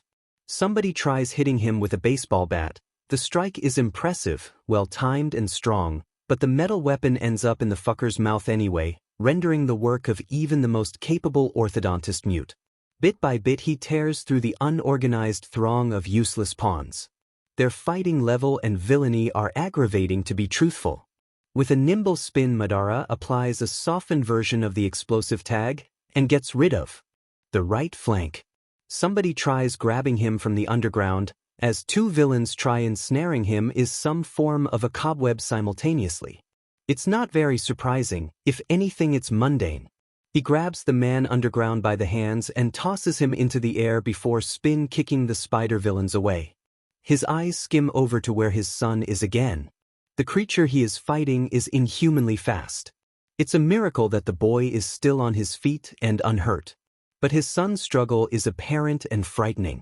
The beast destroys Izuku's wooden defense in an instant. Another villain tries to land an attack on Madara, only to be encased in a rocky coffin, while a sound of an explosion echoes throughout the stadium. Madara's head snaps to his son again. The boy is panting and covered in dirt, standing a few meters away from a thick cloud of smoke produced by an explosive tag. Madara would have thought the fight over if not for the thick black miasma gathering within the fog. I am going to die. Izuku's thoughts come to stalemate, buzzing fills his ears, as a bitter flavor of impending doom takes to his mouth. I didn't get to say goodbye. Summoning Jutsu, Rashomon. A deep, grounding voice cuts through the hollow silence which has befallen Izuku's senses. It's a thunder, a lightning bolt which shocks his senses back into cognition, letting him witness a miracle. There is a hollow thump, the feeling of rushing air, and a disgusting crunch of broken bones and ripped flesh colliding with metal. A deafeningly loud shrill echoes through the stadium, before everything falls quiet. For a moment Izuku can't believe he is still alive, and then slowly he opens his eyes. Standing in front of him is a man in red armor, much like Izuku's own. Spiked hair falls on his back. A lazy breeze blows, revealing the Uchiha fan etched into the plate on his hero's back. Dad! Izuku gasps, seeing his father's stern expression, half-turned to him. The boy's eyes focus, to see a huge gate standing right in front of them. It has a face of a demon etched into thick metal doors, and black frame with red-tiled roof. Low thuds echo, as the being on the other side hammers at it with its inhuman strength, and a tiny crack appears in its center. Son, are you all right? His father asks, worry, anger and love mixed into one jumble of emotions in his voice. If Izuku didn't know better he would come hug his old man. But if he did he would risk hampering their defense. He stands rooted, taking in the surreality of the situation. How has his father gotten here? Yes, thanks Dad, he answers in a quivering voice. His hands are shaking like leaves, as he watches a tiny smile spread across his father's lips. The gate cracks loudly, and a chunk of it falls to the ground at Madara's feet. So far Izuku wasn't sure what sort of a hero he wanted to be. He always thought that a good hero is like All Might, saving people with a smile. But now the idea redefines itself. He wants to be like his father. He wants to protect people he cares for with his power in split seconds, and at all costs. His dad nods, and Izuku can see the gloved hands clenched into fists. The gate shakes violently again, as the creature tries to break through and finish what it started. The tiles start sliding off the majestic construct, as his father turns and steps over to him slowly. "I am proud of you, son," he says softly, and a gloved hand ruffles his hairs. Tears press into Izuku's eyes despite the number of times he has heard this praise already. "I will take it from here. Protect the other students for me, will you?" his dad asks, and his hand slips out of his hair. Another chunk of steel falls with a loud clang, and once again Izuku's eyes meet the symbol of their house. In an instant Madara's stance changes, the air about him thickens as Izuku's Sharingan picks up on the unusual amount of chakra released. "Now, behold the ultimate power of our bloodline, my son," the man roars, turning his attention to their crumbling defense. The cries of the enraged monster can now be heard clearly, and moments later the barrier explodes into millions of metal, wooden and stone shards. The beast charges at his father in a blur, with an ear-splitting noise, punch already flying, ready to break the man standing in front of it. But before the fist can connect, blue ribs grow around his savior. Once again there is a noise of crushed meat, but the beast is undeterred. It rages against the bluish barrier, as the ribs transition into an upper body and then a horned skull. Izuku watches awestruck, as the spectacular technique unfolds and grows. "This, my son, is the Susa," Madara booms, and in a split second the bones cover themselves in sinewy muscle and then armor. At this point it is taller than any of the arenas, nearly reaching the rooftop. Izuku watches his father's relaxed stance, as just meters away, the punches echo sending shock waves throughout the stadium. He knew his dad is strong, but this is beyond comprehension. Will he ever attain such power? This is the end, wretched creature. "Mangenkyo Sharingan, Amaterasu," Madara says calmly. Izuku watches as black flames engulf the beast. They burn with unbelievable ferocity, devouring the creature. The beast tries tearing its skin off, breaking off its limbs, but the flame spreads, and soon it is engulfed completely, sliding to the ground with a hollow shriek. Izuku would have watched the terrifying scene to the very end if not for a pair of strong arms tugging on his shoulders. If he was already infuriated, Madara lacks words for what he feels now. It's like the pits of hell have come to earth. Worse. It's like when Hashirama used to watch him PSS and he couldn't get a drop out. He turns his Susanu's face to see pure rage written across the lanky, dim-witted face of the boy commanding the villains. Now this he is going to enjoy. Taking his time he plows forth, swatting the villains out of his way. Left and right. Like annoying bugs, they should be crushed underfoot. No man in this realm can equate his power. A vile smile slips onto Madara's face, a full-toothed grin so terrifying it could cause nightmares on sight. He has nearly reached the boy when a wad of darkness appears next to him, and in the next instant both are gone. More black holes pop up here and there, and remaining villains quickly start jumping into them, doing their best to get out of the carnage. "Seeing," Madara mutters under his breath, watching the whole scene with distaste. He was ready to kill that idiot for endangering his son. "You will pay dearly," he adds. The League of Villains may not yet know that, but Madara Uchiha has been onto them for the last month. Tracking, watching, having his clones tail them. They were difficult to find, and he promised himself that he will refrain from acts of unnecessary violence. But this act will be very necessary. "Come on, Izuku. We gotta get out of here. What's Madara-san doing here? What's with your eyes?" Izuku is suddenly in his face. Big hands clutch at his shoulders, while red eyes stare at his father's gargantuan creation. Izuku blinks at him stupidly, shocked to see the redhead of all people here. Standing right behind him is Kaken. It's lucky they didn't get hurt, they must have handled themselves splendidly. Both look bruised and tattered, but at least they aren't wounded. A wave of relief washes over Izuku as he realizes how much harder this ambush must have been on them. "I am so glad you are not hurt," Izuku beams, pulling Izuku into a brief hug and making Kaken scoff. Just then he realizes he should be feeling guilty. He was having fun, enjoying the fight when one of his friends could have gotten hurt. Worse yet, they could have died. Dad saved me. Eyes are not important. Let's go, we need to get out of here, he quickly answers before either of the boys can squeeze in any more questions. In a flash he pulls them along, towards the huge stairs. He has got a plan already in place. Once he gets Katsuki and Izuku out of the way, he is going to go back and fetch other students. Hopefully everyone is all right. Running with Katsuki and Izuku has a certain drawback. They are already gathering a small tail of perusers, willing to take their heads. Luckily they are close to the staircase already. Throwing a glance over his arm, he sees the blue body of his father's Susanoo wreaking havoc on the bulk of the forces, who aren't fast enough to retreat. Up the stairs, guys. Dad asked me find other students, he pipes up.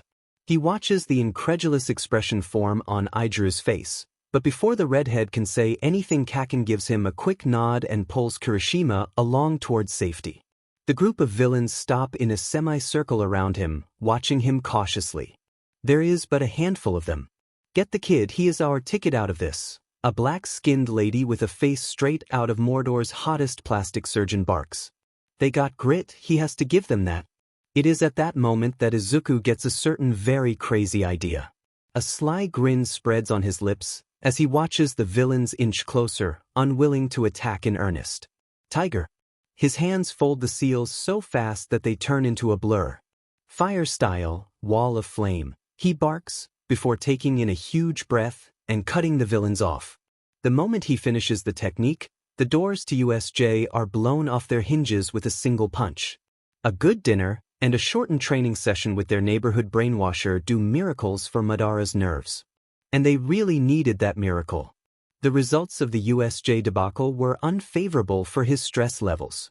Aizawa-sensei turned up. He was wounded, but not too badly taking into account the number of villains swarming the area. Midnight was said that he disappeared on her, but taking into account the showcase of his abilities and numerous student testimonials, she was forced to let him pass. Both of the Uchihas reasonably omitted the fact that the Nomu, as the villains called it, was incinerated. Apart from that, All Might showed up, maybe to handle the cleanup, who knows.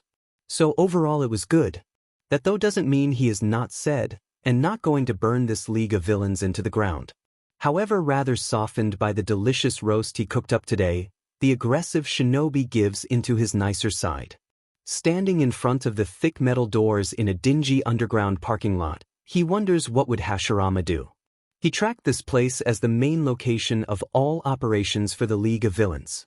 The lot is creepy, crawly, and slimy, in other words, perfect. Hashirama always said to knock before breaking down the doors, he remembers, and raps his fingers against the hardened metal. Madara does not expect an answer, but a small shutter slides open, and a pair of goat eyes peeks at him from within. Red investigator, here to see League of Villains on a private matter, he states blandly. He is not here as a hero, but his name as a private investigator tends to open doors in the underworld. The slider shuts, and he gives them a whole 30 seconds before his patience runs out, and the magic of the beef roast stops working. With a mighty kick, he sends the doors inwards, soaring down a long corridor, smashing any villain unfortunate enough to stand between them and the wall about 15 meters away. A small troop of evil-doing soldiers charges down the halls. Are they some sort of idiots? Does he have to go over what his signature move is? A fireball in an enclosed is like 5 fireballs. Madara steps inside and wipes his shoes, before forming a tiger seal, and turning them into a very intriguing collection of bones and ash. Lesson learned, he concludes, rubbing his hands together. He isn't going to be engaging in any taijutsu in his favorite suit now, is he? Slowly he navigates down the creepy corridor. It's not long, and despite a sudden spike in heating, it still gives him the chills. Something is seriously effed up with people who live here. Hello, he calls in his sweetest voice, stepping through a singed doorway. Someone tries to stab him with a knife, only for it to be redirected at the assailant's jugular. For a moment his own dispassionate, red eyes lock with something close to shock and fear. You are going to die. You shouldn't have done that, he informs the man before jerking the knife out of his neck. The villain falls to the floor spouting blood, and convulsing as the remnants of life slip away. Ah, now I am going to have to clean my shoes, Madara mutters, looking at the red drops dusting the black Oxfords. With a huff he steps out, to continue his eradication, or maybe extermination.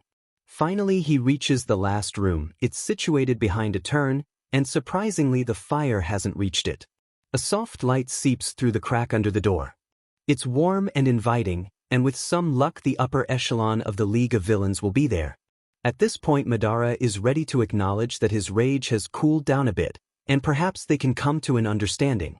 After all, they ought to know by now that there is no running from him. The bloodied knife in his right weighs heavily. Neither Inko nor Izuku would be happy to learn something like this happened, but he is doing it for his son's safety. They would understand at least that much, wouldn't they? Madara wonders as his hand rests on the doorknob. He takes in one last, calming breath, and decides to try his best at a peaceful resolution, even if it seems a bit late. Tossing the knife up and down, he slides the doors open to reveal a long table with 3 men sitting behind it. Seems like he got the point across. There is the runt with gray hair, only now the hands plastered all over him are missing. Madara can see the patchy, dry skin, and malice mixed with madness barely hidden in his eyes. It's unsettling because madmen can't be reasoned with. Next to him sits someone who could very well be a bartender, albeit a creepy one. Made of black fog with 2 slits of gold for eyes, he is unreadable. Just the faintest swirl of chakra proves he is at all human, not just another one of these monsters, Nomus. Sitting at the head of the table, between them, is a man in a perfectly made, pitch-black suit. His breathing is heavy and labored. It sort of reminds Madara of this character from a movie Izuku made him watch long ago, Star Battles, Star Conquest, whatever. The fact that the man is wearing a large black helmet makes the idea even more likely. But his sense of humor is quickly overpowered by reason. This man is the cause of over 300 villains coming to USJ today. They are silent, but the leader gestures towards a seat on the other end. Madara takes it willingly. It's soft, with red cushioning under his back and bottom, and armrests fashioned much the same way. He places the bloodied knife on the table and nods at each of them in order, before the man made of black mist, Kurogyri, clears his something, because he certainly hasn't got a throat. The League of Villains has gathered here in order to accommodate the famed Red Investigator, Kurogyri states calmly. Ah, so they want to negotiate. Good, maybe they can get somewhere.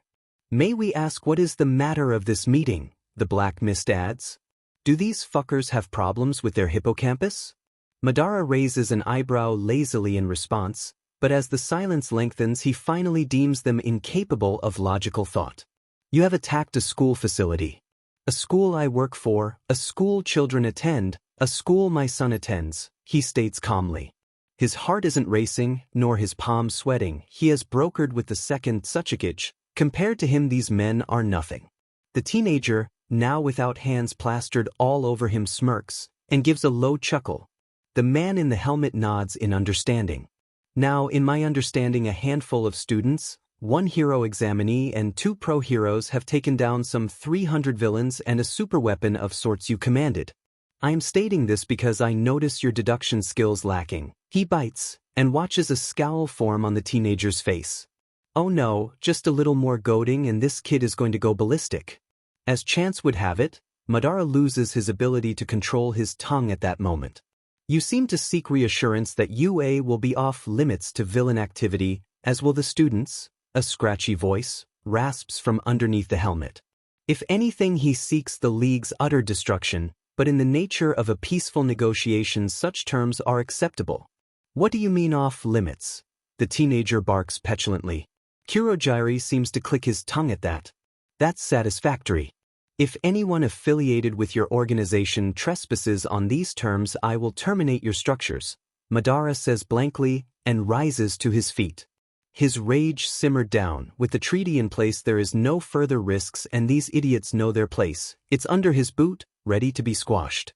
A faint sound of steps reaches his ears, and he spins around. The gray-haired boy is flying at him, hand outstretched, grinning like a cat at a mouse. Only Madara Uchiha is no mouse, he is a lion. He sidesteps the attack, pushing his chair away, and swipes the knife off the table. With a single swing he cleaves off the teenager's hand. Tamura, crashes into the wall and starts crying in pain when Madara chucks the blade under his nose. Sensei, Kurogyri. It was a pleasure. Teach your apprentice some manners, because next time I will simply take his head, he snaps before storming out the way he came. Man, I'm stuffed, Izuku hoots, collapsing happily onto his back. He sighs contently as the delicious roast his dad prepared spreads the feeling of being sated throughout his organism. The cheeks sting slightly, and the whole ordeal of fighting with villains just a couple of hours earlier weighs heavily on his mind, but at least his body feels better now. He took a shower, but maybe later he could also do with a bath. After all, down in the basement his father had built a room especially for relaxing after long days of work and school. What do we say after a good dinner, son? Dad asks teasingly. Izuku is tempted to laugh. Does his dad not know how delicious his cuisine is that he always needs to be complimented? Or maybe the old man is simply this vain. Speaking of, they are celebrating. His father is finally a hero. It was delicious. Thanks, Dad, Izuku chirps, not bothering to look up. By now he already knows the self-satisfied smirk of his father's by heart. Meanwhile the munching noises continue. Perhaps Susanoo takes a lot of calories to create? Or maybe it's just that his dad is a closeted glutton. However, soon his mind swings back to the events following All Might's arrival. The boisterous hero burst into the satellite facility only to find it largely deserted, apart from a group of students, one very impressed examiner, one very tired and bruised teacher, 13 who needed hospitalization but they were certain he is going to pull through, and of course Madara Uchiha, or rather pro-hero Hokage. Luckily, after a few nerve-wracking minutes, the few missing students were found. For some bizarre reason Tokoyami, Koda, Ijuru and Kaken deemed it necessary to bow to his father. Also Ojiro was pretty badly beat up, but that could be explained by the fact that he plowed through anything and anyone standing between him and Hagakure's safety. Despite that, when the girl thanked her hero, the blonde could only blush and stutter out a short, no problem. Even did he have it in for her? Maybe he can get Kaken and Ijuru to help him bring the two closer together? But he is going off on a tangent again. Only on the way back to school did Izuku learn the reasons for his friend's bizarre behavior. When he first inquired, Kaken seemed to want to bite his head off, while Kirishima lit up like a very wolfish Christmas tree and started rambling about how manly his dad was. How he manly jumped into the center of the fight and in a manly swoop saved their butts.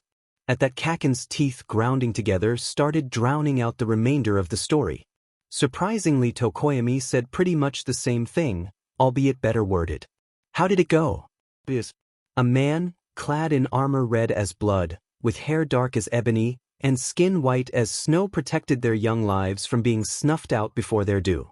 The bird was quite poetic. Izuku had to give him that, even if the description did remind him of some Disney princess well known for living with 7 dwarfs. Counting himself, his dad saved 5 people, while Izuku was so caught up in enjoying the fight he completely forgot about his classmates. The pleasant salty aftertaste of dinner suddenly turns bitter in Izuku's mouth, as his unheroic behavior catches up. Silently he promises to himself that no matter what he will always look out for his classmates and family, just like his father did for him today. He is going to be the next Hokage. The thought is punctuated with a small, albeit determined, fist pump. He turns his head to watch his dad, his hero.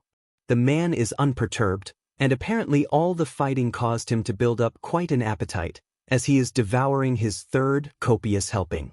His face is somewhat grim, but nothing very far off from the usual resting brooding face, which he wears when he thinks nobody is watching.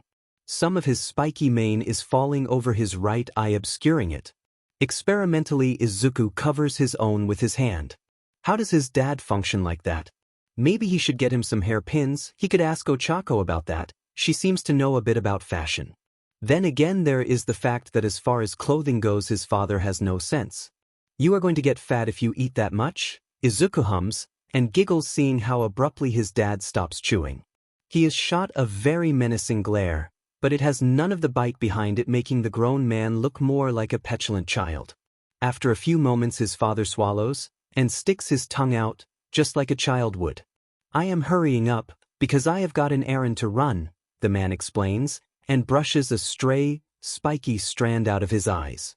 Those eyes, Izuku could have sworn that what he had seen was not the normal Sharingan back at Yosei. It must have been the Mangenkyo. And the Susanoo, that was new. His father told him about Amatsuresu and Tsukuyami, but he never expected the former to be this destructive. He felt sorry for the horrid creature. Even if it was mindless, wasn't it alive? Maybe once it was even human? It surely looked human. An errand, he questions after a moment of pondering the morally gray area which became a norm for the Uchiha clan.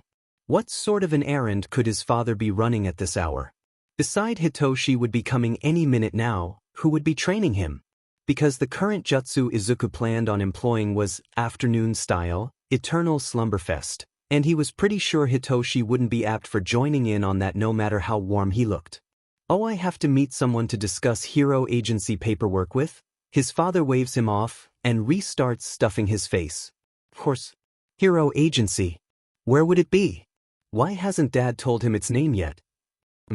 Dad, you haven't told me what the name of the agency is yet? Also, I know what your hero name is only from my friends.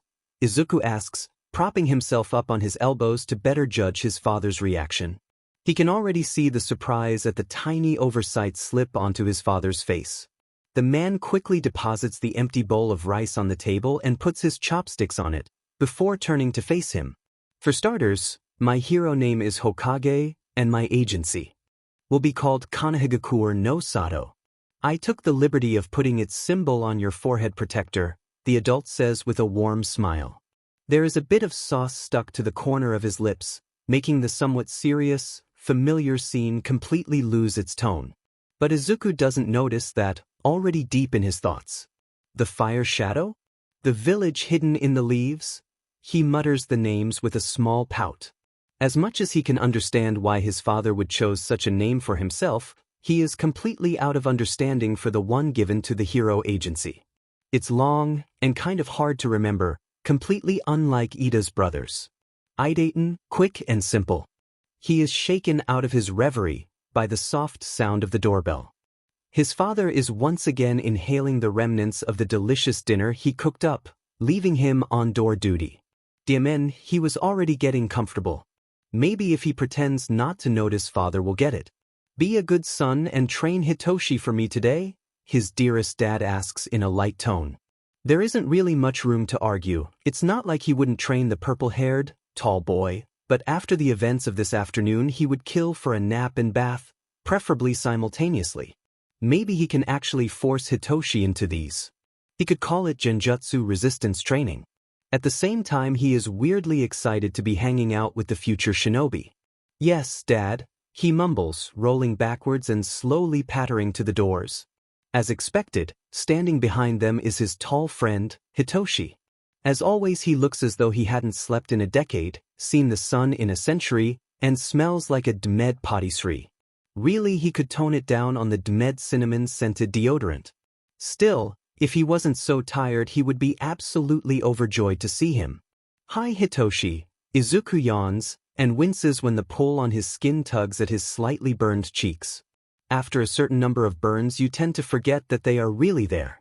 A gentle hand grasps his chin, tilting his head upwards, and shocking Izuku back into reality. Tisk, Hitoshi clicks his tongue, turning his head this way and that. What's the matter with him? Izuku suddenly feels very self-conscious, as warmth creeps up his neck. Hey, I am all right, Izuku mutters, pulling away from the sudden touch. Not that he doesn't appreciate being doted on, but it was a bit unexpected, and caused a fair amount of blush to creep its way onto the tips of his ears too.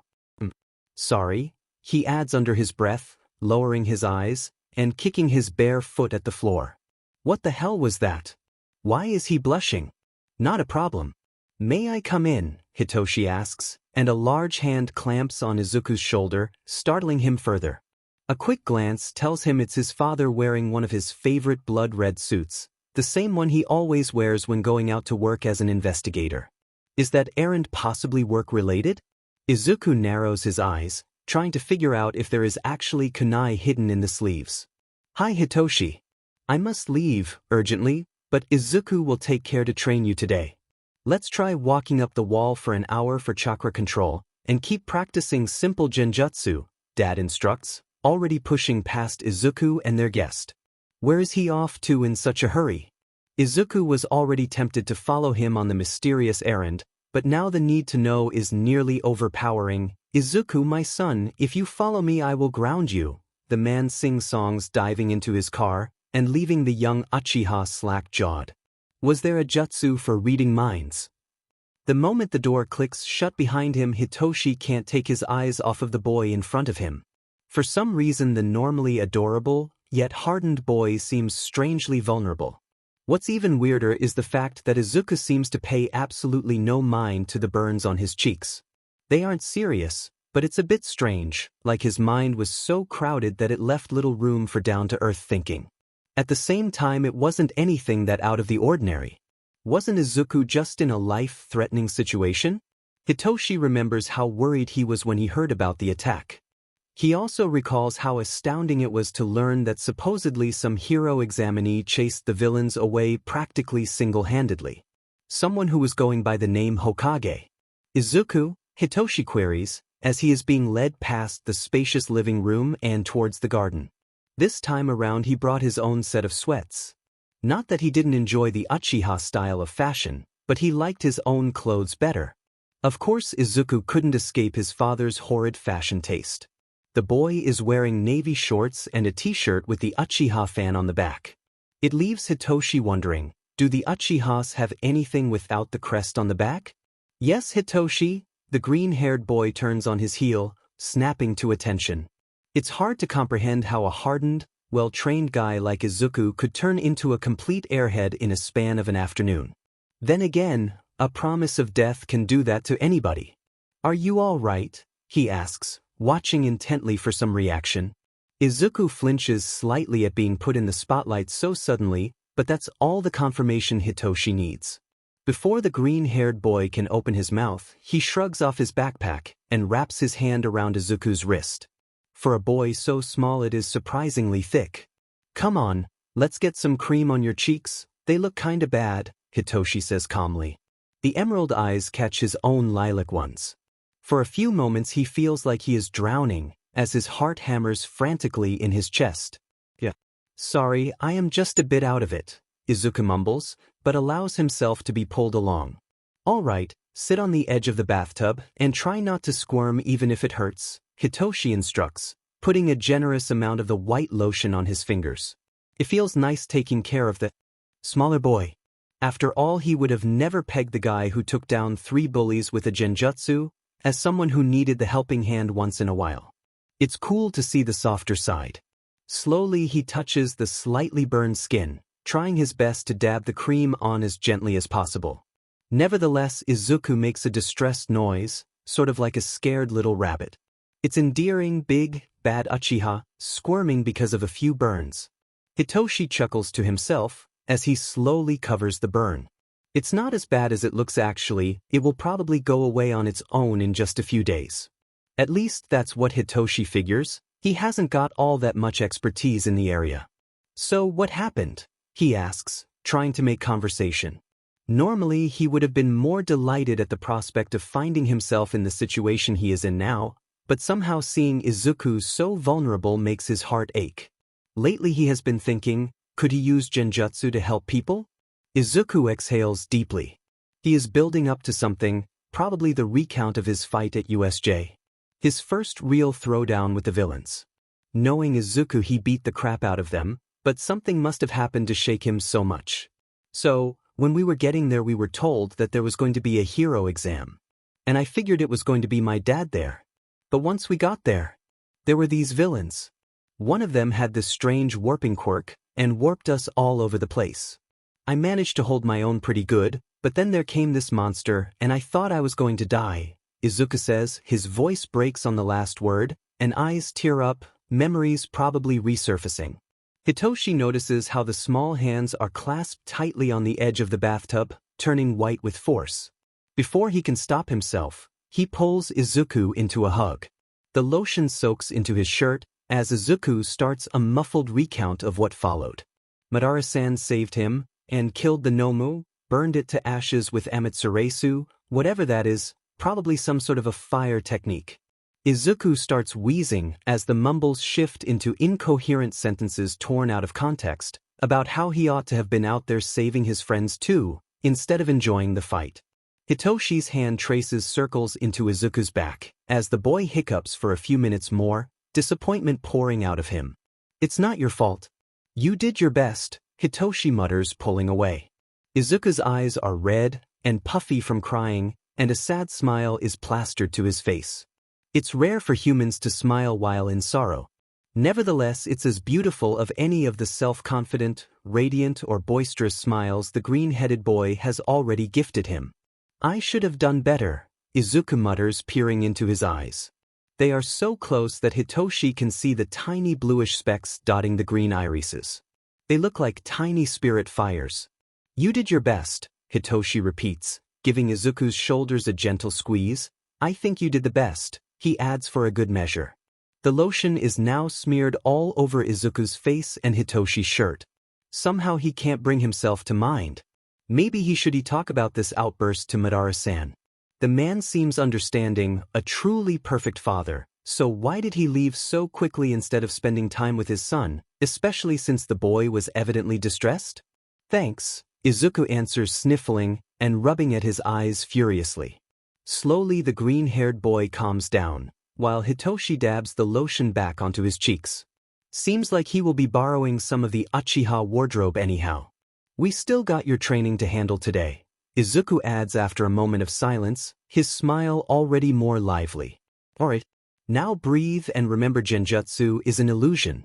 You must make me believe it completely," Izuku coaches. How is he to make him believe his hair is bloody orange? Hitoshi clasps his hands together with a huff. "Try again," the smaller boy encourages, with a blinding smile. All signs of his earlier breakdown are now gone, save for the slight puffiness of his eyes. The smile makes Hitoshi's insides liquefy. Maybe he could somehow persuade Madara-san into more frequent tutoring lessons with his son? Sitting on the floor in the living room feels much more pleasant than the cold earth outside too. Besides, Izuku absolutely doesn't believe in all the unnatural energy stories the hero keeps on repeating.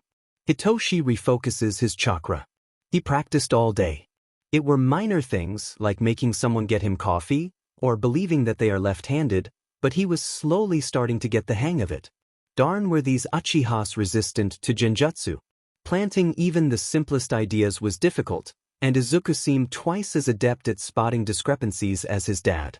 He was trying to dye his head orange for the last hour, and despite getting better, he couldn't get it right. Hitoshi grits his teeth, pushing the genjutsu forward. Today he figured out that it is not about the brute force of genjutsu, and that was apparently what his quirk did. It simply overpowered the brain, but about how well everything fits in. That way he could make do on his average chakra pool without getting tired. He still has no clue what average means for a man who supposedly created an ethereal, impenetrable, blue giant. Nevertheless, he threads his chakra around various structures, slowly turning every green strand a vibrant orange color. In his mind's eye he sees Izuku turn even more adorable. The hair nicely supplements his green eyes and gives him a puppy-like look. "Yeah, that's good enough," Izuku chimes, his eyes closed. "I actually look pretty good in orange," the boy muses. He has no idea how delicious he looks in the color, does he? The next moment his genjutsu is dispersed. Very well done. I think next up would be trying something more damaging, but I think it would be best for my dad to teach you that. Izuku hums, scratching the back of his head. "So we will move on to walking on walls," he adds, getting up and extending his hand. Hitoshi grabs it. It's much smaller than his own, but has impressive strength hidden within. With a quick JRK he is hoisted to his feet. No way in hell is he prepared for this. No. Come on. It's just a bath, it's huge. Kaken and I used to do it a lot. Izuku pleads and sends him a very bad case of puppy eyes. Geez, Hitoshi feels like he just kicked a puppy. This is worse than genjutsu, because he can't defend against it. He is taller and heavier, and yet Izuku is practically manhandling him down the stairs to the basement. Guys don't take baths together. He snaps in desperation. No way is he prepared to take a bath with his crush. No bloody way. Of course they do. I take a bath with my dad a lot.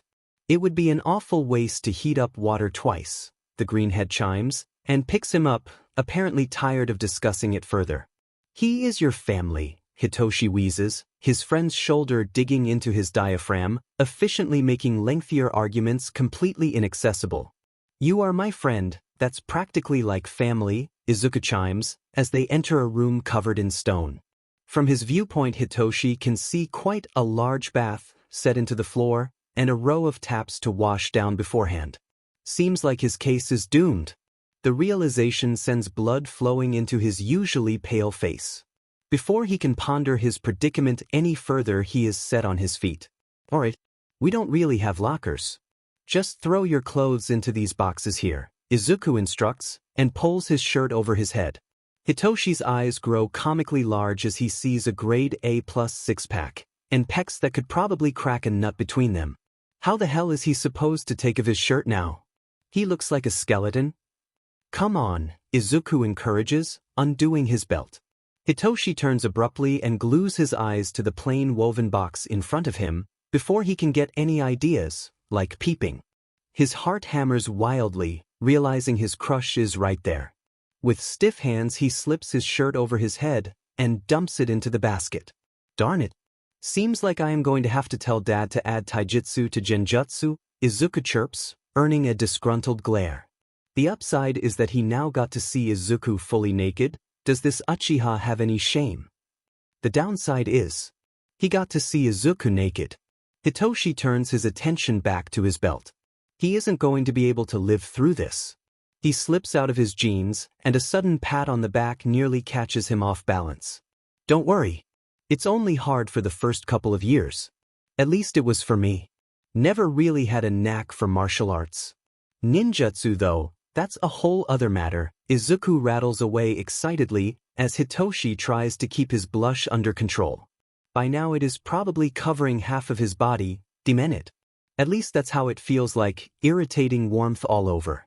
I'll do my best, he grunts.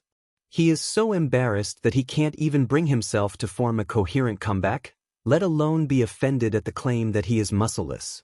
So what if he is? He wasn't trained by a hero practically since birth. He can feel Izuku's innocent gaze drill holes into his back, as he hooks his thumbs around the top of his boxers. He curses his crush, his lack of assertiveness, the stupidly luxurious baths, and Izuku's complete and utter lack of shame, before finally pulling them off. Pass me the towel, he mumbles, trying to keep his ears out of turning crimson. Unlike some people, he doesn't feel confident enough to parade with his junk out.